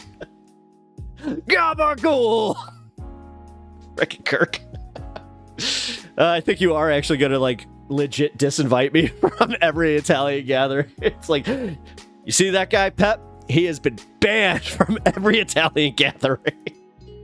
Joke's on you. My wife is Italian. Well, part Italian. They're both gonna get out through the pipe. Well, I mean, that's the thing. I mean, they arrested Louis. I mean, I'm just gonna assume that there's no bathroom.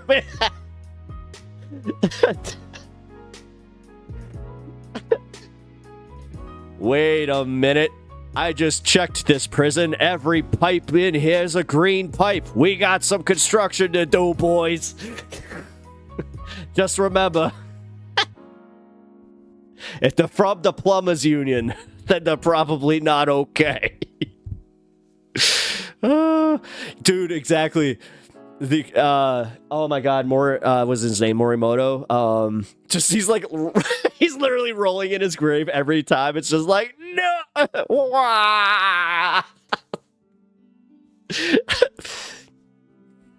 Just bring some cannoli and all will be forgiven. Hey, I got some good cannolis, especially here in Chicago. Man, we got this place Mariano's. It's one of the bigger ones, but surprisingly, man, oof, they got the good cannoli. I'm not gonna do it. I'm sorry. I now I really do feel like I'm appropriated being an ass because I'm just like, eh. As I said, can't get more un-Italian than me. Do you like matzo ball soup? That's not Italian. I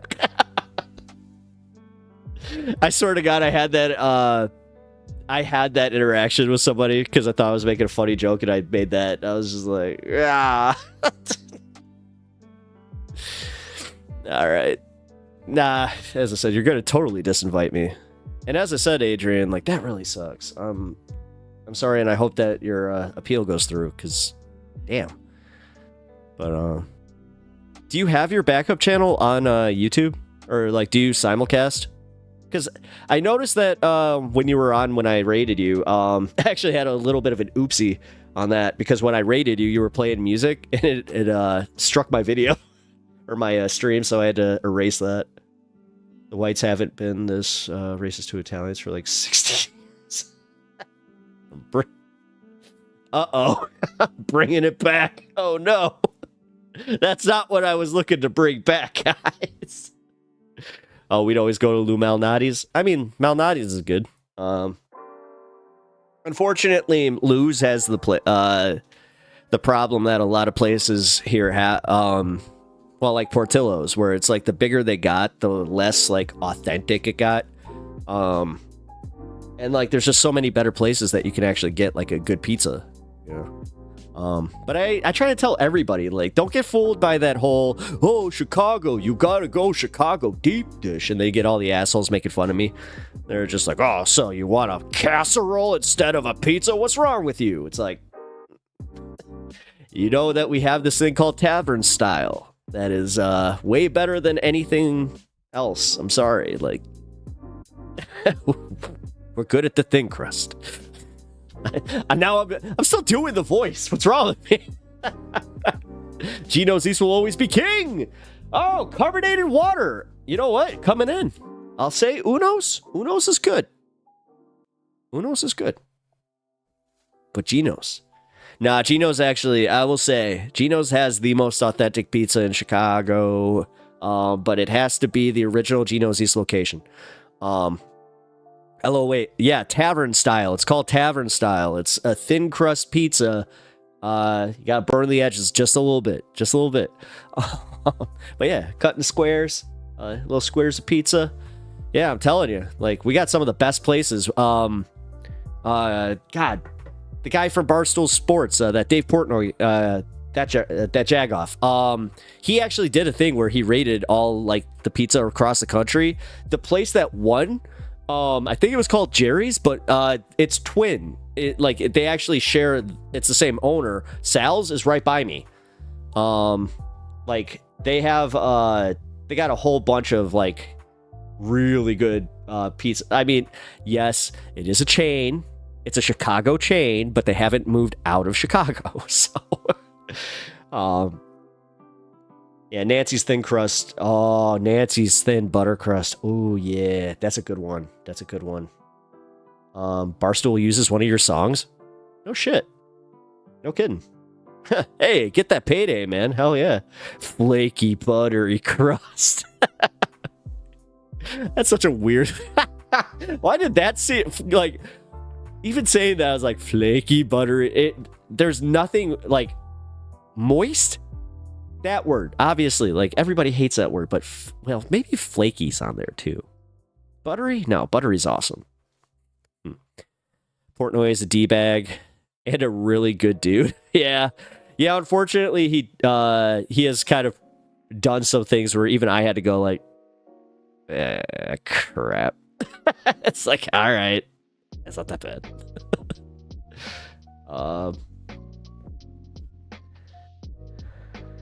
How often do I think about Rome, Mr. Pepper?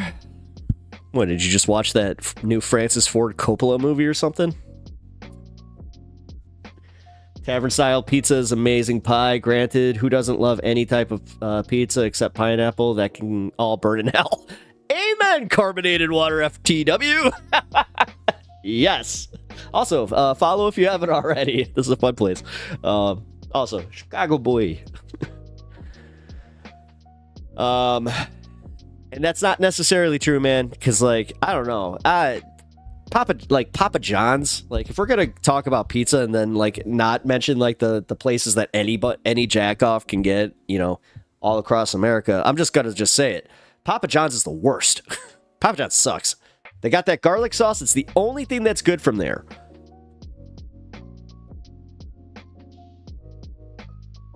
I don't know what that is. You sound fancy. Oh. Well. Sorry to go all fancy on you, Duke. Didn't mean to gussy it up too much. Oh, man.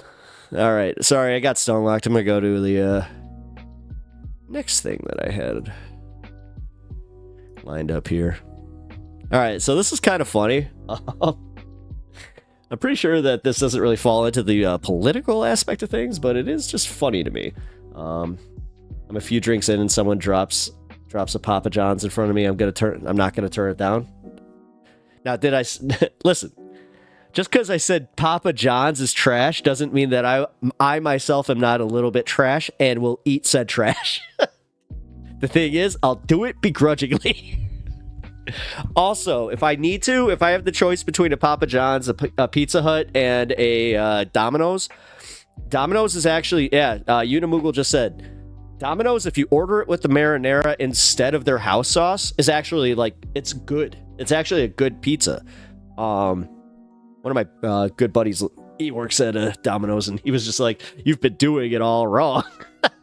So, I always appreciate that, where it's just like, no, dude, if somebody works at a certain place, they're like, here's how you order it. And this, it's the same thing with the Burger King. It was actually the same guy. He used to work at BK. And he just told me, he's like, yeah, anytime you go to Burger King, just make sure you say FOB or off the broiler. And it's changed my life. Now I never don't get a fresh burger. So, yeah, I'm going Domino's every time out of the cookie cutter shops. Yeah. Plus they got that, they got like more fixins. Like they got wings and like, I don't know. Domino's is just more reliable, I have to say. Like out of all the places, they are the one that like, But if I'm going like, again, oh God, I love that I'm having this conversation though. Yeah, Sal's, Chicago Sal's is a good one. But if I'm going to go base, because he said it, Geno's East is probably one of the best ones. Uno's is a good one, though. Uno's is one of the original pizza places in Chicago. They'll actually say it's the original, even though Geno's technically will also say they're the original. Still to this day, don't technically know. But the lore behind it is, one of them is. And they're like right across the street from each other. So it's kind of funny. Let's see. There's another one. Well, no, that's not fair. You guys wouldn't know that. Because they got another place right off the blue line that's really good.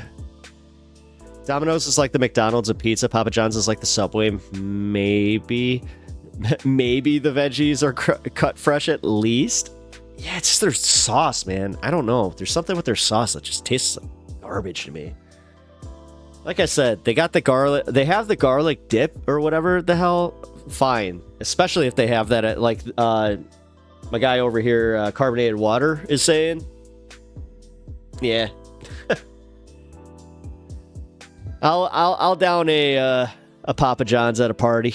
My fellow oily skinned people disagree with my infatuation for DiGiorno's. DiGiorno's actually isn't that bad. For real. Like, as far as, like, just oven pizza, no, it's not that bad. Oh, God. Not DiGiorno. What's the other one? Crap. Oh, my lord. Connie's Pizza. Connie's is actually alright. I like Connie's. My son and I had a DiGiorno this evening. Nice. I'm going frozen pizza. It's either Red Baron or Tombstone. You're going OGs? See, I'm gonna go that little extra bougie. I like a home run in pizza. I don't know why I just gave like the Kevin McAllister like one my own cheese pizza just for me. Is it bad that I actually home run in, because they actually they use like a similar thing like the butter crust. Home run ins are fire, man. Especially if you put a little hot sauce. I mean, I'm a hot sauce and pizza guy all day, so also hot honey. Hot honey is like the new thing to just do on pizzas. I know like Illuminati's does it here. They got some. Oh man. Actually, yeah. Unimoogle. Target has some good. Some of the best oven pizzas. Yeah. Except they're what do you call them? Not taverns. Crap. They're like the fancy pizzas. They're like the flatbread pizzas. You know what I'm talking about? California style, I think is what it's called.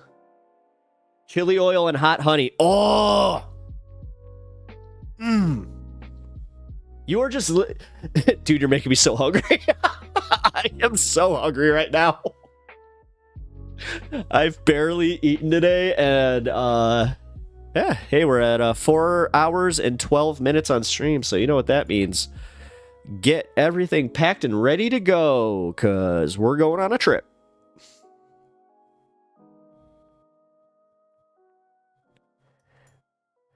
I'm sick of YouTube. Why? Why are you sick of YouTube? What'd you do? Wait, what'd you do? What'd I do? Now you made me all weird and thinking that I did something. Oh, I just said I like a specific restaurant and pizza, and it keeps... What is going on with that? All right, hold on, guys. So guys, I think it's because I have monetization on for the stream that it's not going to let certain comments go if they have like certain keywords. But if you can, Kirk, type it over at Twitch and see if it allows you to. Because honestly, dude, I'm actually a little concerned about that because you're the third person to mention that today. My bowl is packed and my nuggies are cooking. I'm ready. Nice.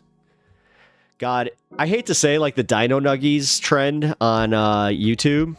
I got mad at that because I was like, I actually like I unironically like Dino Nuggies, and like I didn't call them Dino Nuggies. I just called them Fun Nuggets.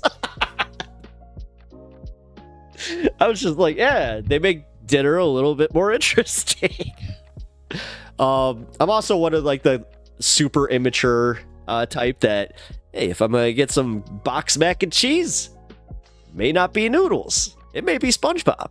It may be Super Mario Brothers. It may even be just unicorns. I don't know, but if it shapes, there's a good chance that I'm doing it. Massimino's, good brick-fired. Oh, brick-fired. Okay, yeah, we actually got a bunch of those new wood-fire pizza places. Those became like a trend, especially in Chicago, because like people were so turned off by them at first, but then people were like, "Oh, we gotta try it," and then even the tavern places were just like, "Technically, we already had that, but here, I guess flatbread."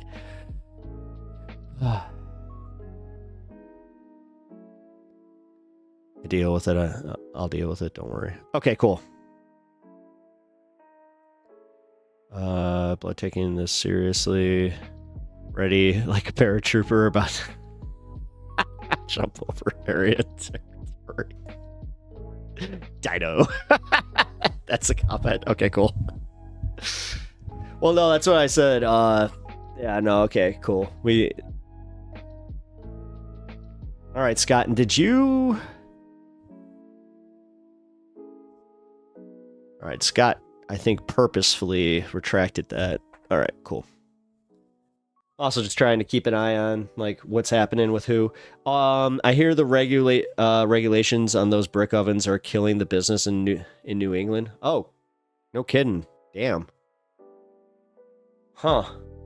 That is tragic. That is, yeah. Damn. You know, that makes me think of that. I'm not sure if you guys watched The Bear, but what they should do is they should just go and build the brick oven outside in the parking lot with like just a bunch of construction bricks and just do it that way. If they're going to be that, like if they want to be that like up, you know, I almost said something bad, but they want to be so strict with it. Sorry. I've tried to be better. I know that I've said a few things today that are definitely going to hit that AdSense, and I think I'll be happy. It's all right though. All right, guys. We got 3 minutes. Sorry, just caught up. What regulation for a brick oven could you have? Sounds suspicious. I actually think that it's the way that they build them. Because I know that we had a Giordano's that was biased that it's the flue regulated, the flue regulations. Oh, you used to install them? No kidding. Okay, Kirk is dropping some knowledge on this because he actually used to install the exact flues that they work with over there, so that's cool. That is tragic though that it's close to possibly killing an entire industry. Dude, that's a big one. Oh, you do? No kidding. Oh, that's cool. I always admire the people in the trades because, yeah. Although if you want to get better at just being in trades, yeah. Renting at a real crappy apartment will do that. Owning a fixer-upper house will totally do that. And then owning a non-fixer-upper house will totally do that. Ugh. HVAC, dude, so many jokes to be had, blowing and sucking. How could an oven regulation kill an industry that doesn't compute? Well, Kirk, I read Duke's comment. You can explain it to him, because I don't know. I'm not the expert in this field. You seem to be. But I'm gonna guess it's, actually, yeah, I don't know. I'm trying to think. What would the regulation be? Because doesn't the flue work the same way? I think it has to do with all the carbon tax stuff they're pushing to keep... Oh. Wood gives off chemicals that stick to the flue and causes fires. Okay. Okay. That actually does make sense. If the oven is more expensive, would that not just increase initial cost by a little bit? I don't know. I mean, I do think that it makes sense that what he's saying about how the buildup will create more of that. I can see that. As much as I don't want to, I can see it.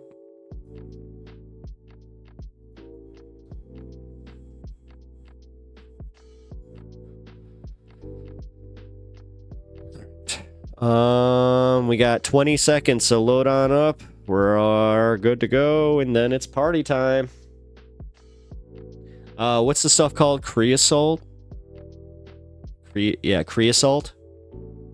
My favorite nerd joke, it has to be my favorite nerd joke. It has a great absolute value of pressure. It sucks and blows at the same time. All right. Well, on that note,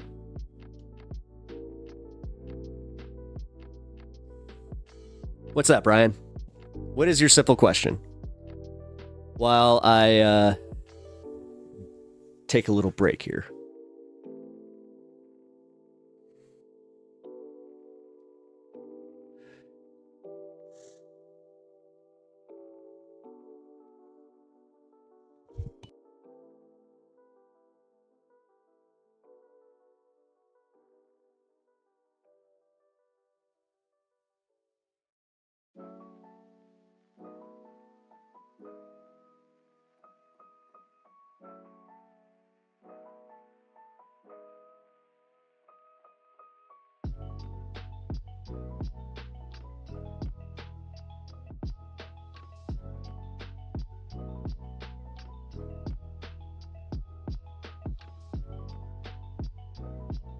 Some municipalities require ammonium chloride burn. It's heavily regulated here.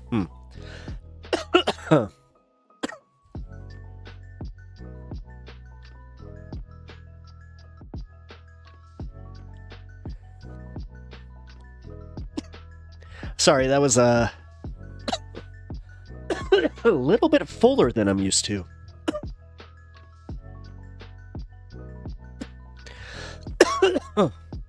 Wouldn't it be better if we called male dogs assholes? I mean, I'm way ahead of you. I only call him an asshole when he is an asshole, though. Like, you guys get to see him on his best behavior. Honestly, it's kind of weird. He really is, like, on his best behavior down here. It's so funny. But he has, like, the loudest howl and, like, bark in general, so... But that's funny. Oh.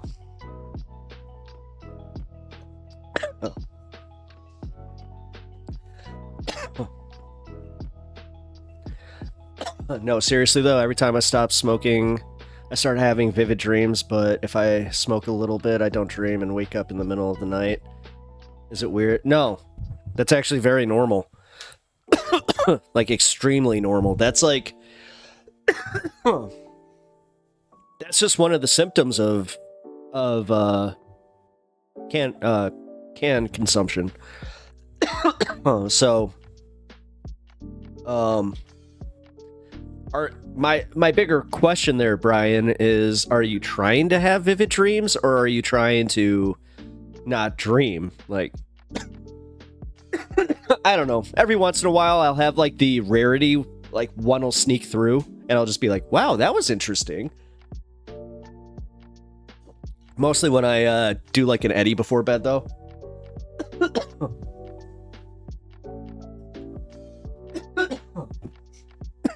Which occasionally I like to partake in. No, like, yeah, Duke of Bread said it in chat. It's normal.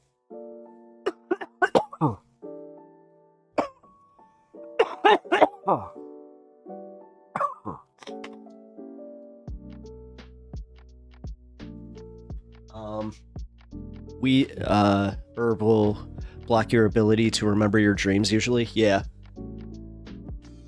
Although, we've all been there, where you wake up from the good dream, and you're just like, no! But you feel like you're half asleep, and you're still in the dream a little bit, so you're just like, if I can force myself right back to sleep right now, I will go back to that dream. It never works.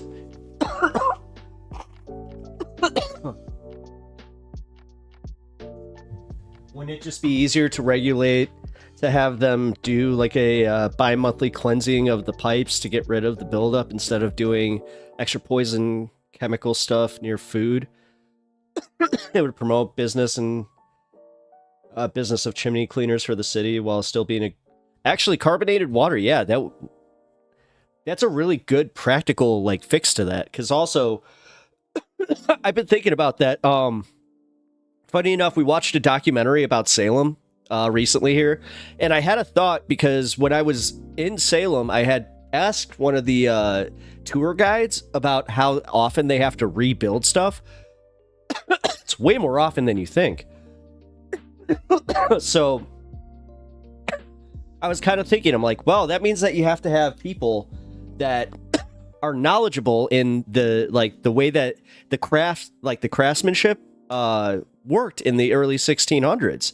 So this can totally be maintained, and it is something like to really kind of think about, which sucks because, like, yeah, Boston pizzerias I've always heard about, and just as a Chicagoan, I do appreciate my city identity. So anytime that I hear about something that's like they're at the risk of losing a piece of their city identity, I always go like, no, that sucks. If I don't puff, I wake up in the middle of the night every couple of hours, frightened. Then I go back to bed. If I do, I sleep at least Yeah, so Brian, I am actually in the same boat as you. I've had insomnia my whole life. Well, okay. I can remember my first like night with insomnia, and it's pretty much been ever since. I was 9 years old. I will never forget it. I had a borderline panic attack because I could not stop my brain. And I know this kind of sucks to say because like whatever. I've said that I grew up in a certain class. It was upper middle class, so I had a nanny. But I had a nanny specifically because my dad, he worked a lot, and I mean a lot. So she comes in and she's just like, what you need, because I just remember telling her, I'm like, I cannot stop thinking. My brain will not turn off. And she's just like, repeat this. Stop thinking about thinking. Stop thinking about thinking. And she just had me constant, like, just repeat it until I kind of did start dozing off a little bit. But it was one of those things where, like, I kept thinking it, and I just remember just laying staring at the ceiling. I'm like, when does this work? And it didn't work. I'm like, how do you turn this off? I don't know. So, yeah, then I found the magical Mary Jane. And that magical Mary Jane helped me a lot. Like, a lot. So. She hits me just the same. Mary Jane. Alright, what do we got? I got some answers for you, Duke. Not sure if you're over in Twitch chat. I don't think you are. Alright. So, some municipalities require ammonium chloride burn. It's heavily regulated here. And then carbonated water just asked if wouldn't it just be easier to clean the smokestacks. The chemical decomposition of ammonium chloride is not very harmful, but the expensive part is the equipment. The units are extremely expensive, especially the ones who meet local regulations. Cleaning a flue isn't easy. At 12-inch flue has a 3-inch thick lining and a backing as well. It's restricted and usually only has a 6-inch diameter at the end of the lining process. Burning is more economical. Jeez. Sounds like they are trying to price out the average business owner. Diabolical.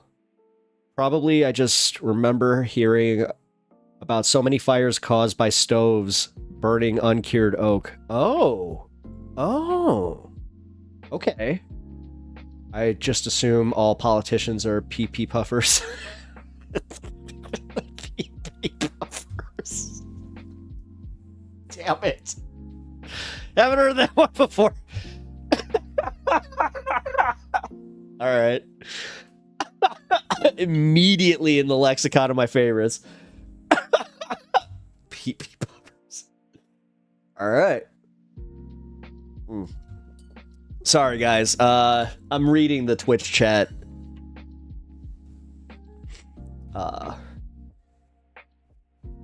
For yourself, it's like scraping glass off your windshield. Okay. And then you guys in the YouTube chat are having a discussion about what is it?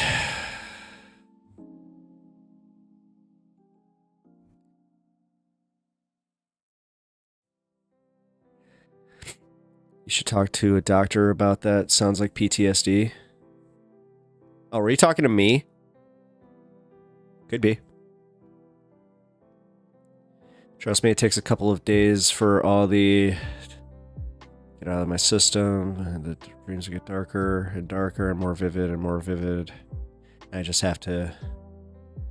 Well, Brian, are you doing it here, man? Like, are you truly medical? Or are you doing this like to get out of your head? Because like that's a truly medical reason to do this. But also, I I've always been curious about this because, like, I do know some people that got into it for medical reasons, and they don't necessarily appreciate the, like, the whole culture behind it. So, which, God, I can't imagine not being, like, having the culture. I just kind of, I played into it. I got to give Vosh a little bit of credit on that one. I remember at one point, he, during somebody's topic, he was talking about how if you're already kind of like in a group of people that like have like a label like that play into the aesthetic, and I was just like, I feel like he's talking to me. But I was already playing into the aesthetic. Realistically, I haven't changed anything. I just got to double down and went, I'm not changing for anybody. Yeah. Not even YouTube Daddy. Although I will totally do the thing where I'm just like, no, I'm sorry. Same with Twitch. Like Vosh's Destiny's Afterbirth. Damn it. That's so dead on.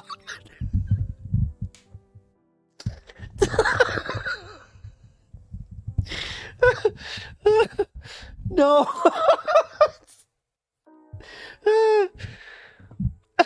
Oh. Okay. That was one of the truest statements made on this stream. That is so funny, dude. It's disgusting. That's so nasty. Yeah.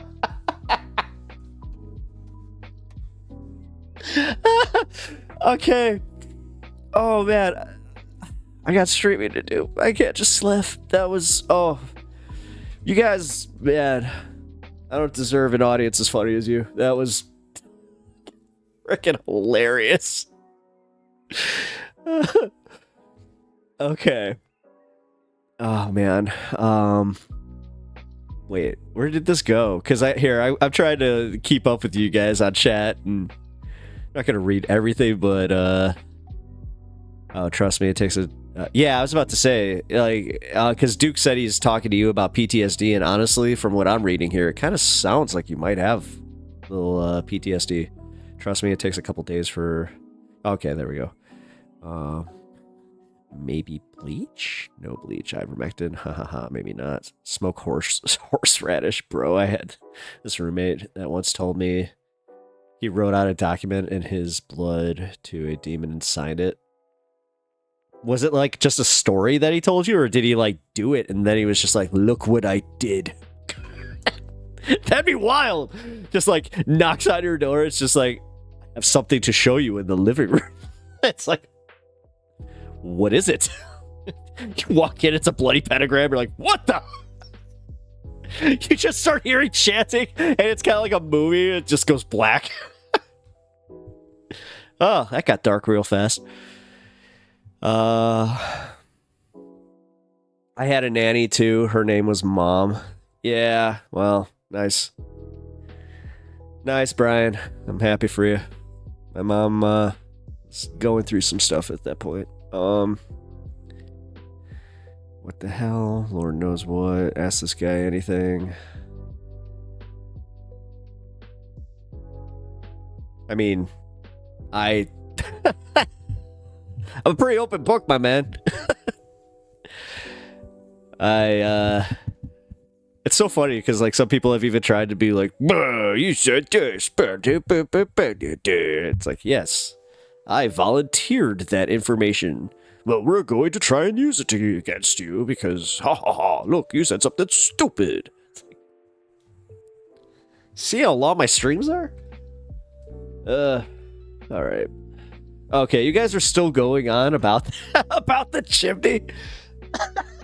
What is going on with Twitch chat? It just became like a tradesman group. Like, I feel like I'm walking into a tradesman chat room from like the 1990s. It's just like, hey, did you know that using a 15-inch bolt is better than using a 17-inch bolt? It actually makes it a lot easier, and it's the same. It gives you the same amount of torque. Did you know that? Hey.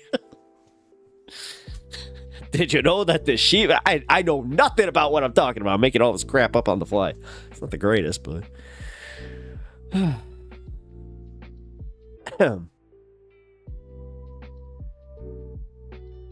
Foch is more talented than Destiny, honestly. Yeah, I mean, he's just more enjoyable to watch, and honestly, he's owned bad takes and just... There have been bad faith things to, like, go after him, but... I'm an engineer, gosh damn it! I'm not a pizza man! I'm an engineer, gosh damn it! Not a pizza man! I found a 10mm in my stool.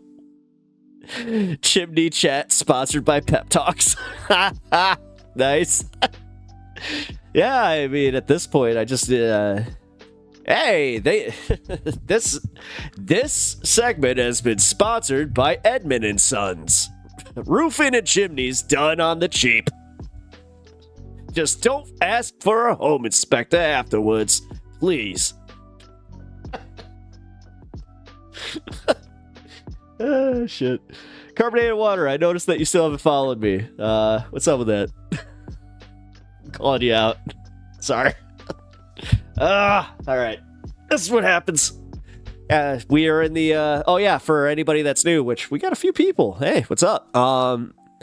If you guys are not familiar with this program, we are in the, what I consider the 420 fun half, where I have been on for 4 hours and 20 minutes. So we just have fun here. And we just kind of do whatever. So, I do know that at some point I have to play some music for our resident HVAC guy that is laying down some pipe in chat. Oh!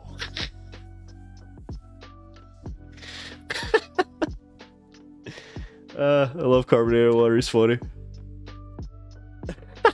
No, as I said, man, you guys are making me laugh.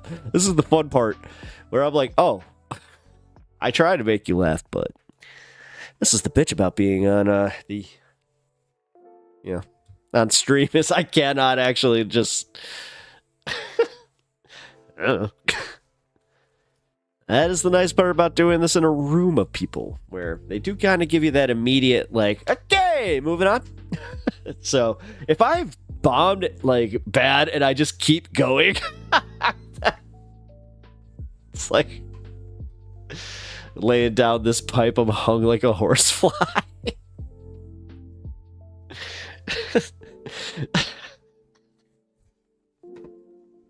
No, I'm not doing this. I'm not doing this. I almost made a John McClane joke where I was just like, oh, you're snug as a bug like John McClane. What is happening? I don't know. My stream is definitely taking a turn. All right. Now I get it back on track just a little. Just a little. Because I'm having fun here. Kirk, I disagree. I've been doing this for 40 years. Wow.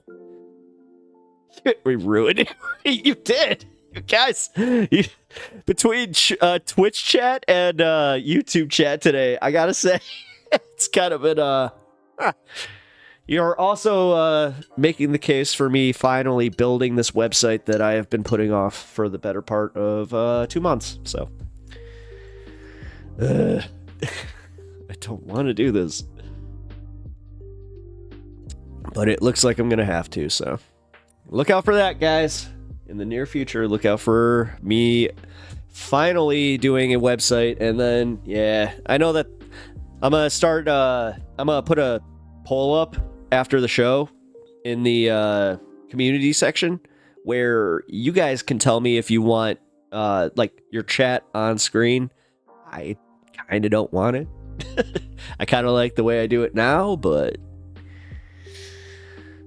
if enough of you like it, then I'll do it. Because I'll also say, and it's kind of cool to say, is, yeah, I got enough of you guys to definitely ask, so. But you guys with them blue stars, you know that you matter a little bit more, so. If I see a blue star voted, then I'm gonna probably go with their votes. Hey, you know what that means. Join as a member or support the stream in the multitudes of ways that you can. I do have a dono link here. I also have a what do you call it? The Bezos bucks thing. Yeah, I'm old. Whatever. But you can help me out by becoming a member. That's what it is. But here we go. And yeah. Obligatory YouTube shill done. Thank you guys.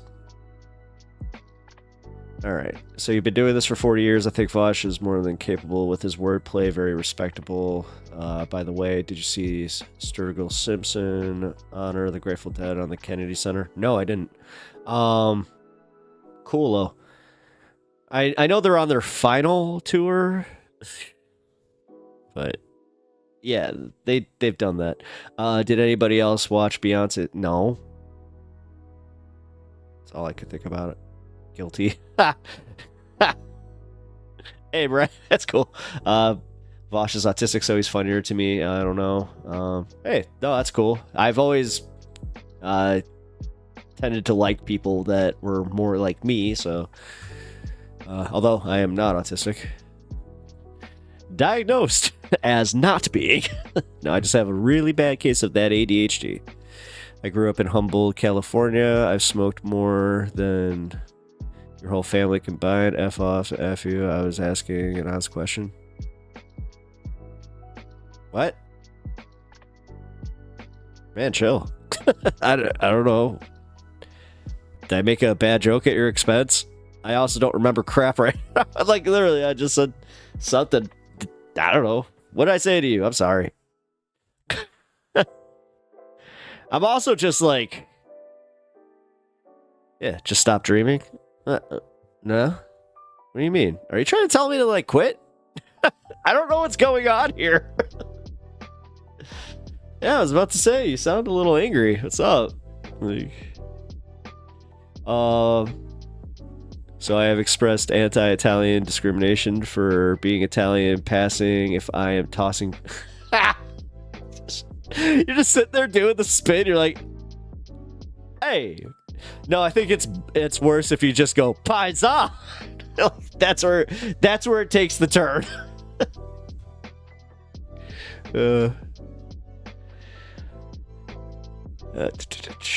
You need to change your podcast to ask this guy anything, and you will double your size. Oh, really? I mean, I'll put it. I mean, I will just put like it. I am kind of an A. The thing is, man, like I will have priority chat. I'm growing, but I'm not trying to sit here and pretend that I'm one of, like, you know, the bigger guys. I could. I mean, listen, dude. If I'm being dead serious, I know that I'm just as good. But you're out of order, ding dong. No, I'm not. You're out of order. You're out of order. No, you're definitely out of order. I'm in live chat. What are you talking about? Oh, no. Also, Duke. God, I just got at some point.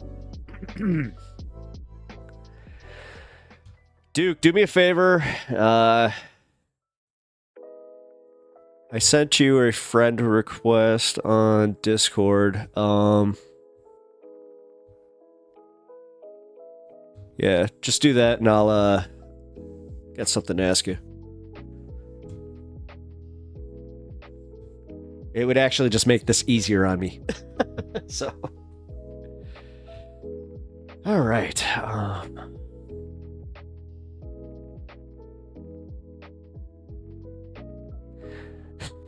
Carbonated water. He's just sitting there, you know, my favorite shirt, smoking a cigarette while washing friendly made mozzarella.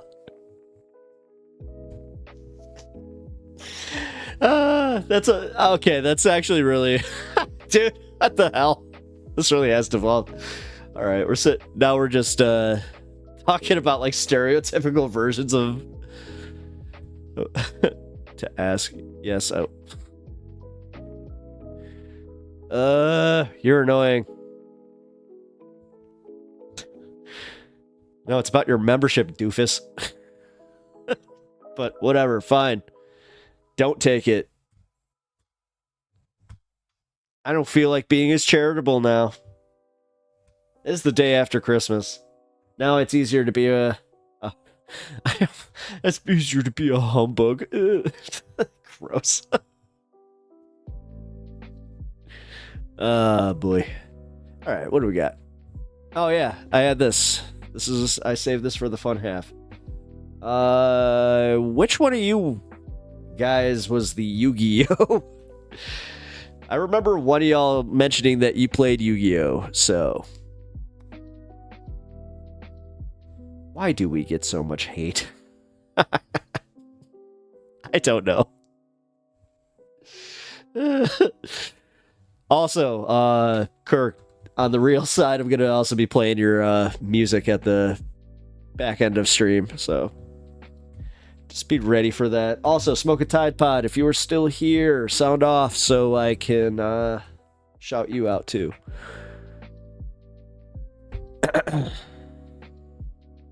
You will, but we are already here. Uh-oh. I came out of order, and I was between chats and also taking care of something. Uh-oh.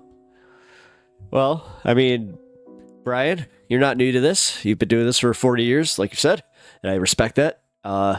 You've literally... wow, you. You've been doing this for 2 years longer than I've been alive, so wow. I definitely have to respect. I don't play, but I love the show. LOL, hashtag Yu-Gi-Oh! Alright, well, this is gonna be funny. Let's just see. I gotta hope that, like, watch. This random video that I pulled up for today might be the one. So I'm just gonna... Dude, I'm high and hilarious. You are here. Thanks. Wow. Way to give any props to the streamer. Dang. I'm sensitive. Did I mention that? Like, I'm sensitive right now, so... Damn, you're just being like, oh, man. I'm hilarious. I should be the host of this show. Weed is my...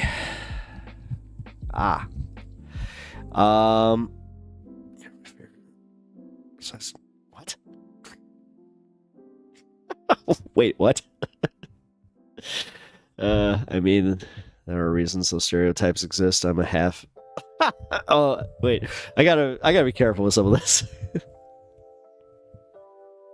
Okay, yeah, can't read that. No, thank you.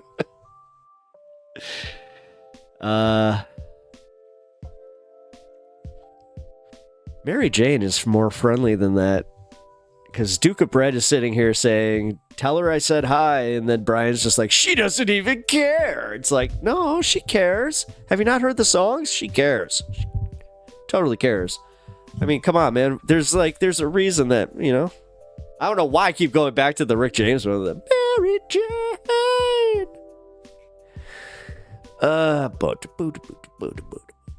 Oh, if I keep doing this, I'm gonna hit copyright. So good. You. Even joking about that, I was like, All right. Well, this guy, he did something really funny. Apparently. Oh no, where'd it go? Oh, that's disturbing. Hold on. No, where's my capture? Oh, there it is. Aha. All right.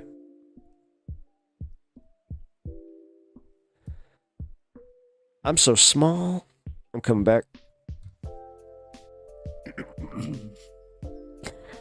This is a highlighted message. Redeem highlight message. What the? Okay. Well, if you guys haven't already seen the title, This guy got divorced because of Yu-Gi-Oh! So let's see what he's got to say about this. And let's hope that he didn't copyright this, because I've been running into that more and more, where just like a bunch of smaller YouTubers are starting to copyright their channel. Let me just say it straight out the way. I am no longer married, and I'm divorced. When I met this woman, I told her about my Yu-Gi-Oh! Stuff. She hated it. She didn't like it. Also, I can do all things through Christ who strengthens me. Which, yeah, it's Philippians. She said that, hey, you can do something better with your life. You should go back to school. So you know what I did? Back in 2016, I sold all my equipment. I sold my YouTube channel. I sold all my camera stuff. I'm like, you know what? Maybe it is time to move on. Maybe it's time for me to do something better with my life. Not knowing that at that time, what I had was very special. At that time, something that I chose to do, YouTube, I had something going on. Even though I had some drama and stuff going on before, and I shut down my channel a few times, I had something that I completely gave up. Honestly, I gotta say, this guy's got a respectable number of subs. Let's see, 188K views. Dang. I gave it up because someone said, hey, you know what? Maybe it is time to move on. You got to do something better with your life. There's got to be something more for your life. And I sold all my stuff for a woman. And she's no longer here. And this problem the way he said it. She told me at that time, hey, you want to meet my mother? You need a car. Because I didn't have a car at the time. I was doing YouTube. I was working from home. I didn't need to. This sounds like a problem with the type of woman you were dating. What? Ow. Drive anywhere. Yes, YouTube is what I did for a living.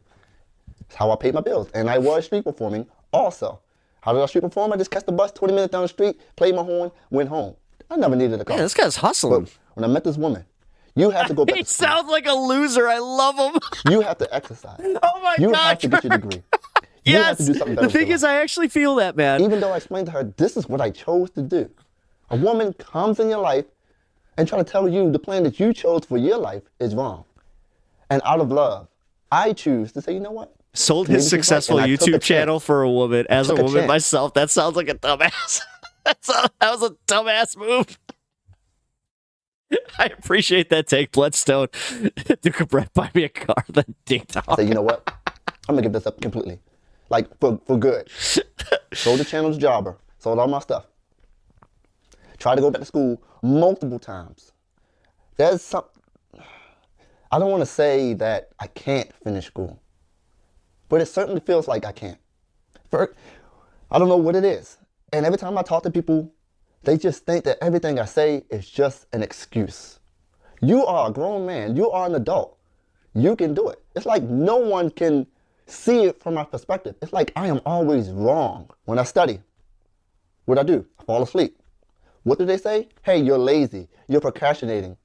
You're choosing not to do this. And I'm like, that's got to be something wrong with me. When it comes to school, studying, and staying on task and staying focused, I just can't do it. And I try, and I go back to school. Oh my God, we all have it. Like, oh my God, all of us that spend this much time on YouTube and create, we all have it. God, they're using ADHD against us. YouTube has totally figured out the, like, I pay all this money, I pay all this money, and I pay all this money, and I fail, and I fail, and I fail, and I fail. Music has always been there for me, and I've always been great at it. Damn it, I feel for this guy. People say that, hey, they try to test me. They say, hey, you know music, right? You know this person? No. You know this person? No. You know this person? No. Well, how are you a musician? I also get people say to me, hey, what key is this in? I say, I don't. He 100% gambles his money away on RuneScape. No. They say, well, how are you playing? How are you a musician? I think you might be right. How do you play so well? Definitely not CSGO. I am not the type of person who is book smart or knowledgeable. I don't know things. But I know how to do things. I know how to do things physically in a creative way. I'm not the type of person who retains things and hold on to things, who can read a book and then take a test, pass it, and go on. That's not me. No, actually, no, I test well. I am what am I talking about? Mind. No, I can't do the studying part. Creative-minded person. Anything that involves creativity, I can do I'm not sure if any of you guys had this in school where like you were so bad at studying or doing homework, but like for some reason you would always piss your teachers off because like in a math class, I had a situation where they're like, you have to show your work. I'm like, why? To some degree where people were like, wow, you do it so well. You ever thought about going to school? No, I tried. It doesn't work. This is all tying together. I met the parents. They asked me, hey, what do you do for a living? I had to tell them I am a musician. I couldn't tell them I was a street musician. I am a musician. Then they said, hey, you have a degree? I said, I don't have a degree. My ex-wife parents did not speak to me for 2 years and told her not to marry me because I don't have a degree. What sense does that make? So I give up this YouTube thing. I give up my entrepreneur thing. I try to do something that's not innately a part of my strengths at all because I'm thinking I'm in love to do something for somebody to prove something. And this continues on through the marriage. She says, hey, you need to find a hobby. What kind of, no, I'm guessing actually jazz, and I would feel like such an ass if he's like really good. I mean, I love jazz, so like this, I might have to, I hope he has stuff, like, hold on. Let me play Yu-Gi-Oh again. So, last December, last year. Hey, cool it. I start my channel up again. I buy my channel back. From Java, like, oh, she gave me the okay to go into a hobby.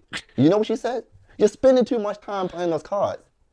It's either the cards or me. She literally said that. Like, you just said I need a hobby, I get into a hobby, and now you said I'm doing it too much. What is it? What do I do? She says, why are you into those cards so much? I said, hey, I need to make a video about something. And I haven't played this card game for 2 years, on and off. I think that Kirk might be right about the gambling thing, and I think that he saw the cards as like a way to do it and not do gambling content. How can I make a video for my subscribers about something I have no knowledge of? He said he plays the horn on the street. I tried to explain it to her, but she don't get it. Okay, sorry, my bad. He could play, you know, what do you call it? She thinks No, you know what? No, you're right. You're right. I was probably assuming he probably does play for a ska band. It's just cards you pick up and you just play, like, you know. It'd be awesome if he did. Every 3 months, a new set come out, new stuff come out.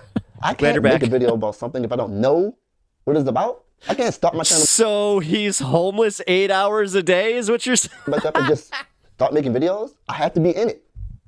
I have to learn about it and learn what's going on. She hated those cards. She literally cried because of those cards. Damn and it. people say, hey, priorities, man. It's your wife or, you know, you... No, this is Yu-Gi-Oh guy. He got divorced for getting into Yu-Gi-Oh, but the thing...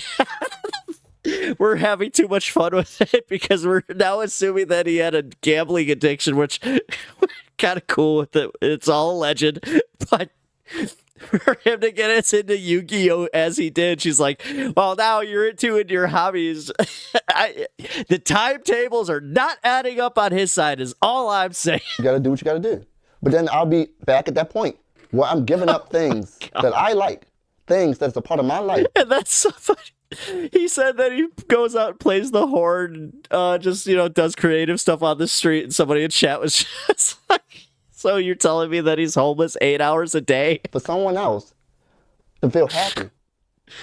And I feel miserable in the process. I'm sitting there watching all these YouTubers come out and make videos and do all this stuff. Oh, so if he said MLB cards, she would never know. She ain't looking at his cards. They're traveling. I'm like, that's what I used to do. I love that. I miss that. Why can't she come along with my journey instead of scrutinizing me? Yeah, she does say it kind of sound like she sucks. People stay in toxic relationships for a long time. It's sad. This woman sounds like hell. Yeah. I get it. I was Magic the Gathering until it got too costly. See, yeah, trust me. I am all about the cardboard. Let's just say that I've been into Lorcana and haven't gotten out, and also do the Pokemon side of things.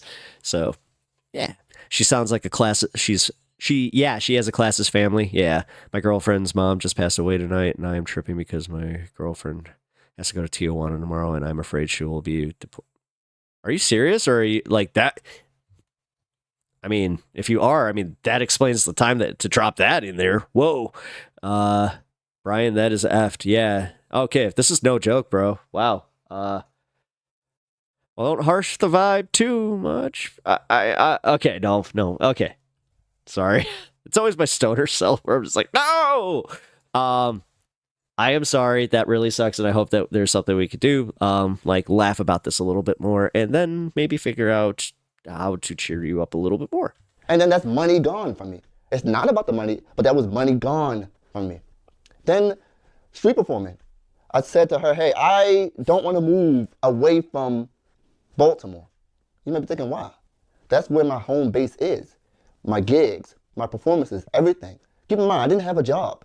Wow. Like, when I say I don't have a job, like a real job. A real job is, going in 9 to 5. I didn't have a real job for over 10 years. It was YouTube and playing my horn. That's how I paid all my bills. Honestly, the fact that he titled this "I got divorced over Yu-Gi-Oh!" It's like, no, you got divorced because you had a toxic relationship. So when we got married and we moved out to Baltimore to somewhere else that I didn't want to be, she said, hey, how come you're not paying the bills? And I was like, what? I have a job. I have a 9 to 5 job. I don't make enough from this 9 to 5 job to pay all these bills. Yeah. Before that. Oh yeah, this totally has. Yeah, she was trying to change him. Her girlfriends were told her to fix him, yet she needed the fixing. Yeah. I could street performing in YouTube. I made enough money off of that to pay the bills. Now I'm working 9 to 5 all day long, and that's not a complaint because there are people who do that. Oh my god, dude, that just happened like 3 minutes ago. No cap. What the hell are you still doing in chat? I mean, here. We're here to support you, Brian. So, like, I'm sorry. That really sucks. Yeah, I hope things work out. Something that most people wish they had. Most people wish they can go out, make some money, pay their bills, and have all day off. That was a gift. That was something that I had. Now, you can take this video as me complaining, crying, I messed up. It is all of that. It is true. I am complaining. I am hurt. I made some mistakes. I did some dumb things. My God, you need... No. And you're right. It is my fault. No, this guy needs a hug. I chose to sell my channel. I chose to give up this thing, not realizing, you know what? This is my YouTube channel. This is my life. You can't come into my life and dictate to me and tell me what's better for me because you don't see it from my perspective. And then get mad at me when I lose all of those things that I can't do, and I can't do what you think I should do. I've never been that way. It's like you're trying to tell me to walk or run a lap or a race with no leg. Wait, what? You're trying to tell me to do something that I innately just cannot do. And when I say I can't do that, it's just an excuse. So I'm moving out. In 2 weeks, I'll be moving out. No, not the nice couch. I'll have my own place again. Oh, good. I'm starting over. Yay, I'm so happy for you. Starting my life over. And you guys know I couldn't make videos when in the house. The only time I can make YouTube videos is when she's gone. And you might be thinking, oh, why is that?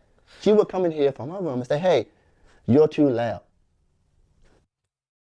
Guys, we're all on the same page here, right? We're all hearing this, and she wanted a YouTuber. She met somebody who said that he makes YouTube money. She went, oh, YouTube money. We know exactly what type of person she was because at least from his side, but this poor fella, like, come on, the way he's just describing her, and he's on top of it. He's like, yeah, it's my fault. I did it. It's like, I'm trying to read. I'm like, wait, what? I gotta talk. I gotta make a video. I'm disturbing her. Well, virtual hug. Here, also cheers. And yes, I'm venting and I'm ranting. If you stayed this long, thank you. If you didn't, it's okay. But I needed to get this off my chest because it was brewing. I am deeply hurt. And I hurt myself. I don't blame her at all. No, I want to message this guy. Just be like, can we talk? I've chosen you need to talk. To do. It's because I wanted to do it. I wanted to make someone happy. I thought I can be that person. Dude, I went from laughing about this to legit, like, feeling really bad. For someone else, and I thought I can do it. I thought I can get away from YouTube and Yu-Gi-Oh! And Street Performer. I thought I can go back to school and pass and get a real job and make some good money. Screw your real job. To pay all my bills. I thought I could be that man who could do those things. If you got this, ride it, dude. But the truth is, I have special gifts and talents that other people wish they had to be able to pay and make money and do things in ways people wish they could. It's ironic, isn't it? It's ironic that I wish that I can go to school and work a 9-to-5 job all day long and pay all my bills. It's ironic that I want to do what people hate to do. They hate to go in and live a mundane life.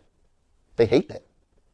And they want to have their own business. They want to make their own money. They want to have their free time. I had that. Literally, I would work 3 hours a day, and have enough at the end of the month to pay all my bills and do whatever I need and travel.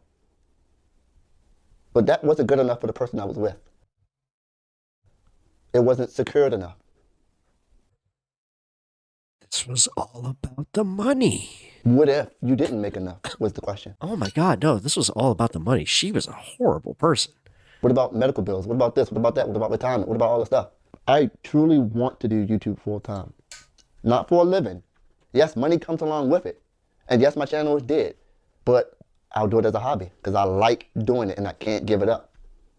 I've made a video about not giving up before. I said I would never give up. I just can't. I enjoy making videos. I enjoy playing Yu-Gi-Oh! I enjoy being with my friends and doing those things. Even at this age, even 15 years later. I'm done. Thanks for watching. You can leave a comment. Tell me. I will. I'm stuttering. If you guys did not know, I have a speech impediment.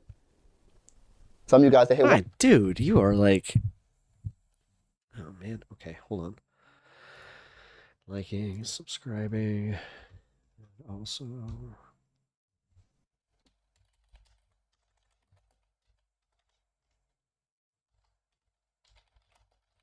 Keep your head up.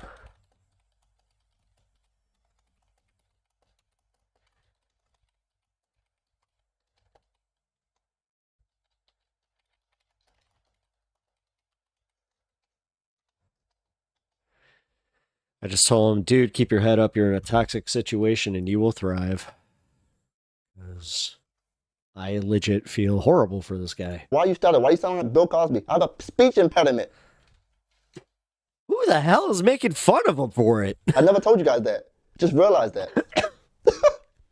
See, that's one of my favorite things about the 90s is like we beat kids up that would make fun of anybody with a speech impediment, or like they would use the R word to somebody that had a mental, like, you know, something going on. Yeah, dude, that was fair game. That's how you knew you were going to catch a whooping. Wow. All right. I'm gone. And he does it from his phone. Interesting. Wow. I actually, I went there for laughs, which at the beginning there were a lot. Not gonna lie. We had a lot of fun at his expense, but I will survive my divorce. He updated. Wait, he updated? Hold on. He updated the situation. That's important. Guy, yeah, here. It looks like the same place, though. I could be wrong. Same furniture and same thing. Like, he just wants his set to look the same. That would make sense. Happy Thanksgiving to everybody. Ever since I uploaded man, this is so video, recent. A lot of things have been happening. A lot of questions, a lot of... Guys, we just like found an arc here that I did not expect. Which I thank people for the positivity and the negativity. When you have such a polarizing topic and it's you, sometimes it feels like you're fighting for your opinion to be right. But I've realized that you just can't... This guy is incel bait, but feel bad for him. Please everyone. You can only do what you can do as yourself, live your life the best that you can, and move on. And that's exactly what I'm doing. So I want to leave a question here to you guys. How do I move on? Now, I'm going to tell you my plan on how I want to move on, but This is where I need your help. What do you think I should do? Do you think my plan is sound? And I'm not going to talk too much or try to, let me just get straight to the point because I don't want to waste your time. I move out tomorrow. I found a new place. Oh. Yes, it's a room, $600 a month, all utilities included. Bam. Do I have a job? Yes. I'm a... It's actually not bad. I am a room? Oh. Residential substitute teacher. You can take that what you want. I know people can say, oh, he's a substitute teacher. That's what I am. Man, get some... Oh, I want to give this guy a hug. Enjoy being with the kids. The kids know I do videos. They support. Smash hashtag couch. He better be taking that couch. That thing looks comfy. Actually, I know it is because I think my sister-in-law has the same couch. I really think that children are the future, so I like to support them. There's like a bigger version of it. The best way I can, even as a substitute teacher. I will be on YouTube full-time again. Brian, what the heck? Like, are you trolling at this point? Because, man, honestly, like, you're being kind of weird. While working full-time. I'm trying to be generous, but you're calling me rude. I don't know, like, what's going on here. YouTube full-time, but I'll be uploading pretty much every day or every other day. Haven't quite figured out a schedule yet. No, good for you. So that means that, like, so yeah, he's gonna hit that algo. But that's what I'm gonna be doing. I have another job after work. I will do that, and I street perform. I still street perform to this day. And many people might be asking me, how much money? That painting screams wine mom Christian live laugh love. What do you make? You know that they have like one of those long versions just on the wall adjacent. I want to actually show you guys as a street performer how much money I make. So I street perform on Saturday, and I will be street performing on Sunday. I will post a video on Monday. Oh my God, that's like the most simple thing to do now is just literally do a live laugh love in that exact font, but just do yeah. Exactly. I won't even count the money before then. And I will show you exactly how much money I made over the weekend just street performing. Because a lot of people are saying, how could you pay for a living? How can you do it for a living? How can you do YouTube for a living? I will show you how much I made from YouTube this month. I will show you those things. No, that tells me you did not read your terms. No, don't. That will they can lock up his channel for that. You know, it's something I never talked about. I always say, yeah, for good reason. I made enough. I always say, yeah, I make money, but people don't really know the inside scoop. So let me recap. I have a place. Okay, guys, I'm just gonna say, if he shows a screen that has like his analytics on it, I'm out. I'm moving to it on Friday. I have 2 jobs and I street performing. All right, that's pretty funny, Brian. That's not a couch. That's a P. Diddy party. 2 jobs and I street perform. And I'm going to do YouTube full time. That's my plan. As far as money and moving out. When it comes to what I'm going to do with that money, I'm going to pay off all my debt. That's number 1. Pay off all my debt, rebuild my credit, and after a year or a year and a half, then finally get my own place again. And get the car that I want. That's just the basics. Don't worry about that. It's just getting my life back. Just get a cheap car, dude. I hate people that go into really, really dumb, long debt for a car that, I want the car that I want. It was before I got married. Nothing too crazy, right? Very basic, simple things. Get yourself financially right. Get back on your feet.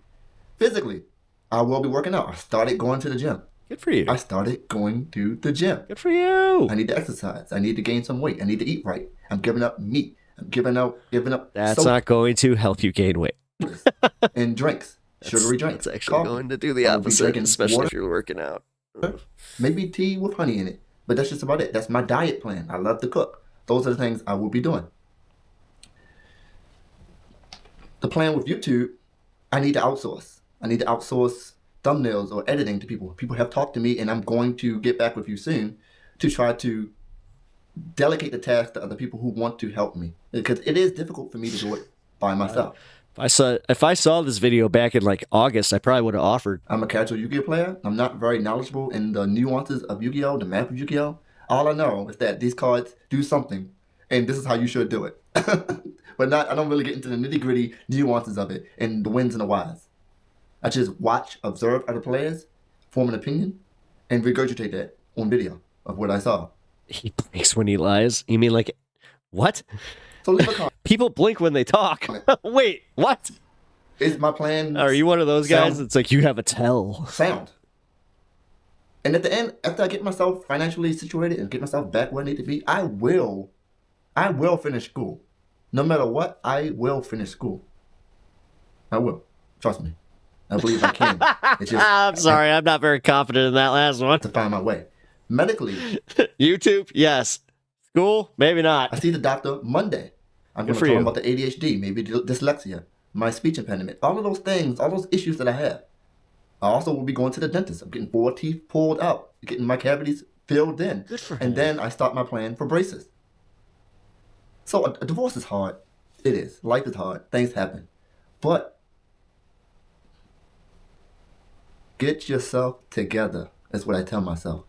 You know deep down inside what to do for yourself and how to do it. I know it can be hard. I know we can fail sometimes, but at least move on. And with me, the best way for me to move on and to achieve my goal is step by step. By step. If I do it all at once, I will fail. That's one thing I was about to say, I can't be the only one here. His no meat, no sugary drinks comments were 100% kept. So. Yeah. No, that's what, especially when he's like, I'm trying to gain weight, because at some point he's going to just realize that he's not gaining weight if he's going on that diet and also trying to exercise too. Like, to build, you need to, like, first what he wants to do is he wants to eat the meat, and then, like, he can go on this diet. I'm not saying he shouldn't. I'm just saying not now if what he wants is to get bigger. What I'm going to do, if you want to support the channel, it's like the one thing I do know how to do is like maintain that that kind of diet. I had to in order to actually be a goaltender. So you want to support the channel, it's your choice. I don't think I would have been able to actually accomplish that without eating meat. I'm dead serious. I've had so many arguments with people that were like, "Oh no, if you were on a vegan diet, you would have been fine." I'm like, "No, I would have been dead." Links with how many calories I burnt. Oh. In the description for you, for Patreon, Zelle, whatever. You can follow me on social media. All the links are there. That's it. That's all I want to say. Again, thank you and happy Thanksgiving. I like this guy. You know what? He's a very wholesome dude. I mean, we obviously probably have some disagreements on some things, but hey, whatever.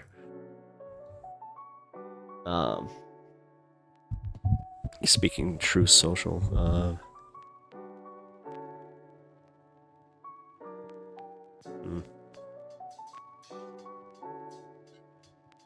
Okay.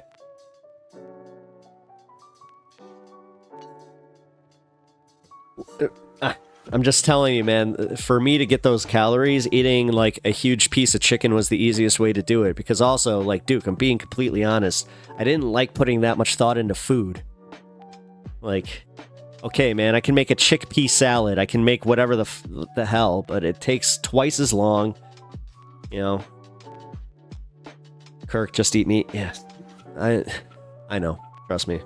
Everybody, I've already been chastised for not being a vegan in this community once, so.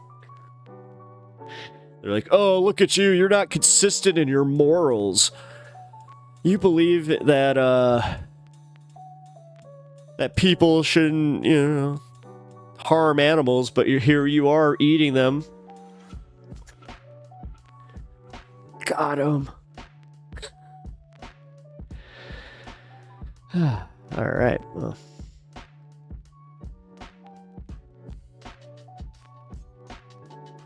All right. Oh, that's fun.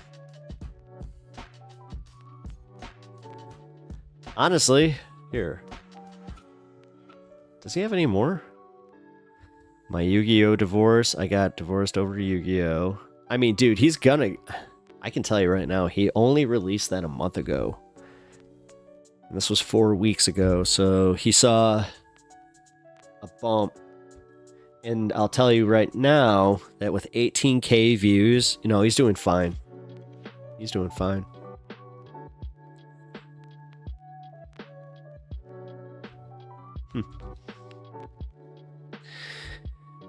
I eat meat. Okay. I enjoy this new arc.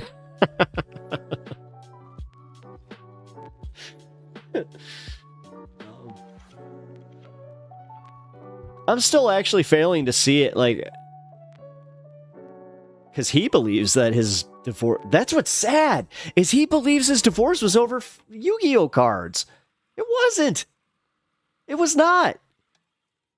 That was totally over the fact that he was married to a very toxic person who I think was in the marriage for very suspect reasons. Oh God, I hope he doesn't. If he got locked into spousal support, that could be a problem for him. He's either dumb AF or she's evil. You can go with both. Dude, you know that it's perfectly, yeah. I was about to say, how does that not like a mix that you're like, oh yeah, that totally tracks? Because like, think about this. Like a woman comes in later to a guy like him who, he's wanted this his whole life. You know, she was probably a pretty girl too. And he was just like, yeah, you know what? She's beautiful. She says she loves me. She says that she wants somebody to take care of her, and I can do that. And like, he saw himself making his YouTube money, and then, I don't know, man. It sounds like when she wanted the cake and eat it too scenario. Again, term or phrase I will never understand. You're supposed to have buy your own cake and then buy a piece of cake, because that's the way you have your cake and eat it too. Just, I don't know. I've thought about this one. But, it sounds like she wanted him to make the YouTube money, but was also mad about like the time that he spent on it. So, either that or like legit, she was just like looking at all the the Yu-Gi-Oh in the house. She's just like, what the hell is all this shit? Getting mad about it. I could see that. I mean, God, I know that I gotta be honest. My wife has put up with some of my hobbies. Like when I miniature game, there's been the occasional time where I'll just leave it on the kitchen table for a little too long. I'll be sorting cards for a little too long. So,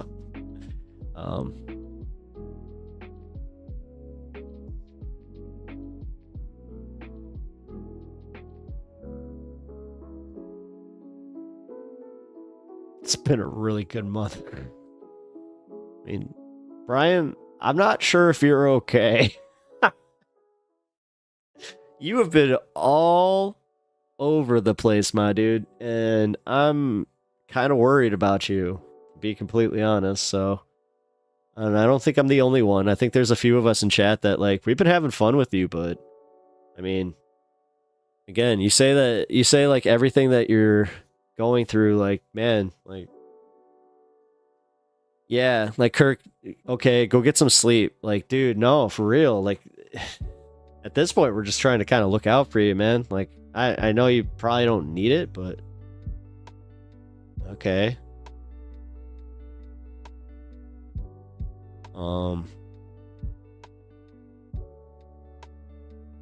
mean, yes, this poor guy is like, I think this is a good thing for him, though. Like, look at this. Like, number one, as I said, like listening to his whole telling of the situation, I do not see it as like he was, you know, in a good situation with her. And it sounds like before I read the chat there, I was just saying like, yeah, I think that she was taking advantage and then got mad when he wasn't around to do the things that she wanted him to do, or well,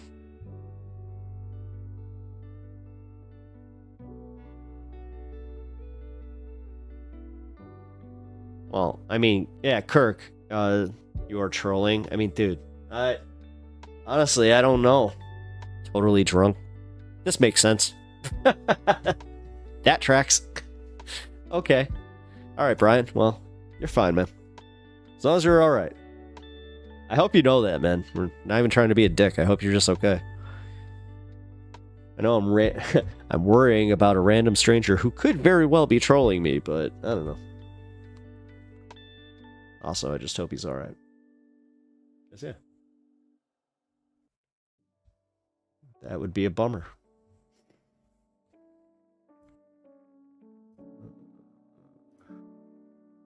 Luigi Mangione. Do you have any more videos?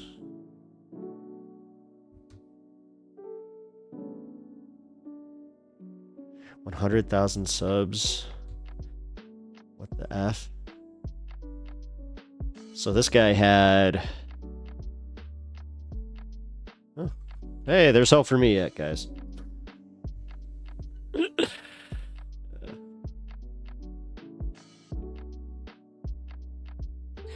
Yeah, I married a guy for his crypto, and then I took a... It doesn't sound... I don't know. Doesn't sound like he's trolling. All I know is I gotta piss, so... I gotta find something to do here, so give me a second. I don't want to play that, because that could very well put me into problem space. You know what? No. Here, we're going to,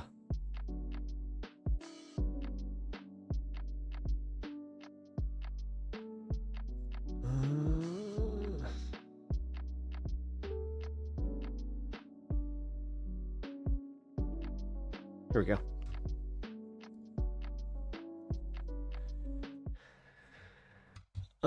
This one is done by Somnium. Yeah, Brian, you're in a strange situation, so we're just trying to help you out. I'm gonna play this video by Somnium. He's known here by Smoke Tide Pod. So, if you see him in the chat, or if you are in the chat, please sound off. Because I'm... Oh, really? And you happened to find the first one that was like, hey, this guy's talking about this. So, here, I'm going to play this and then I'll be right back. I really do have to piss.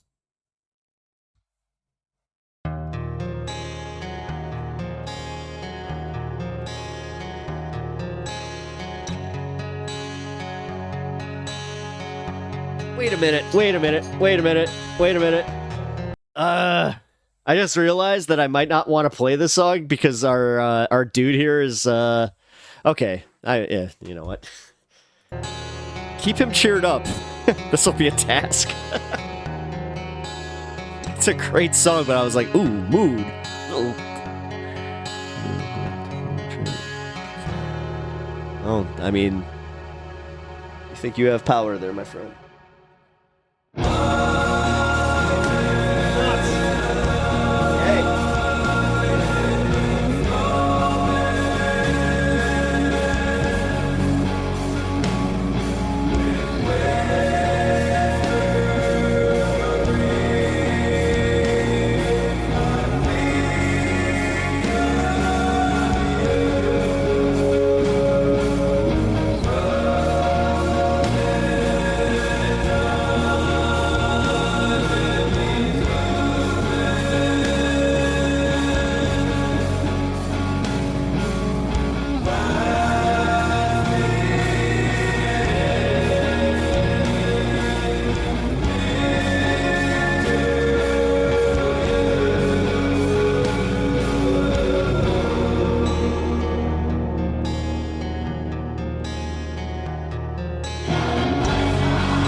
Yeah, Brian, this was done by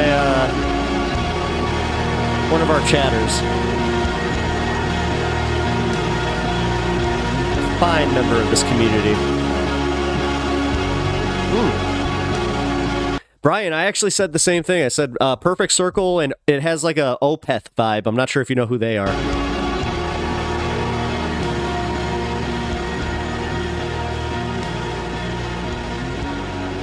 All right, well, apparently we're in this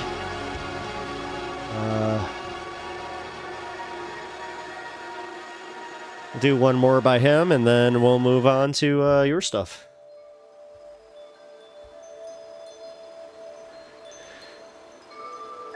This one's trippy. Oh, nice.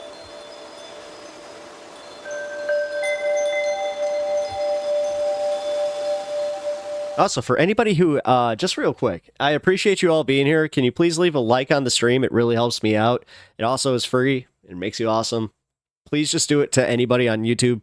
And then on top of that, if you can please subscribe, that'd be awesome if you're enjoying this content.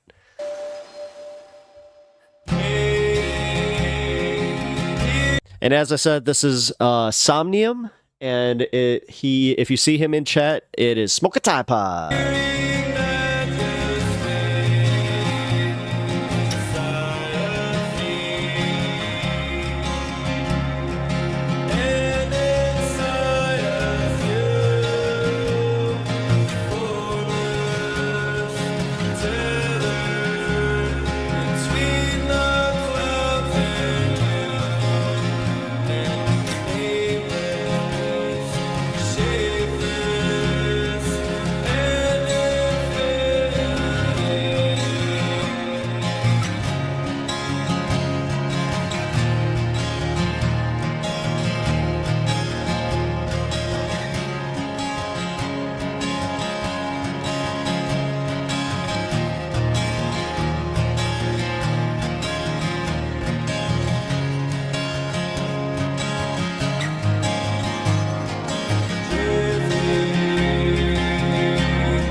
I do. I love this song. That's why I'm sorry. I should probably just be talking it, but no, I love this song, so I'm enjoying it.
That's interesting that you said that. This is like Defiance meets Post Malone.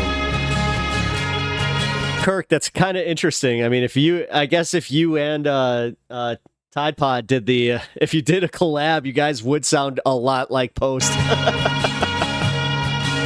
No, for real, man.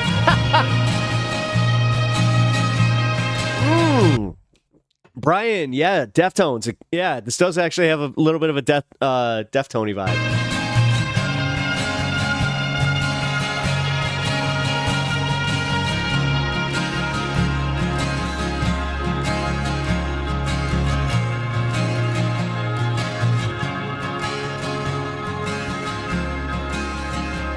And he also created his own logo. So I am taken aback by how creative you guys are and how,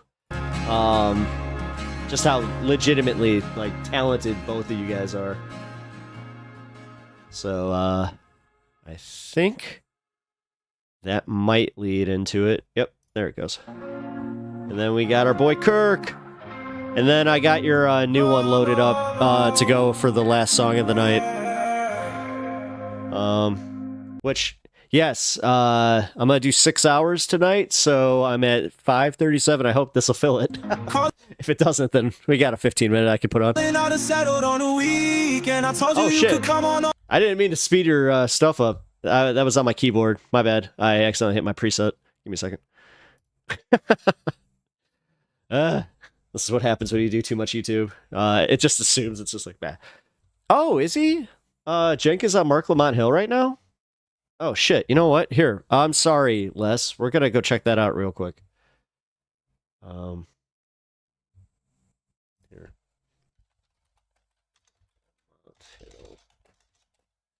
And why are you calling him my pal? Like, what?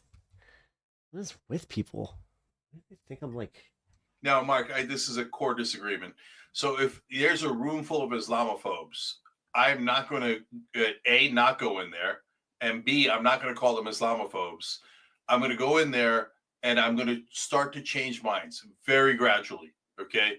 And so I think that's a way better strategy.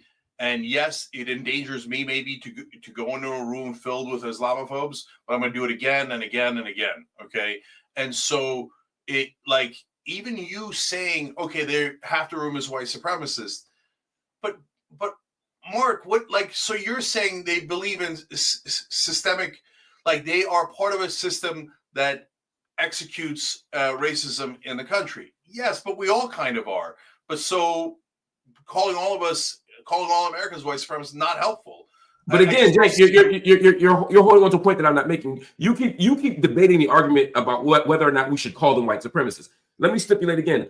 I'm not making the case about whether or not we should call them white supremacists. No, honestly, I'm actually here because when he said Mark Lamont Hill, I was like, Mark is one of the few people that could probably talk to Cenk and talk him off of some of his positions. We don't have to engage that part. You're calling them internally white supremacists and saying, why are you going into a room with white supremacists? That's the second straw man. My debate isn't whether or not we go in the room. It's how we go in the room, what rooms we go in, and what we do and what we say about the people in that room when we're in the room. Okay, great. Yeah, because he was way too chummy. I mean, that was my biggest thing is he didn't push back and he didn't try to sell his ideas. He kind of got cucked. Hey, let's have that conversation. And I don't, as much as I don't like that word. Right. So you went on stage with Charlie Kirk, for example. I feel like it was misused so much.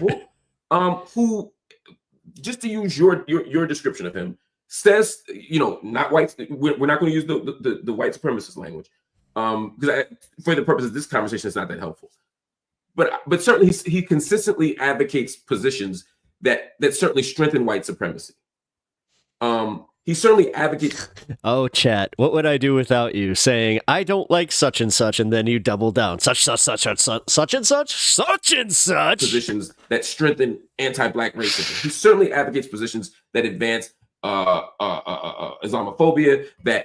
No, he claims to be, and I've heard his explanation. I don't need to hear that again. Push against women's. But yeah, he does it. He says that he's an atheist who believed in, he was a Muslim. Les, that's not all that wild, dude. It's like the exact same thing that happened to me. I was a Christian for a majority of my life, and then guess what? I became an atheist. Oh! Reproductive rights, just based on the things that he has said and done. Would you agree with everything I just said? Largely. Okay. So you're on a stage with someone like that. Yeah. Can you see at least how you being on a stage like that could make someone who trusts you because of all the great work you've done believe that he's not so bad?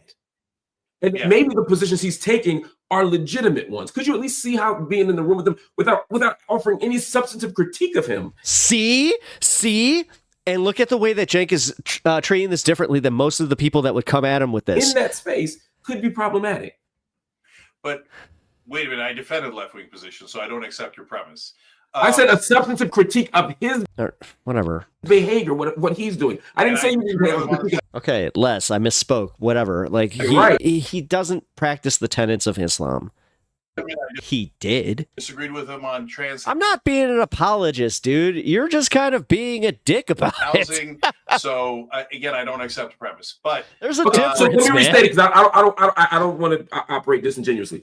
Can you see how it could be problematic to someone? Or let me say it differently. Could you see the problem? Can you see any potential problems in standing on a stage with someone who has such positions that are so antithetical, not just to yours, but to the interests of the most vulnerable people in this country? Could you see how you might actually legitimize him in a way that's dangerous to our side, not to the country, but to the people who are confused, to the people in the middle, to the people who are still trying to figure it out, or to the people on the left who are vulnerable, who are susceptible to a switch? Yeah. So there's two parts to that question. So on the one part, can I see it? Yes. I can see why people think that. And I'll end on top of it, Mark, that not only are they worried, hey, is this legitimizing him? You're in the room with a person like this, etc.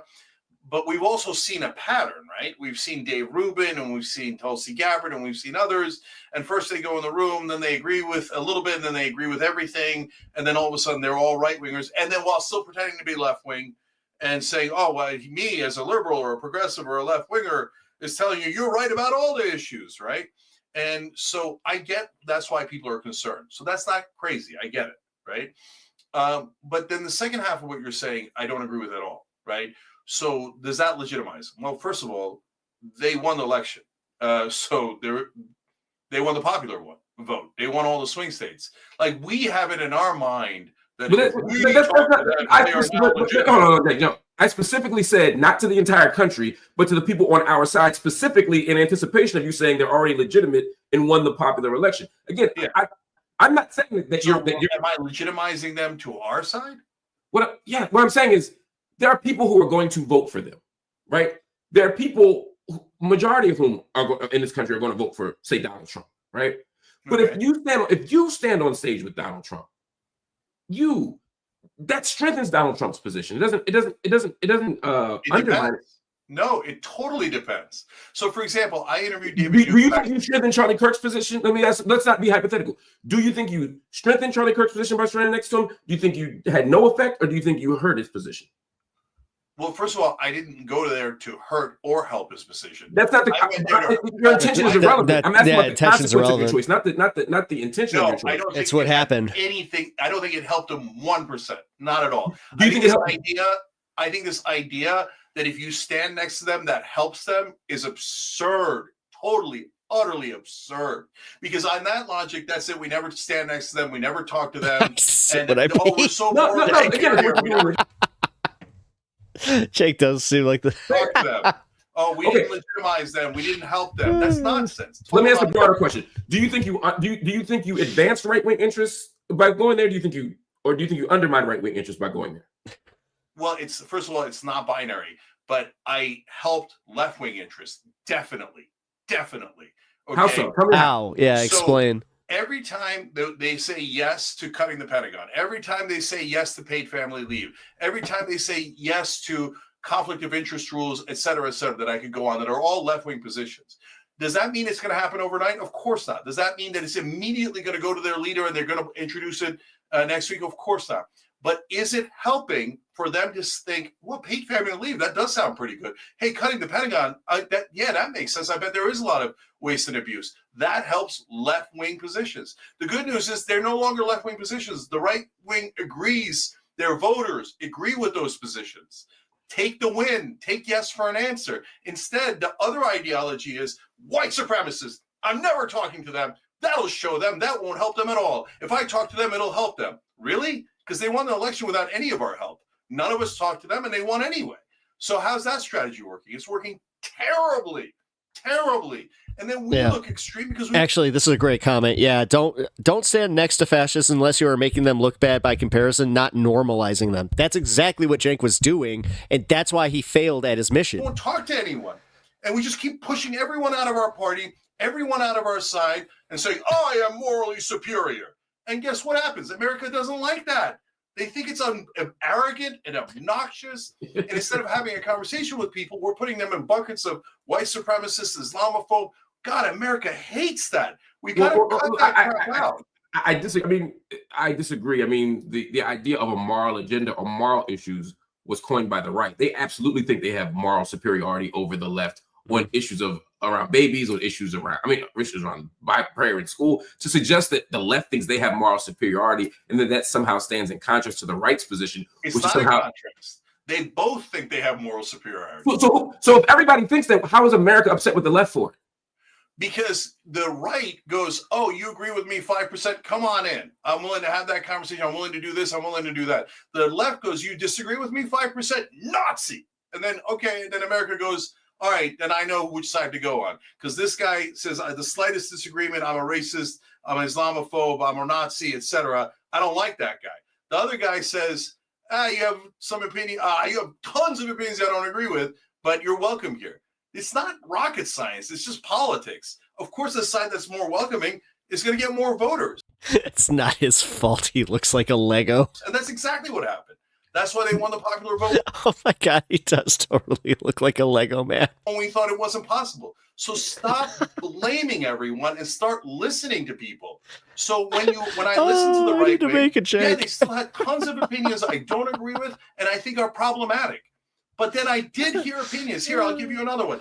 Why did I go to Charlie Kirk in particular? Okay, this is because hilarious. When I interviewed him at the RNC, I thought we were going to have a brawl, right? And he comes in and sits down and then agrees that BlackRock buying all the residential homes in the country is a terrible idea and that the government should stop private equity, Wall Street, from doing that. Yeah, well, okay, when he's right, his broken clock, but... That's amazing. I've never heard a right-winger say that. Every time I talk to the right wing... Do you think that's a mainstream right-wing position? Do you think that... No, and it's not. I think that... No, see, and that's where Mark is right. I think that he was placating to Cenk on that, and Cenk took the bait where he's just like, "Oh, I've never heard that before. Of course." Even a close to mainstream right-wing position? Yes, among their voters, that is totally mainstream. Among their politicians, no, they're just as corrupt as the Democrats and the Republicans in Congress are the most corrupt people in the whole country. So they both love BlackRock. I mean, you Democrat and Republican politicians would have an exercise in who could, pleasure them quicker. But the right-wing voters don't want their houses bought up either. And nobody outside of me and Anna know that because nobody else is willing to talk to them. And that's, in fact, when we say, they go, "Oh, no way, they're lying, you're lying, everybody's grifting." No, they're not lying and they're not grifting. They don't want their homes bought up by private equity, and we don't want our homes bought up by private equity. For God's sake, let's talk to each other enough to find out where the agreement is. You identify as pro-Palestine, correct? Oh, 100%, yeah. Would you go to a conference similar to this for Zionists? Yeah, I definitely. 100%. And I've done very similar things already, yes. And you sit on stage with Yoav Gallant and Bibi Netanyahu and talk about the points of agreement? Oh my God, I would love to do that, yes. Okay. Because then I could get to challenge Netanyahu and Gallant to their face. That would be amazing. Do you think that you challenge these people? I hate to say, I mean, he might say some good things. To their faces to the extent that you would Gallant and Netanyahu? In those cases, he probably would. Because I didn't see a lot of challenging.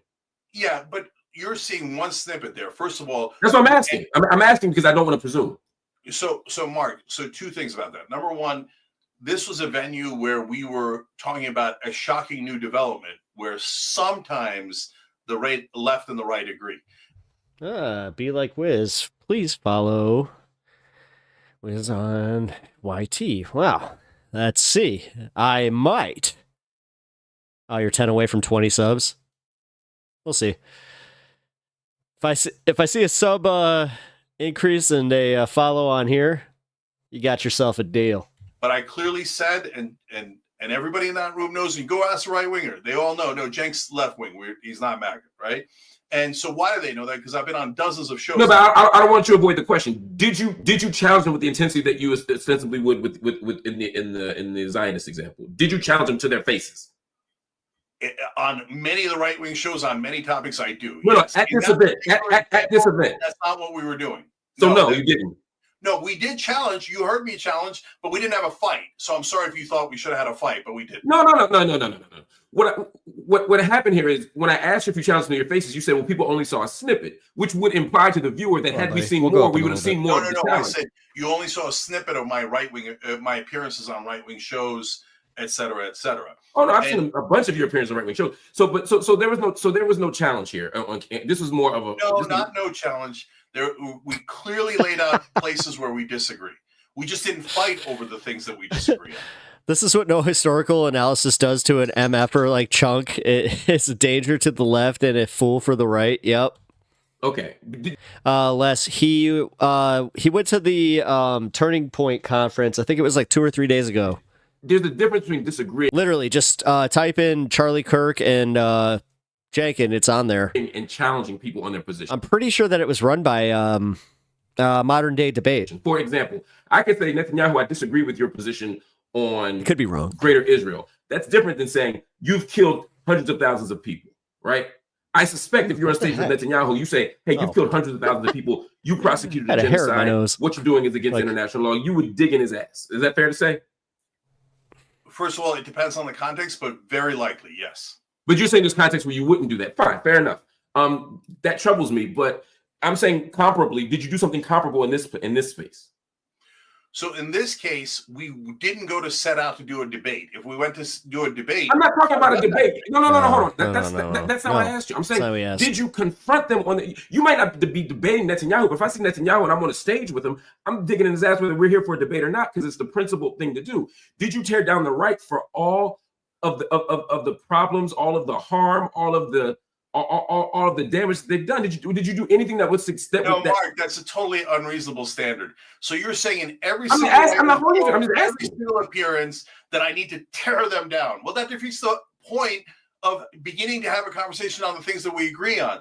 If in the midst of that conversation we get to a disagreement, then yes, sometimes we wind up yelling at each other. I was on Tim Pool's show and I got into a huge fight with one of his hosts. And I don't care. I defend our positions every time. There is no Ruben-esque, oh, sir, you are right, sir. Gay people are the problem, sir. There's none of that. None of that.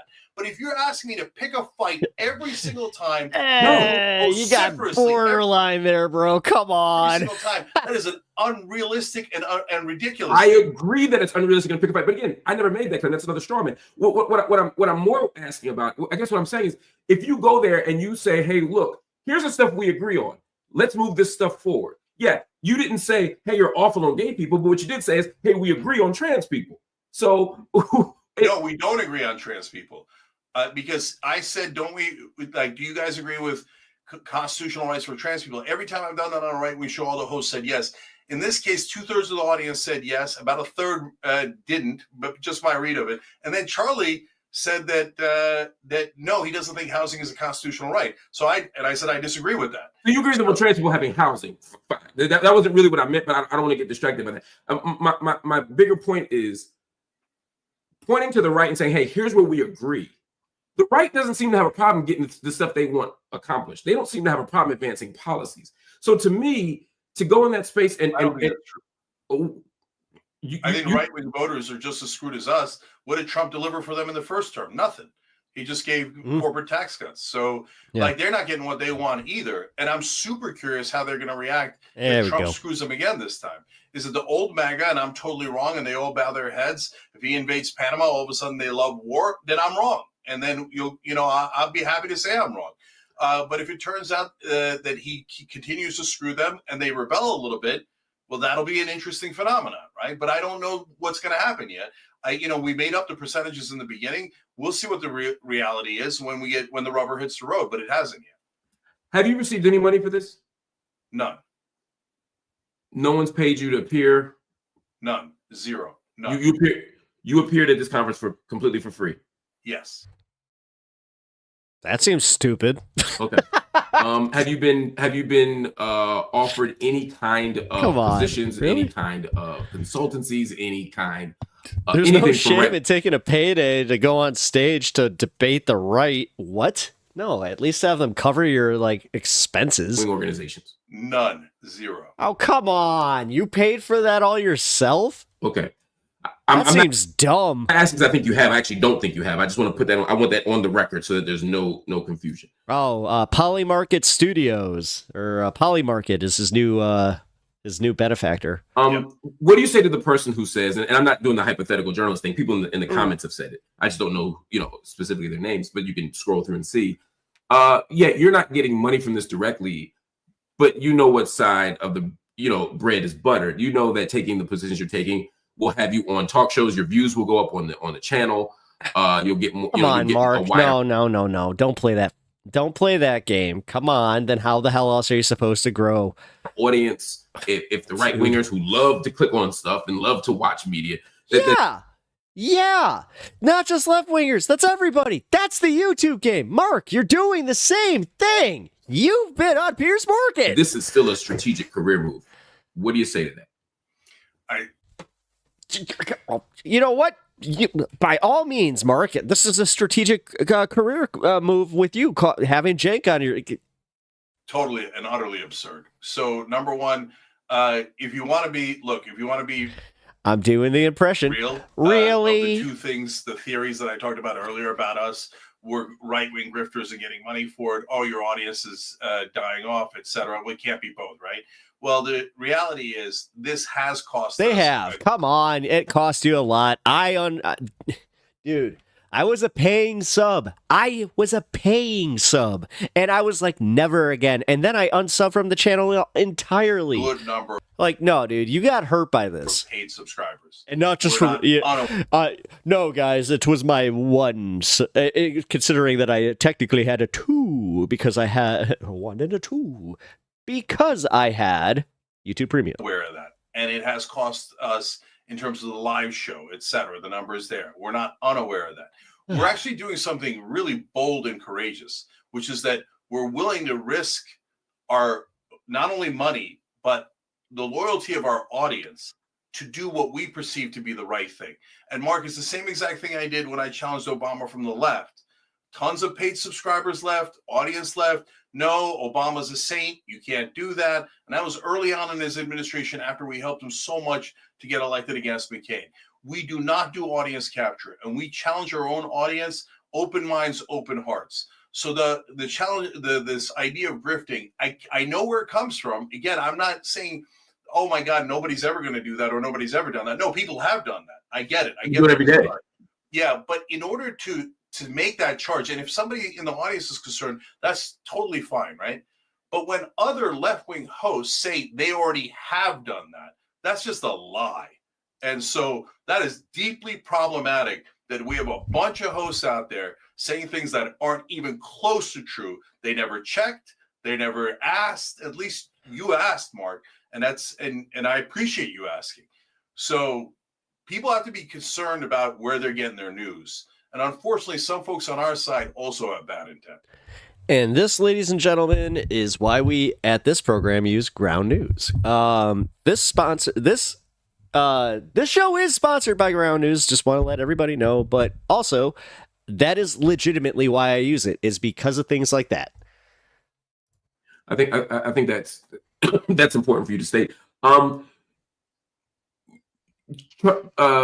Charlie Kirk is somebody, obviously. What's up, Marvin? You're okay sharing stage with.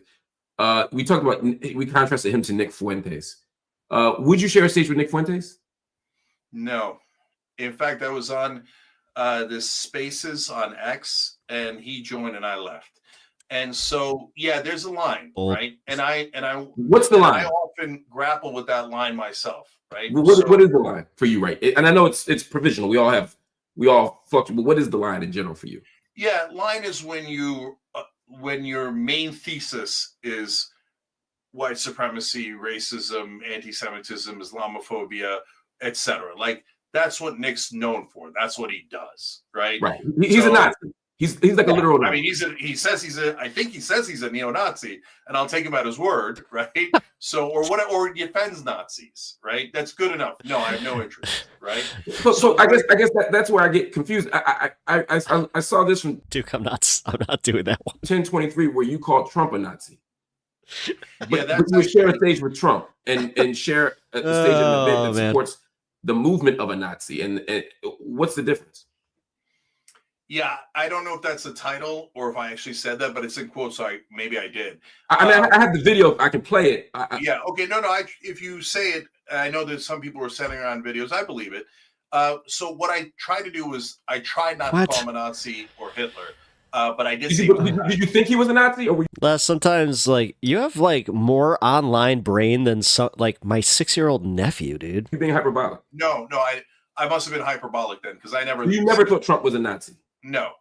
So then I'm even more confused, because this conversation, you're talking about how we shouldn't flamethrow and call people names and call everybody who's a racist or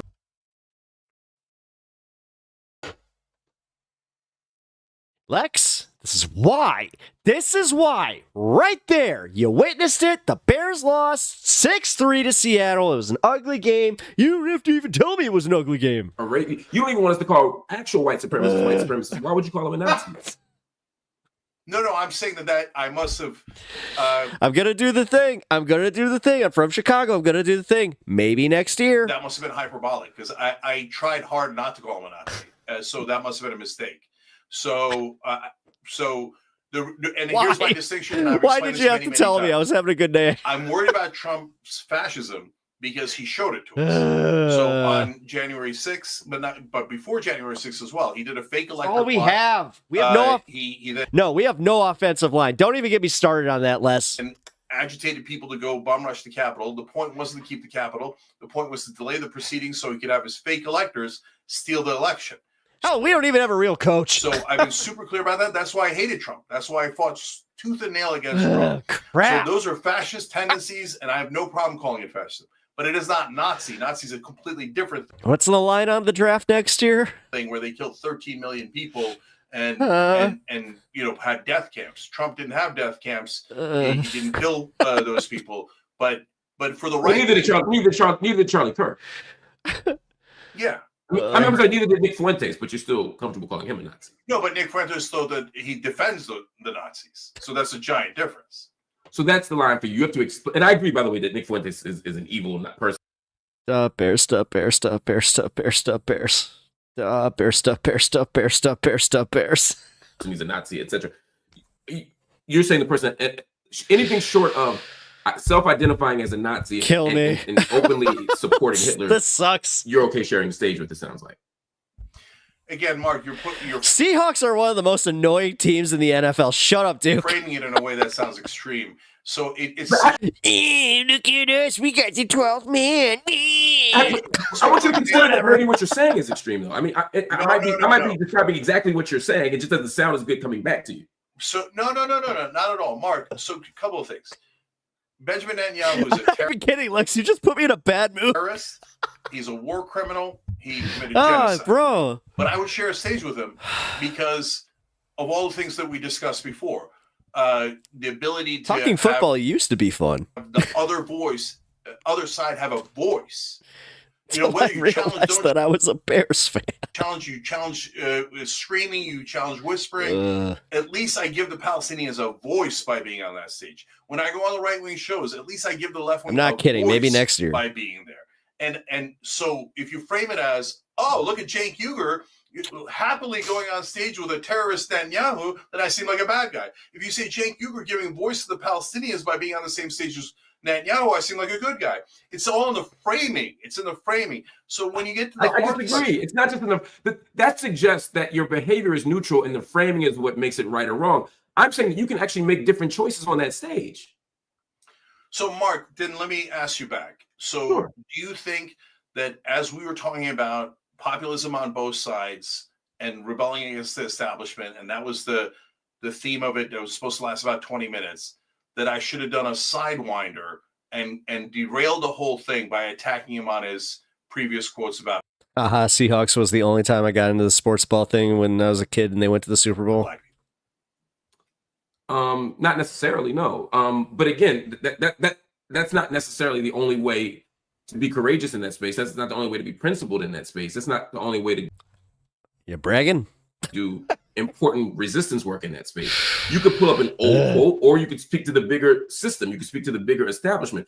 It's one thing that's, to give you a concrete example, you sat on that stage and said, we all, the left and the right, we all hate establishment media. Right? We can agree that establishment media needs to go. Everybody claps. That's a great feel-good moment. But again, those people who leave that room, who are the dominant consumers of mainstream media, who are the dominant viewers of mainstream media, and who are controlled by people who are right-wing, they're going to walk away saying, yeah, we got to tear down mainstream media. And they're talking about CNN, and they're talking about MSNBC. Courageous is going on that stage and saying, look, I know y'all don't want to hear this, but Fox News is mainstream media too.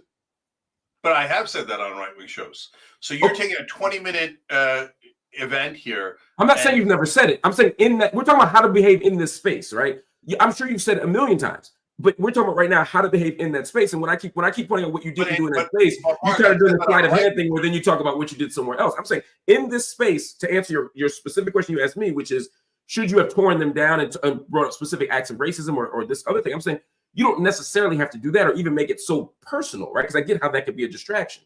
What you can do is say, hey, we all want to tear down mainstream media, establishment media. I'm with y'all. But let's be clear. Establishment media isn't just MSNBC and CNN. It's also Fox, which has been the voice of the right for decades now. It's OANN. It's all these things. This point? All of this needs to be torn down. Yes, you could say that. What's the point? So, Mark, when I'm on a show like Patrick Bet David in the last 2 hours or 3 hours, we get into that stuff, and that's exactly what I say. Exactly what I say. Okay, so you're taking a 20-minute speech and go, not good enough. You didn't say it there. You didn't say it that one time.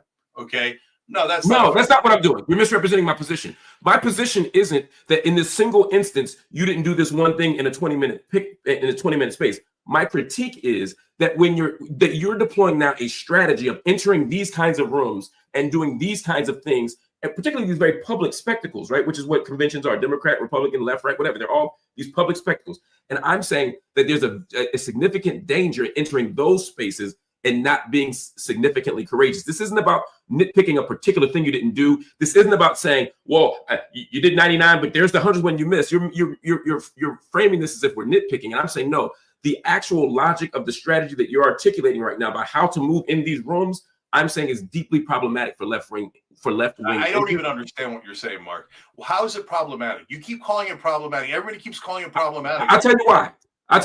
Why? Like, they don't need us. Because why we have this in our head that if we're in the room, okay, then everybody loves Nazis or some weirdo thing like that. I'm not saying anything. Yeah, I don't know what you're talking about. Like, so let me answer you directly. And you kiss their ass, then I see what you're saying. But if you clearly say these are left-wing positions, and you fight for them in the different shows, etc., and you try to get to common grounds where they agree with us, how could that possibly be a bad thing? Because they're agreeing with you on terms that don't disrupt their actual worldview and won't change their politics. You're asking me. How do you know that, Mark?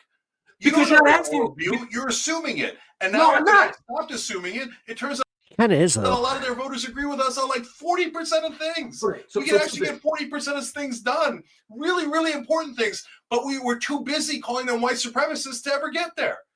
Again, I don't know why we're still talking about calling them white supremacists. That's a straw man you created a long time ago. I'm not. It's not a straw man, Mark. You said it many times in the beginning. Anyway, go ahead. No, hold on. To be clear, I said to you that I believe they're white supremacists. At no point in this conversation did I say you need to go in the room and call them such. In fact, I said I stipulate that I'm not asking you to do that. That I don't think you should do this. I keep saying that over and over again. This is not about calling them white supremacists. You also said I'm making an assumption. You're making a huge assumption by saying that you know that they're leaving there more open to left-wing positions. There's absolutely no evidence of that. So we're both speculating at that level. I agree that I don't know for sure. You don't know for sure. And unless you have some metric, there's no way to know that when that your appearance there had this impact that you're suggesting it does. Just like I can't prove that it didn't. So I'm saying I'll call that even. My point here, since you don't understand what I'm saying, is to use what you just said. To be clear, if someone walks into that room and they're sitting in the stands listening to you talk, and they already believe that just to use the mainstream media example, they believe that establishment media needs to go, but they also don't think Fox News is establishment media, right? They walk in thinking, get rid of CNN and MSNBC, keep Fox News. right? That's what they're thinking in the stands in this example, right? Because they don't think that's establishment media.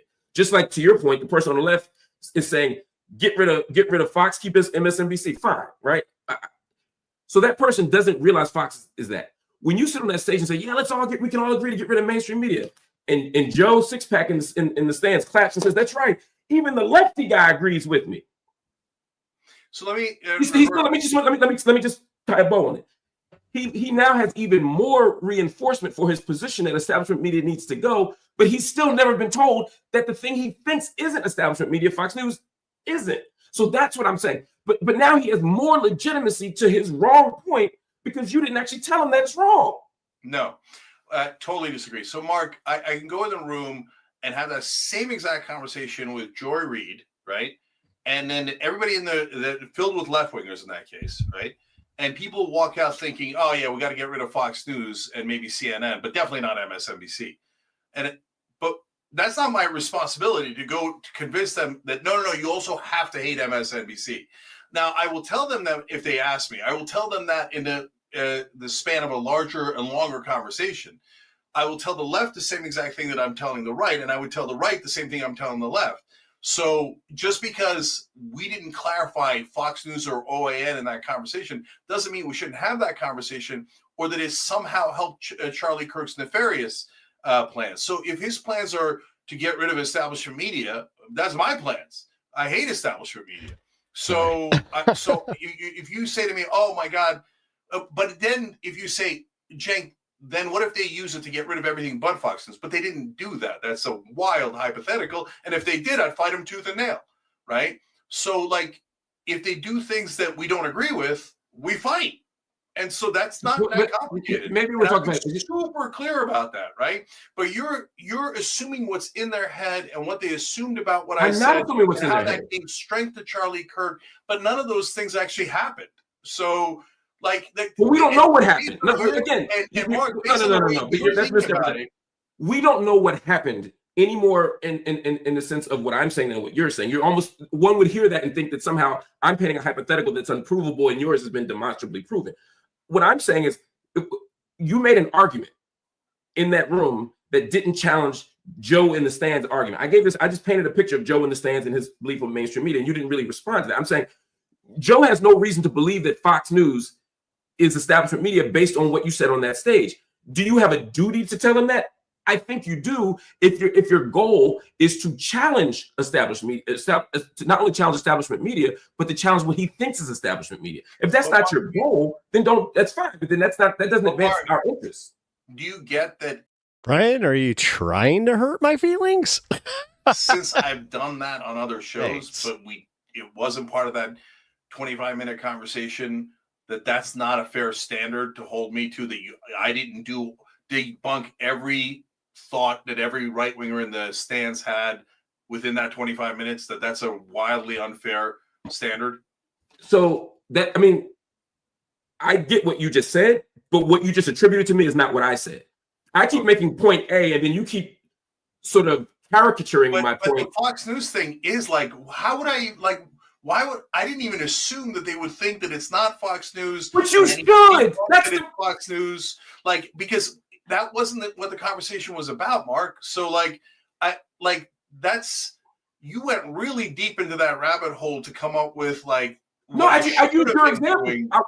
I literally read the transcript and went by the points you made. And again, I didn't say, let's go in there and debunk every potential misconception people in the audience has. Again, I make a point and then you then attribute to me this absurd caricature and then say, I didn't do that, Mark. I didn't give everybody $5,000. I didn't ask you to. What I'm saying is, if you make a point. So let me understand, all right. Do you think I should have specifically made that one point that you're making about Fox News? And then no, again, you're minimizing what I'm saying. I'm not saying, my issue isn't that you didn't address the single point that Mark Lamont Hill was saying at this moment, that of all the points in the world to be made, I'm mad that you didn't make mine. That's not what I'm saying. I'm saying you said three things, right? For example, hypothetically. And I'm saying, if you're going to talk about those three things and make the audience believe that we're aligned on these three things, left and right, but it turns out if we actually critically analyze it, we're not, then you have to point that out. Otherwise, the powerful will walk away thinking that they're even more powerful. I'll give you an example. Let's just hear what I'm But saying. I do that on almost every opportunity. And that's what we're going. What I'm saying though is every opportunity isn't the same. For example, if this were 300 years ago, just hypothetical, 200 years ago, and then I'll leave it alone. And we were in a place where Black people weren't considered human beings, right? And Black people legally were not citizens, right? And you were an abolitionist, and you walked in the room to a room of slaveholders, and said, every citizen should get a house. Every citizen should have the right to vote. Every person should be safe in this country. We should all agree on that. And y'all clap and walk out and hug it out and leave, right? You could say, look at this. I just brought together the abolitionist and the slaveholder. The problem is they're agreeing that all people should be safe and all citizens should vote, but they don't believe that Black people are citizens or humans. So they think they're agreeing with you because they don't accept that stipulation, right? Mark, and what I'm saying, and just let me finish the thought. And so what I'm saying is, when you have that exchange with them, you have a duty to confront them on that misconception. And you can't say, well, I've said it in Bible study, I've said it on the streets, I've said it in the underground world. No, when we're having that conversation, we have to say that thing. And then if I confront you on that, you can't say, well, Mark, I can't confront all their philosophical and epistemological. No, I'm not asking you to do that. I'm saying on this issue that you brought up, you have a duty to show them how they're wrong, because that's what's high stakes. That's what decides who lives or dies. That's what makes the political conversion. Otherwise, and this is the last piece of it, 5 seconds. Otherwise, the slaveholder walks away saying, look, me and the abolitionists agree. Let's go back to business as usual. They actually feel strengthened in their position. Now, please don't say, Mark, why are you comparing this to slavery? Did not know that. Please don't get on. No. Actually, hear the heart in this. Oh, you're a Raiders fan? Wait a minute. Wait a minute. My argument and be intellectually honest and address. Don't talk around it. Address the specific example I gave you, and please answer it. Yeah. No, I get the analogy completely. I totally get it. So look, there's two parts to this. Number one, you just built a straw man. You said, oh, I did it in Bible study. I just have to believe that one day soon we will be better than the Packers. I did it at the grocery store. No, I did it in right-wing spaces. I did it on some of the largest right. Yeah, that would be that's not a straw man. To be clear, in 1800s, Bible study was a right-wing space.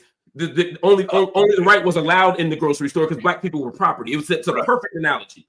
It's not a straw man. It's a perfect analogy. You acknowledge I've done it in right-wing spaces, just not in that. Just not the one that has us on the news right now. This is the big one. But this is the one to do it. Going to make the news. Like half the time, I think it's going to make news, and it doesn't. I don't think half the time I don't think it's going to make any news. Let's not get distracted. Please, I'll allow you to continue. I don't want to cut you off anything. Please continue. Okay, so then the second part of it is, Mark, in the problem with your analogy is that in the slaveholder, part of it, the fact that they hold slaves is so central to that conversation. So you can't possibly think like, oh, I just said all citizens should have an house, and I assume that they think that means slaves, or I assume that they think that doesn't mean slaves. Slavery is the central part of that conversation. Are they citizens or are they not citizens? Whereas right now, hey, Brian, to be fair, the Clippers were good at some point. When we are talking about establishment masonry, you want to talk about being a team, talk about being the Blazers. They never moved the needle. There's a lot of different variables there, and a lot of different things that people can mean. So whether we're talking about Fox or OAN within that conversation is not necessarily central in the same way that slavery is central in your analogy, right? What's central in this conversation? So what's central in this conversation is, do they actually believe some of these populist opinions, right? Do they actually dislike establishment politicians because they take donor money and hence are corrupt? And that's super central. And yes, my assessment is the MAGA voters, and yes, they're not seeing clear on Trump. They're not seeing clear on Elon Musk, but they do hate the corruption. And they do hate the donor class. Okay? To that point, they clapped you when you said establishment media. They clapped when you said we hate Dick Cheney and Mitch McConnell. When you said we got to get rid of the donor class, no one clapped.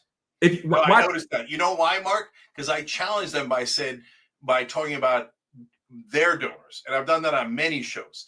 And I've talked about, hey, remember, Elon's a donor. I've talked about Miriam Adelson being a donor. When I get to Miriam Adelson, we go back to agreement, okay? And you might not expect that from the right wing who supported Israel throughout my entire life. But now when we talk about Israel with the right wing, half of them go, yeah, no, you're right. I don't know why we're, and they're not doing it out of the charity of their heart. They're not doing it because they love Muslim lives so much. They're doing it because they don't want, in their way of thinking, they don't want to waste money on there. Why are we giving it to Israel when we should be having it here at home? But I'll take it. But I never would have gotten there if I never talked to them. I never would have realized how much they've got concern about funding Israel if I hadn't talked to them. So this. I mean, I hate to say it. I don't think the problem is like the platforming or him being on there. That's not the problem. It was him not pushing back. These are the things that we discover when we go to have these conversations. On the other hand, when no, you you're conflating no. What you're doing is unfair because what he's doing is he's trying to make it sound like what the problem is that they were mad about, him going to the conference. Like, this is ridiculous.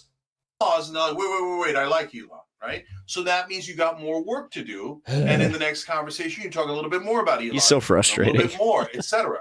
So this is the way to break through, and for the country to finally have conversations without constantly. Les, I don't know what you're trying to accomplish, but dude, again, this hyperbolic language, what he doesn't, and he doesn't, just walling each other off. And saying they think we're so extreme. Like, for example, God, why do you want your do you need this? Charlie Kirk, the left is saying, "Oh, I can't believe you talked to Charlie Kirk when he said X, Y, Z."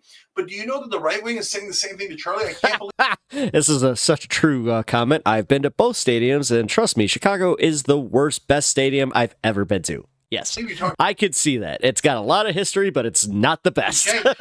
Soldier is not a good place. When Jenkins said Nazi fascist about Trump and which I didn't even remember the Nazi part, but you showed. You're talking about Wrigley, though. Watch your mouth. Me there, and there's a video going around, so I must have said it. But that's okay. And Jenkins defends trans girls going into high school sports in women's. So a lot of people hate that Charlie talked to me because they view me as completely extreme and illegitimate and out of bounds.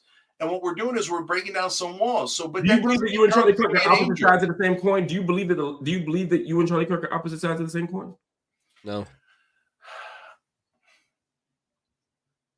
Well, look, that's a good question because I don't hate white people and I don't say anything against white people in general. I would never say hey, if I go into a plane and there's a white pilot, I'm worried. All right. So it's not exactly right that we're the same side. Exactly. That's why it's not fair to say, well, they say the same thing about me. Oh my God, it happened in real time. Look, we caught him. Same. Look, Jake isn't the smartest dude on the platform. Look, he got caught and Mark is totally holding his ass to the fire.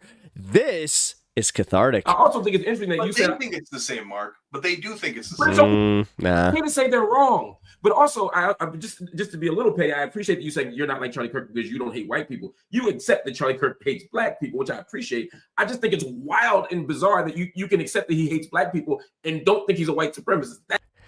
Kirk, I'll give it to him. That's just weird to me. But just I know you got to go. Such an unhelpful term. I can't stand it. Well, as a black person, I can tell you, I find it unhelpful. John Nada, sports are so overrated. As somebody who likes them and also they are. They are. I think that my biggest mistake was being one of those guys where I'm I'm going to watch every game of the season. And I was doing it out of some weird obligation and I wasn't even enjoying it. I could acknowledge someone hates black people, but thinks the most unhelpful thing is calling them a white supremacist. I mean, can you imagine? No, that's not helpful, brother, because I could show you 100 Islamophobes that are hardcore Islamophobes, but me calling them Islamophobes is not helpful. It's never going to break through to them.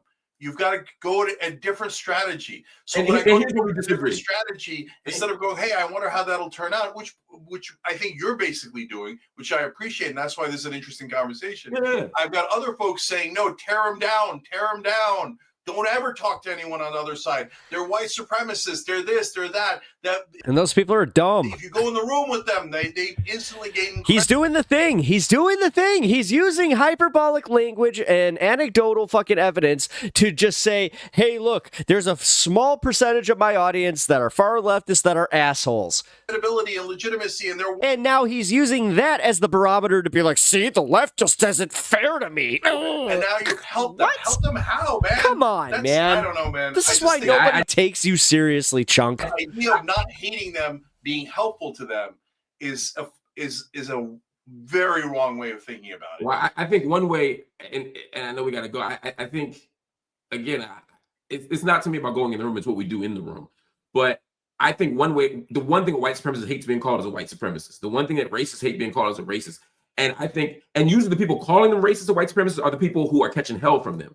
And so I think it's sort of bizarre to police the language or to tell someone, for example, hey, that person that hates Muslims, it's not helpful for you to, that person that called you a towelhead, that person that called you a devil worshiper, that person that called you a pagan and a rapist, it's not helpful to call them Islamophobic. Oh, that person that called you a nigger, oh, no. It's not helpful for you to call them white supremacists. That feels paternalistic and almost and is disrespectful to the people who are victimized by it. You may think it's unhelpful, but I actually don't think it's your place or anyone else's place. It's like it'd be like saying I don't think it's helpful to.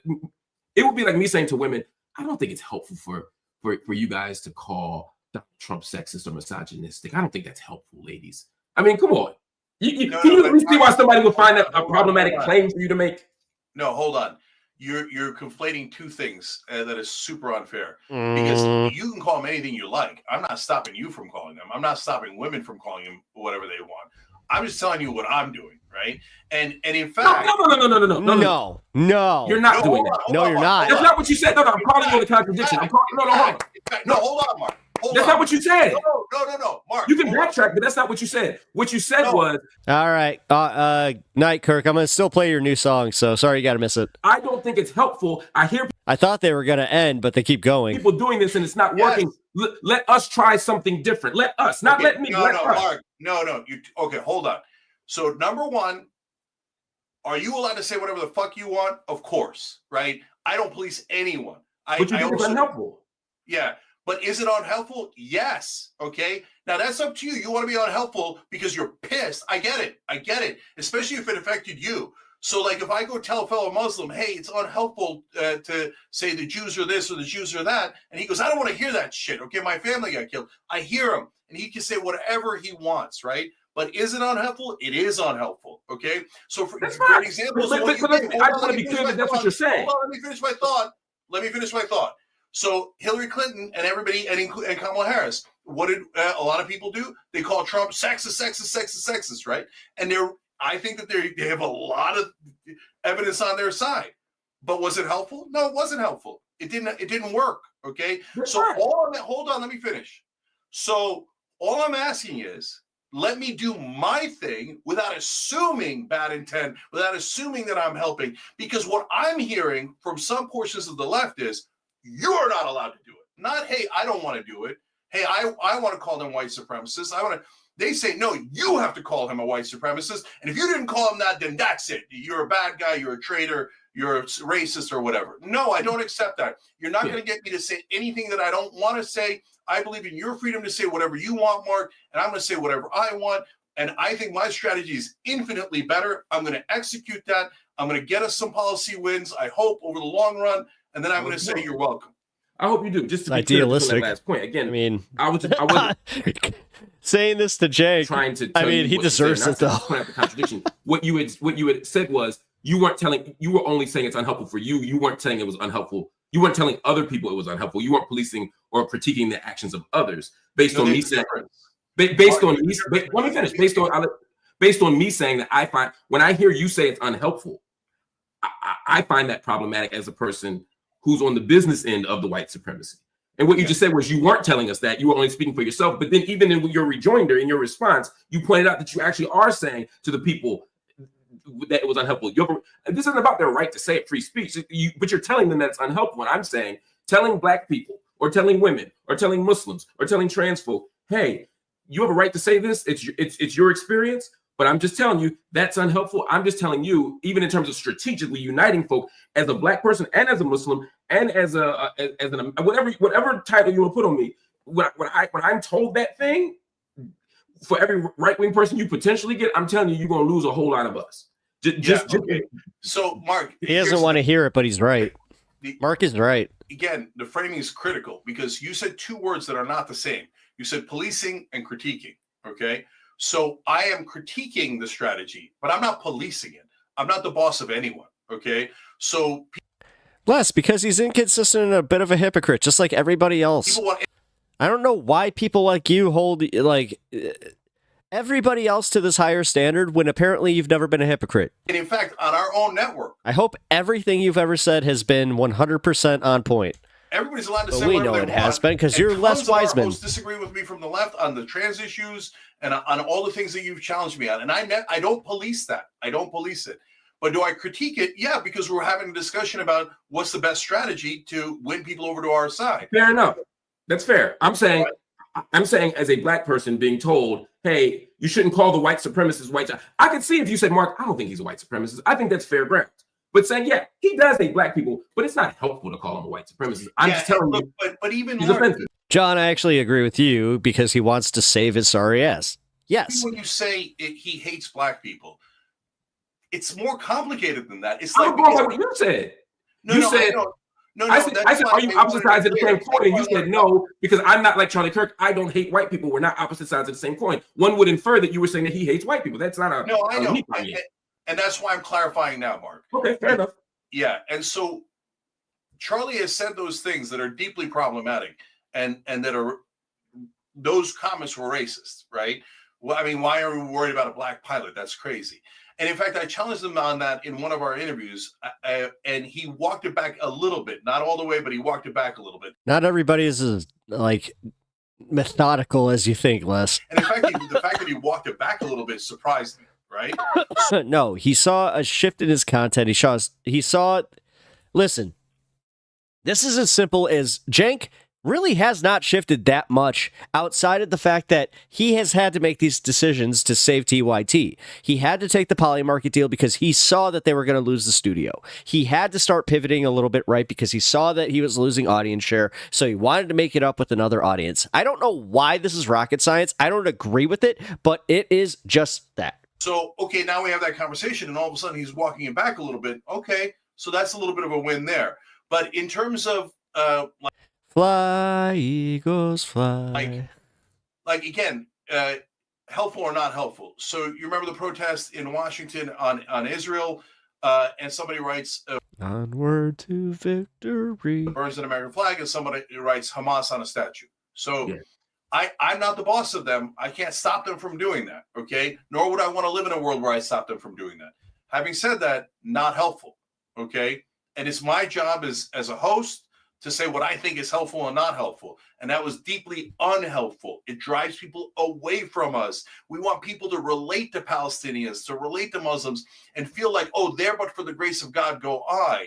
And when you write Hamas or you burn an American flag, what you're doing is you're saying, I'm not like you. I'm the other. And you should be worried about me. You should be concerned about me.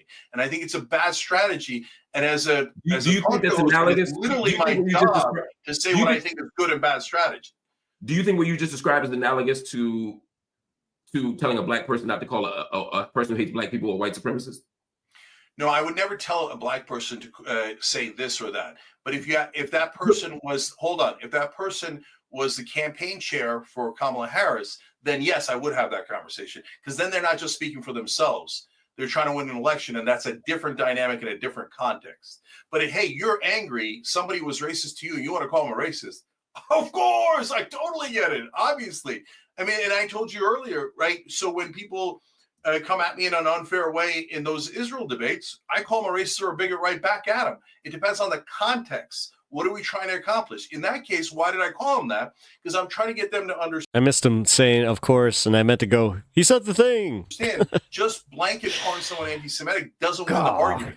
I could just do the same exact thing and call you a bigot. And I didn't win the argument either, but at least we've neutralized it. But if they're not bringing it up and they're not saying this or that in a place where you're trying to stop private equity from buying our residential homes, I think it's poor strategy to say, well, look at me working with these white supremacists or whatever it might be. I don't want to destroy but it's one issue. Want to put words in your mouth. Fair enough. So what's the end game here? How do you see this ending?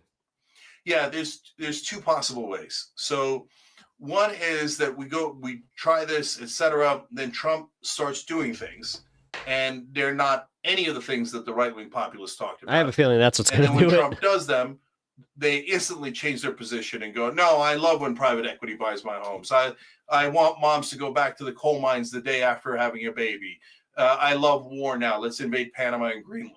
Okay, then my mission failed, and my strategy was not right. And be prepared, my man. And you know what I'll do then? I'll adjust, because that's what for real. He thought this do. is they try it. To find a way to get to the answers that we want. Okay, now that's okay. I'm sorry, guys. Jake really is dumber than I thought. The good case scenario is not nirvana. Trump does not turn into Bernie Sanders.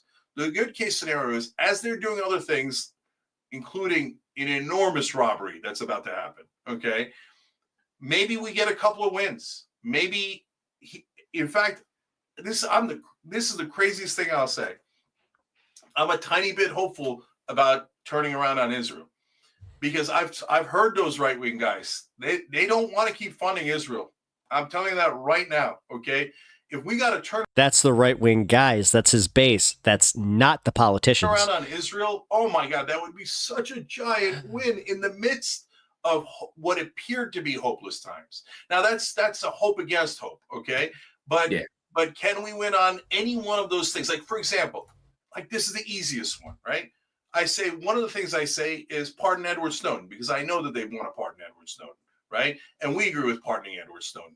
And what that does is, that doesn't change the world, but it takes a first step towards unity. And then let's see, well, do they really mean it on cutting the Pentagon? Because the voters mean it. The voters mean it, or at least a big portion of them do. I know that the politicians don't mean it. So now that's an interesting collision. And what happens? Does the populist right wing rebel, or do they just simmer back down and go, yes, sir, absolutely, sir? I don't know. And I think that's super interesting. A lot of folks on the left say, no, they already know. They already know. Nobody on the right ever means anything. They're all robots, or they're all evil, or whatever that they think. That's just not true. They're human beings. And there's a giant range of that 77 million voters. You know, when you came on the show, I thought the biggest thing we were going to end up disagreeing on was you being a Pittsburgh Steelers fan. Ew. Which has been a Rafelessberger, what? As deflating a movement in the last 3 weeks as anything happening politically. But it turned out we were going to have we had this spirited conversation, and just like you said, the Steelers are going to do better in the playoffs despite this losing streak. Let's not talk about the playoffs, can we? I mean, not all of us made it to the playoffs. I just. So you're also saying this plan is going to work despite the evidence to the contrary. You could be a prophet, not in the Islamic sense, but in the Western Christian sense of you could be absolutely right on both of these things. You could see the crystal ball better than the rest of us. I hope you're right. I hope it all works. Crystal ball and Kyle Kalinske, what now? What? I don't agree. And I do hope that if it doesn't, you come out and tell us that, you acknowledge that. I also hope that if you begin to take money from right-wing movements or organizations, because that you'll tell us that, because you've been straightforward with us. I've never known you to be dishonest. I believe you. I don't think you're grifting. I just think you're wrong. I think you're shamefully optimistic. And I think you have a faith in our open enemies that I think is unwarranted, unhealthy, and unhelpful. But I hope you're right and I'm wrong. I hope your optimism wins. You know, that's the best I could hope for. And you just said something that I say on the show all the time. Look, I hope I'm wrong, right? I'll make these predictions like I think Trump's going to win. I'm super worried about it. And I hope I'm wrong, right? I think Kamala Harris's strategy is the wrong one. I hope I'm wrong, right? So he's just saying hindsight. So time will tell. But Mark, for those who don't know, I've been through a lot of these tests already. So MSNBC, I turned down over $1 million to say the things that are right. They wanted me to be basically pro-establishment, and I wouldn't do it. They wanted me to, be soft on the inside. I mean, there's a moment where you are tested, and you're tested with a lot of money, prestige, status, all those things. And I said, I'd rather tell the truth to my audience. So I'm not going to turn around after all this time and all the pain that we've gone through.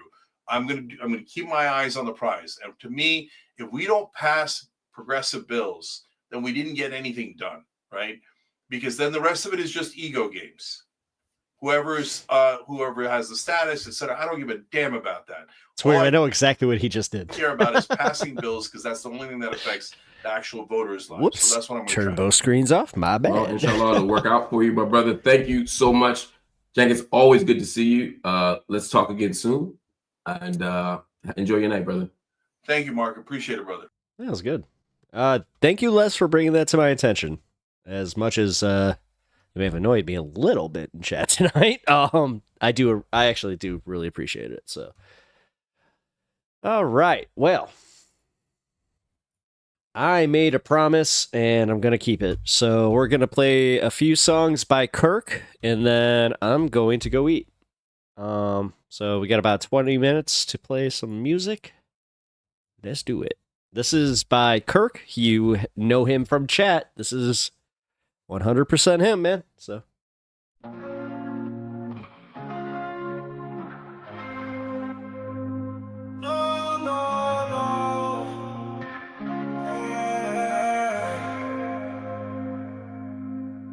Calling out and settled on a weekend. I told you you could come on over if you need it. I'll break you, we mix it up and then repeat it. I tell you there ain't nothing better than this feeling. Calling you up is not a problem. Give you everything. I got you, got desires. I'ma solve them. We could chill out by the ocean, sipping gin right out the bottle. Mosey on down to the water, fucking you on full throttle. Watching comets in the sky, whizzing by us all night. Smoking OG, getting high, feeling like we bout to fly. Told you you can count on me. Give you anything you need. Grab your hand and take the lead. Show you what you wanna see. There's something about the way you move. Ain't no one do just what you do. Can't keep everyone away from you. Away from you. It's not like me to be lost in space, link his YouTube. but you make me wanna see your face. There's something about the way you taste. Way you taste. Chilling with you makes me wanna lose it. I can't believe you here with me, you are my music. Nothing like you, I won't try not to abuse. Nope, this is not Post Malone. I tell you, you're my only You know how I can tell? My copyright. This ain't Post Malone, my man. You is my desire, always by No, he sounds just like him, though. And it's funny because you had said something similar about the last guy. It's like, you know what? That's why we were laughing. We were like, holy shit. We all kind of had the same observation. I put out the fires, never felt the feeling quite the strongest. Something I admire, taking hits of you, inhaling everything to get me higher. Fucking up the whole night, seeing all the city lights. Driving drunk, ain't gonna lie, we ain't never gonna die. Told you you can count on me, give you anything you need. Grab your hand and take the lead, show you what you wanna see. There's something about the way you move. Ain't no one do just what you do. Can't keep everyone away from you. In all seriousness, guys, visit that YouTube link. This is the original song, and then sub to his channel, please. Away from you. It's not like me to be lost in space, but you make me wanna see your face. There's something about the way you taste. Way you taste. Song's fire, man. He really doesn't know. Like, he keeps being like bashful about it. I'm like, nah, dude. Dude, this song's so good. Calling you up is not a problem. Give you everything. I got you, got desires. I'ma solve them. We could chill out by the ocean, sipping gin right out the bottle. Mosey on down to the water, fucking you on full throttle. Watching comets in the sky, whizzing by us all night. Smoking OG, getting high, feeling like we bout to fly. Told you you can count on me, give you anything you need. Grab your hand and take the lead, show you what you wanna see. There's something about the way you move. Ain't no one do just what you do. Can't keep everyone away from you. Away from you. It's not like me to be lost in space, but you make me wanna see your face. There's something about the way you taste. Way you taste. Song's so dope. Like, I think it's so cool that he dropped this in here and they just, like, he's like, yeah, go ahead, play it. It's like, by all means. I will be doing just that. Most his music, this is him. Again, like, this is all his original stuff. And I can 100% say that this is his. Quite a bit. I'm 38, bro. I'm not one of these kids that wore Nirvana t-shirts ironically. I remember when Kurt Cobain died. I was a kid, but still.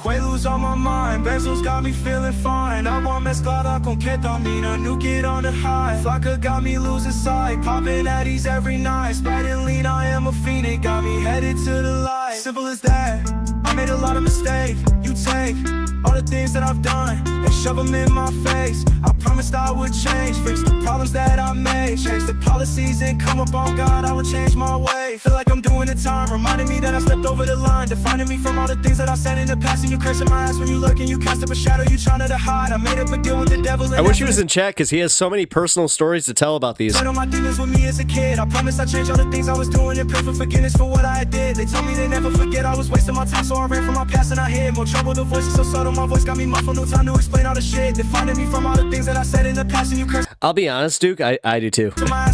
No, and he actually was ashamed of this song because he was like, this is deeply personal to him because he wrote this when he was in rehab, I think. You cast up a shadow, you trying to hide.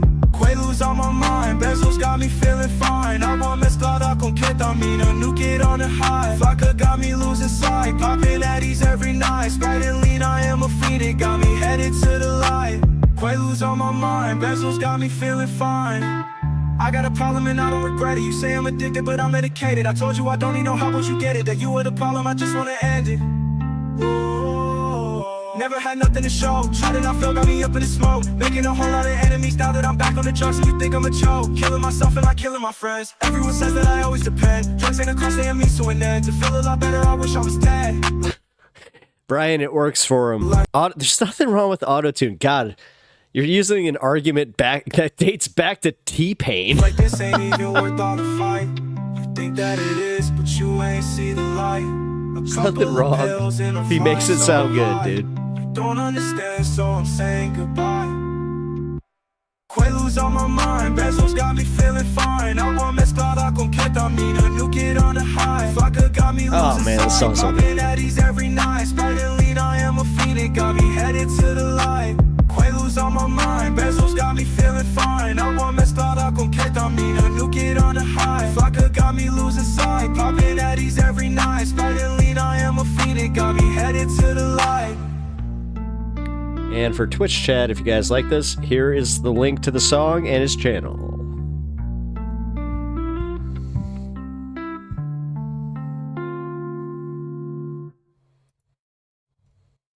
Give me 1 second.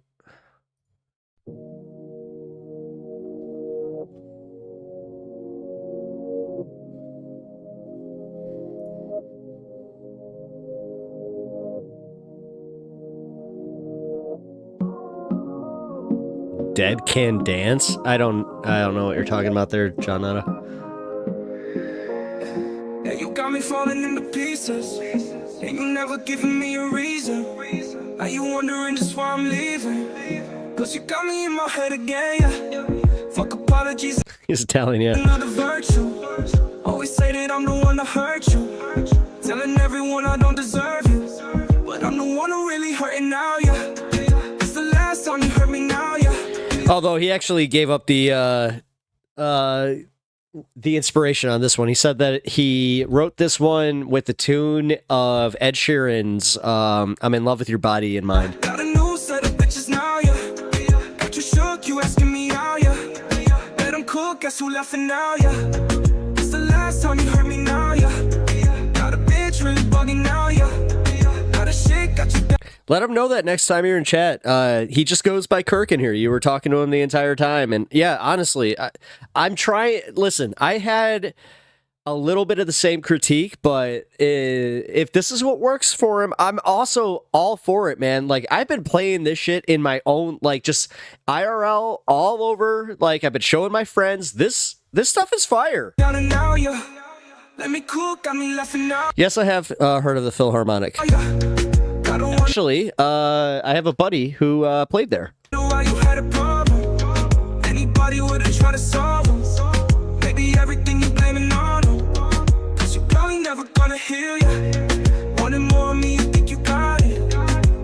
assuming you're talking about the venue, right? Telling me that you were full of regret, but I'm the one who really hurting now, yeah.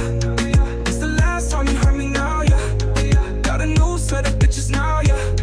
Got you shook, you asking me out, yeah. Let them cook, guess who left for now, yeah. It's the last time you hurt me now, yeah. Got a bitch Oh man, I love this shit. got a shake, got you down and now, yeah. Let me cook, got me laughing now, yeah. Yeah, you got me falling into pieces. Yeah, but it works so well for what he's got going on here, and I'm gonna just say, like, he's one of those artists that can get away with this because he is so good at this. Like, the way that he structures his songs is perfect. Like, I'm telling you, he's got the hook, he's got the beats, he's got everything. So, at least for me, I love it. Now you wondering just why I'm leaving. I try to tell him he sounds like if I could understand what Bad Bunny's saying. Cause you got me in my head again, yeah. Fuck apologies, another virtue. Always say that I'm the one that hurt you. Telling everyone I don't deserve you. But I'm the one who really hurting now, yeah. It's the last time you hurt me now, yeah. Got a new set of bitches now, yeah. Got you shook, you asking me out, yeah. Let them cook, guess who left for now, yeah. It's the last time you hurt me now, yeah. Really bugging now, yeah. You might not. I don't know. The thing is, I haven't heard it. Let me cook, got me laughing now, yeah.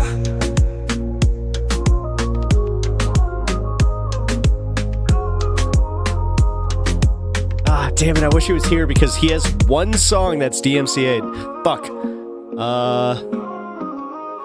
Here. It must be this one.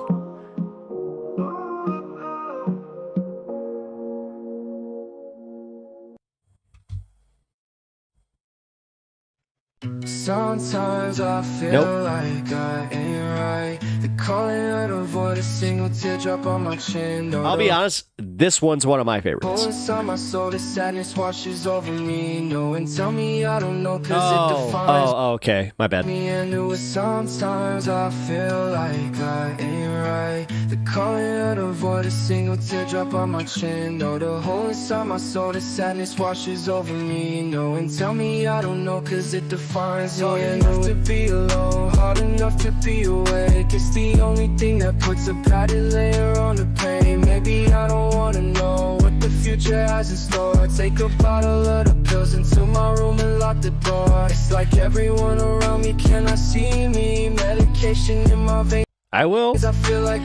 I told him I'd go through his Discog until I was done, so it's only 3 minutes long.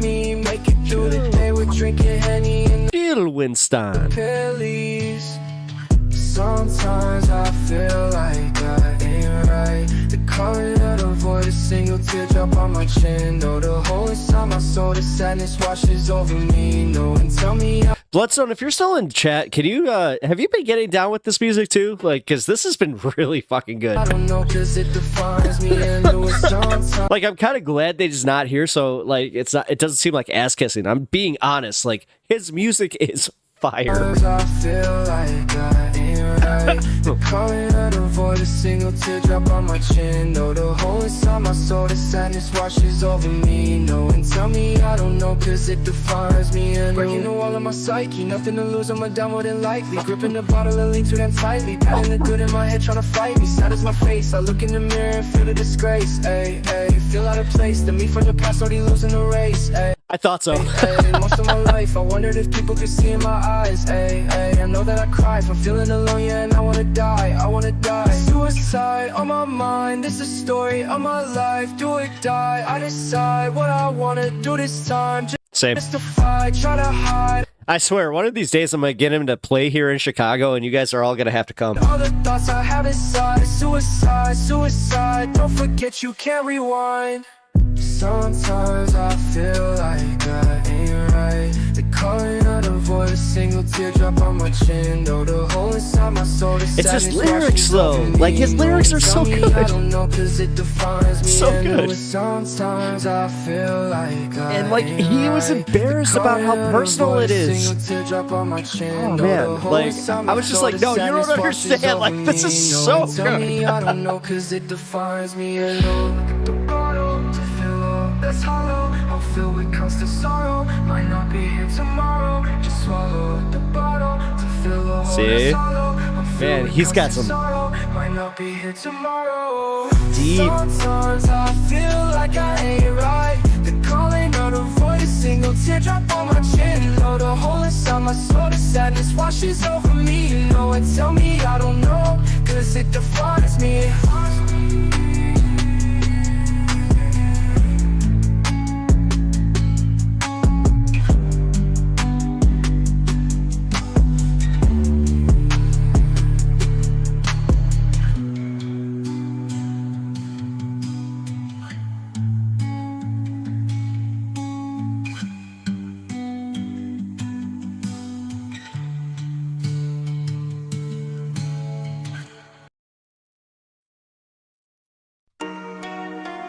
Told you if I ever love a bitch. He hates this song? Really good. Second song gets my endorsement. No, dude. I appreciate the fact that you all have your favorites. I really do. Like, you need to, like, kind of store this up, and we're just kind of gonna embarrass him a little bit and let it all out. Like, hey, this is my favorite track. I like when you did this. Trust me, he's gonna hate it. Let's take it back now. Back a couple hundred times you said I'm right now. Back a couple hundred lines of pressing bars now. Like when I'm playing and I'm going. I don't know. I haven't. Listen, I'm not into trap. He does it well. But the background, a single reason to be us again, it do not exist. I can't believe you try to say I made a part of this shit. I told you you're the only one that I was kicking it with. John Nada, time to expand your horizons and support a member of this community. And also just acknowledge that this guy can drop a beat. But you said play is gonna play, and I say you is a bitch. So I don't do no fuck shit, yeah. That's without no loving, nothing, yeah. Even you ain't nothing, yeah. I'm fucking your cousin, wrong bitch. Wish I never knew. He told me the story of that. It's funny. You know I still smell all your perfume. It smell like fish up in my bedroom. Gone fishing. I told you if I ever love a bitch, do me dirty, make her know some more shit. Obviously, it's a little crass, but I think that's why he doesn't like it. He's like embarrassed by it. He's just like, man, I got so much better stuff. I'm like, all right. Couple hundred times you said I'm right now. Back a couple hundred lines of pressing bars now. Back when I play it, had nothing going but the background. Brian, nothing's stopping you. Record it and send it to him. I know he would take it. I'd be happy to have you.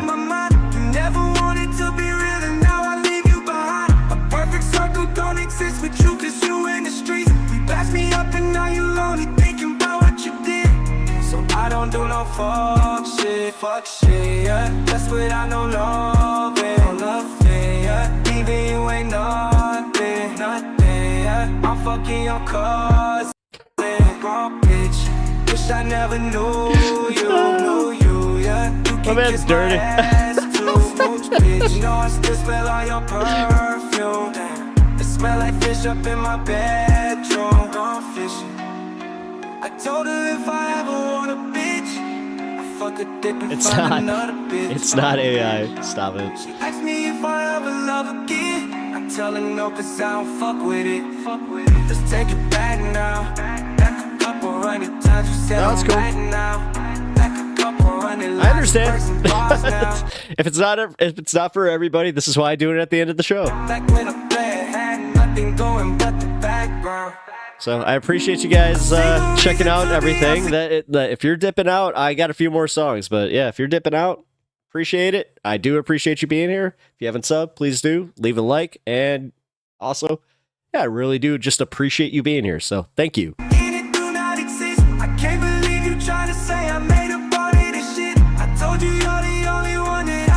Duke, this one made me think of white girls driving their daddy's trucks. But you said play is gonna play, and I say you is a bitch.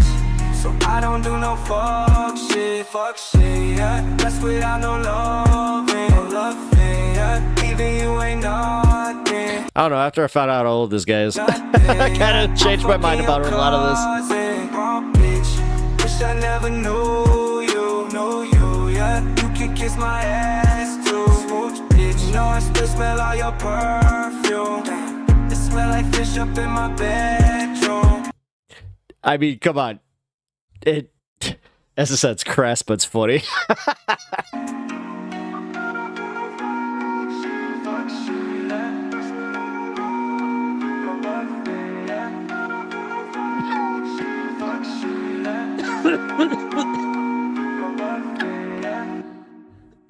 All right. I said I would do this one.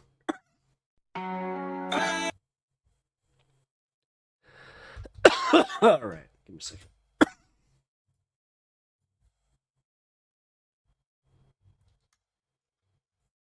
Is it in here? Oh, shit. No, it's not. All right. Hold on.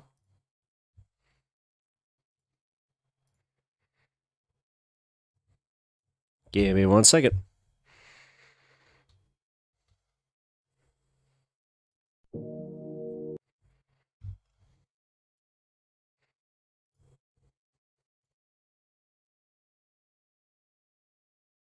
This is his channel, by the way. And this is the new song. He just dropped this one today, so I have not heard this one yet, so we are all in for the premiere. I wish he was here.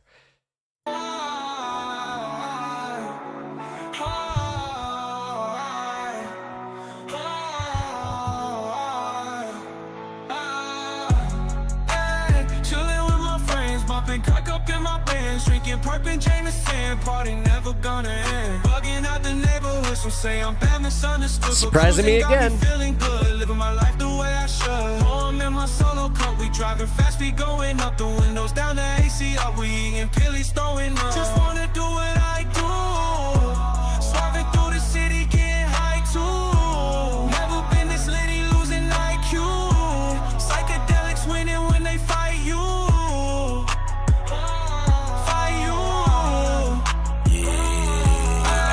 Selling or you snoring, don't ever tell me you support. Yeah, I mix cola with my Hennessy, brother off a tablet. Just keep that same energy, babe, tell me what you mad at. I'm still fucked up, all the memory shit turned me to a savage. Would've left Lil Jeff at the marathon, but bro, I ain't even have it. Yeah, my mind all fucked up, don't wanna fuck, bitch, use your rabbit. She told me, baby, open up, ain't trying to talk, that's too dramatic. It's me and 100 demons, that's way too much extra baggage. Look, called me, I went to see him, he threw me an extra package. Bro, had the chopper in the couch, the money under the mattress. And if life was a movie, I'm probably the main attraction.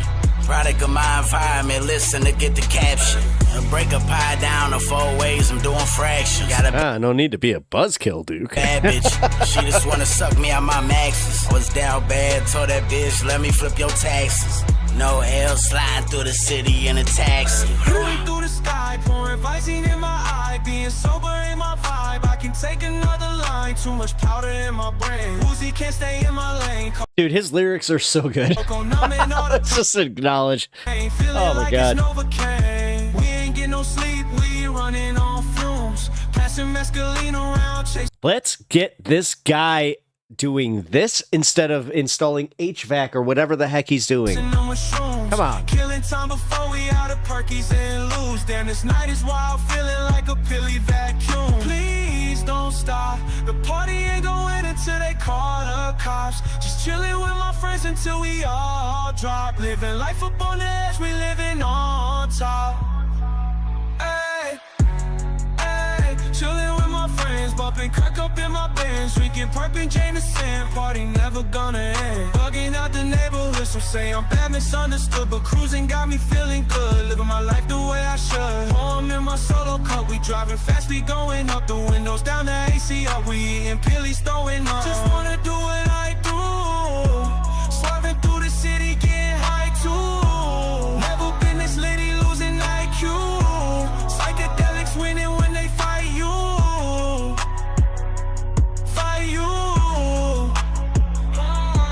Yeah, I was trapping at a Regal. We don't wrestle, William Regal. Pull up on him. It's up to me he's going to be. with that eagle, let them feel it, Benny Siegel. Bruh, don't play no Tyler Perry, junkie leaning off a knee. That leaves little niggas running wild, they do a hit that make a scene. Off of X-Pill, piled up on shorty like I'm Goku. Like the X-Files, drugs make you crazy like they post to. Can't find you, bruh, train to kill whoever you close to. Pro 2, he just wanna hit, he off the dope too. Yeah, slow motion, better than no motion, it's still motion. I made 100,000, sitting around doing nothing like Joe Rogan. Had that broke nigga child to sit around that nigga try and get chosen. You gave all your love up just to get nothing, and now you broke. Ain't about to argue with no woman, that ain't part of the discussion. I slide 100 in the drum, I bust it sound like some percussion. Ride, smoking, getting head, driving all the windows up. If it ain't about money, then don't call me. If you call, I'm hanging up. Hey, chillin' with my friends, bumping Kirk up in my Benz, drinking Parkland Jameson, party never gonna end. Bugging out the neighborhood, some say I'm bad, misunderstood, but cruising got me feeling good, living my life the way I should. Home in my solo cup, we driving fast, we going up the windows, down the ACR, we and Pilly's throwing up. Just wanna do what I do, swerving through the city, getting high too. Never been this lady losing IQ. Brian, bring up that criticism to him. I don't know. I'm just everything but that line. I'll talk to him about it. It's like, hey, you made me. You dropped this for me to debut on my channel, and you had a line in there that I don't agree with.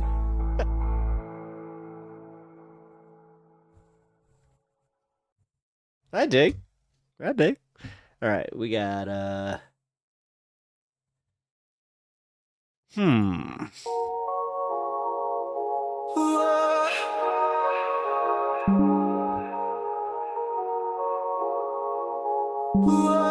Hey man, he was being really cool to you. Yeah, you know I got a bad bitch, Charlie at the average. Charlie like an hourglass, that ass is just the fattest. I'll be right back. Got me going crazy, homies wanna play me. She the only one I wanna be with, she's my baby. She always gotta have the best around. Got me spending all my stacks in town. Not even tripping and I don't know how. Everybody wanna be with her now. Oh, wait. Oh, this is it. This is the one. Aha, found it.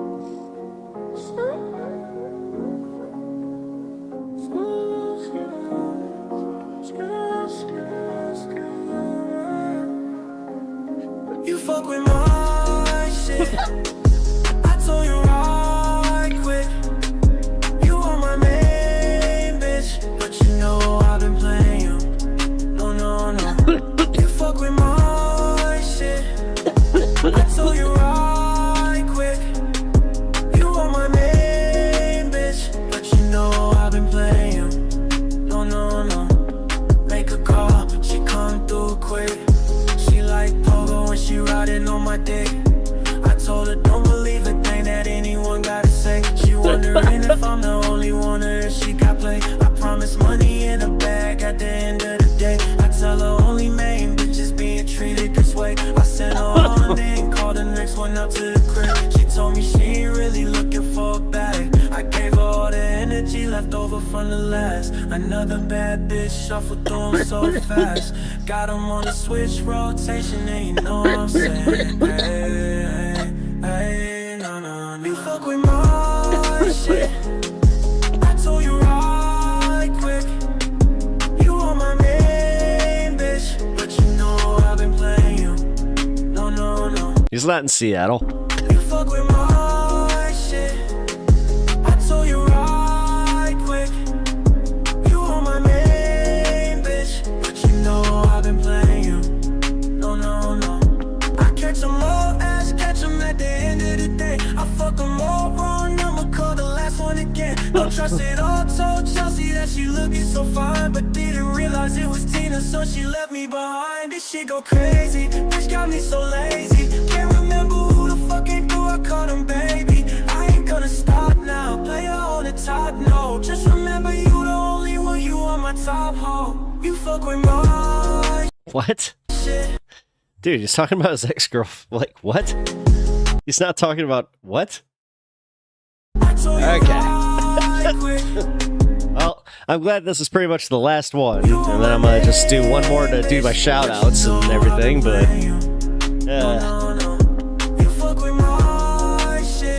Brian, in all seriousness, I hope we helped you. You seem to be having a pretty bad night, so like I said, the fact that we could help you out.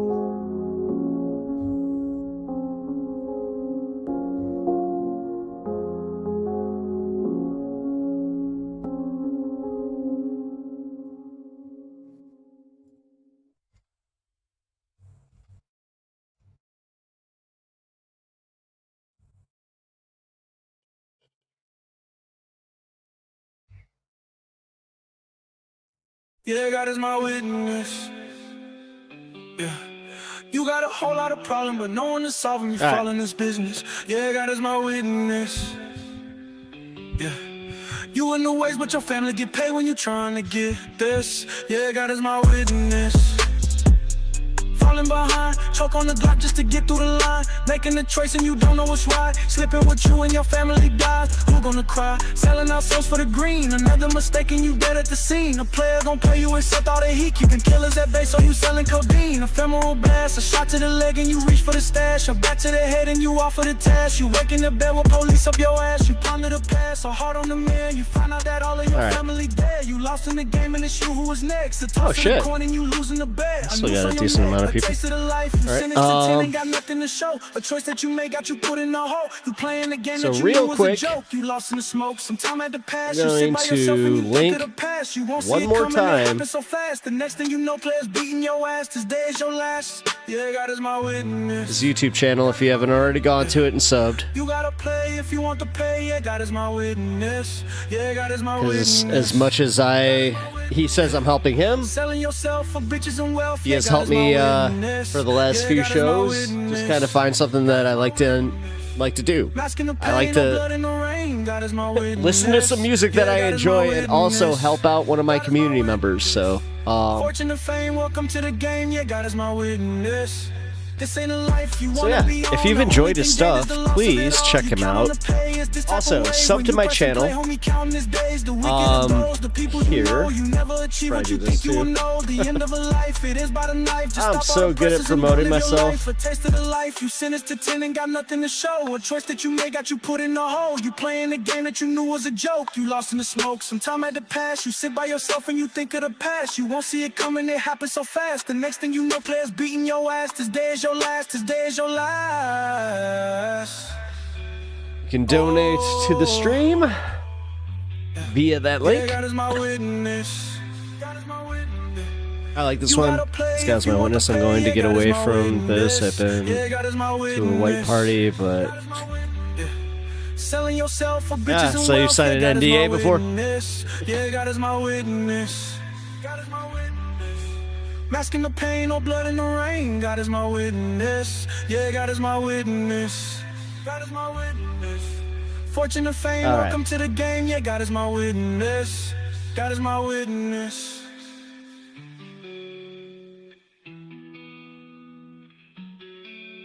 God is my witness.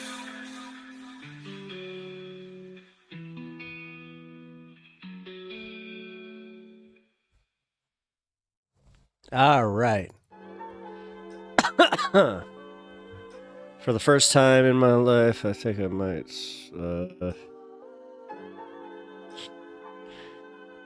Well, I'm glad that he made you get an honest job and make an honest man of yourself there, Brian. Honestly, Brian, in all seriousness, I hope that you're feeling better, and I hope that, honestly, man, like, please. Join the community if you need to, get out. Because you're dealing with a lot right now. So, but I do appreciate you. Duke, I appreciate you holding it down. Also, check your frickin' private messages. Let's see. John Nada, I appreciate you. I think that you might have taken off, though. Bloodstone by Stars, I know that you are definitely hanging around, so I appreciate you. We got anybody else that I can just do the quick shout out for? Nope. All right. Well, tomorrow is Friday, so it will be a 4 o'clock show. So, yes, join. You can get yourself a membership, or you can sub to the channel. But, yes. If you haven't subbed to the channel already, please do. I appreciate it.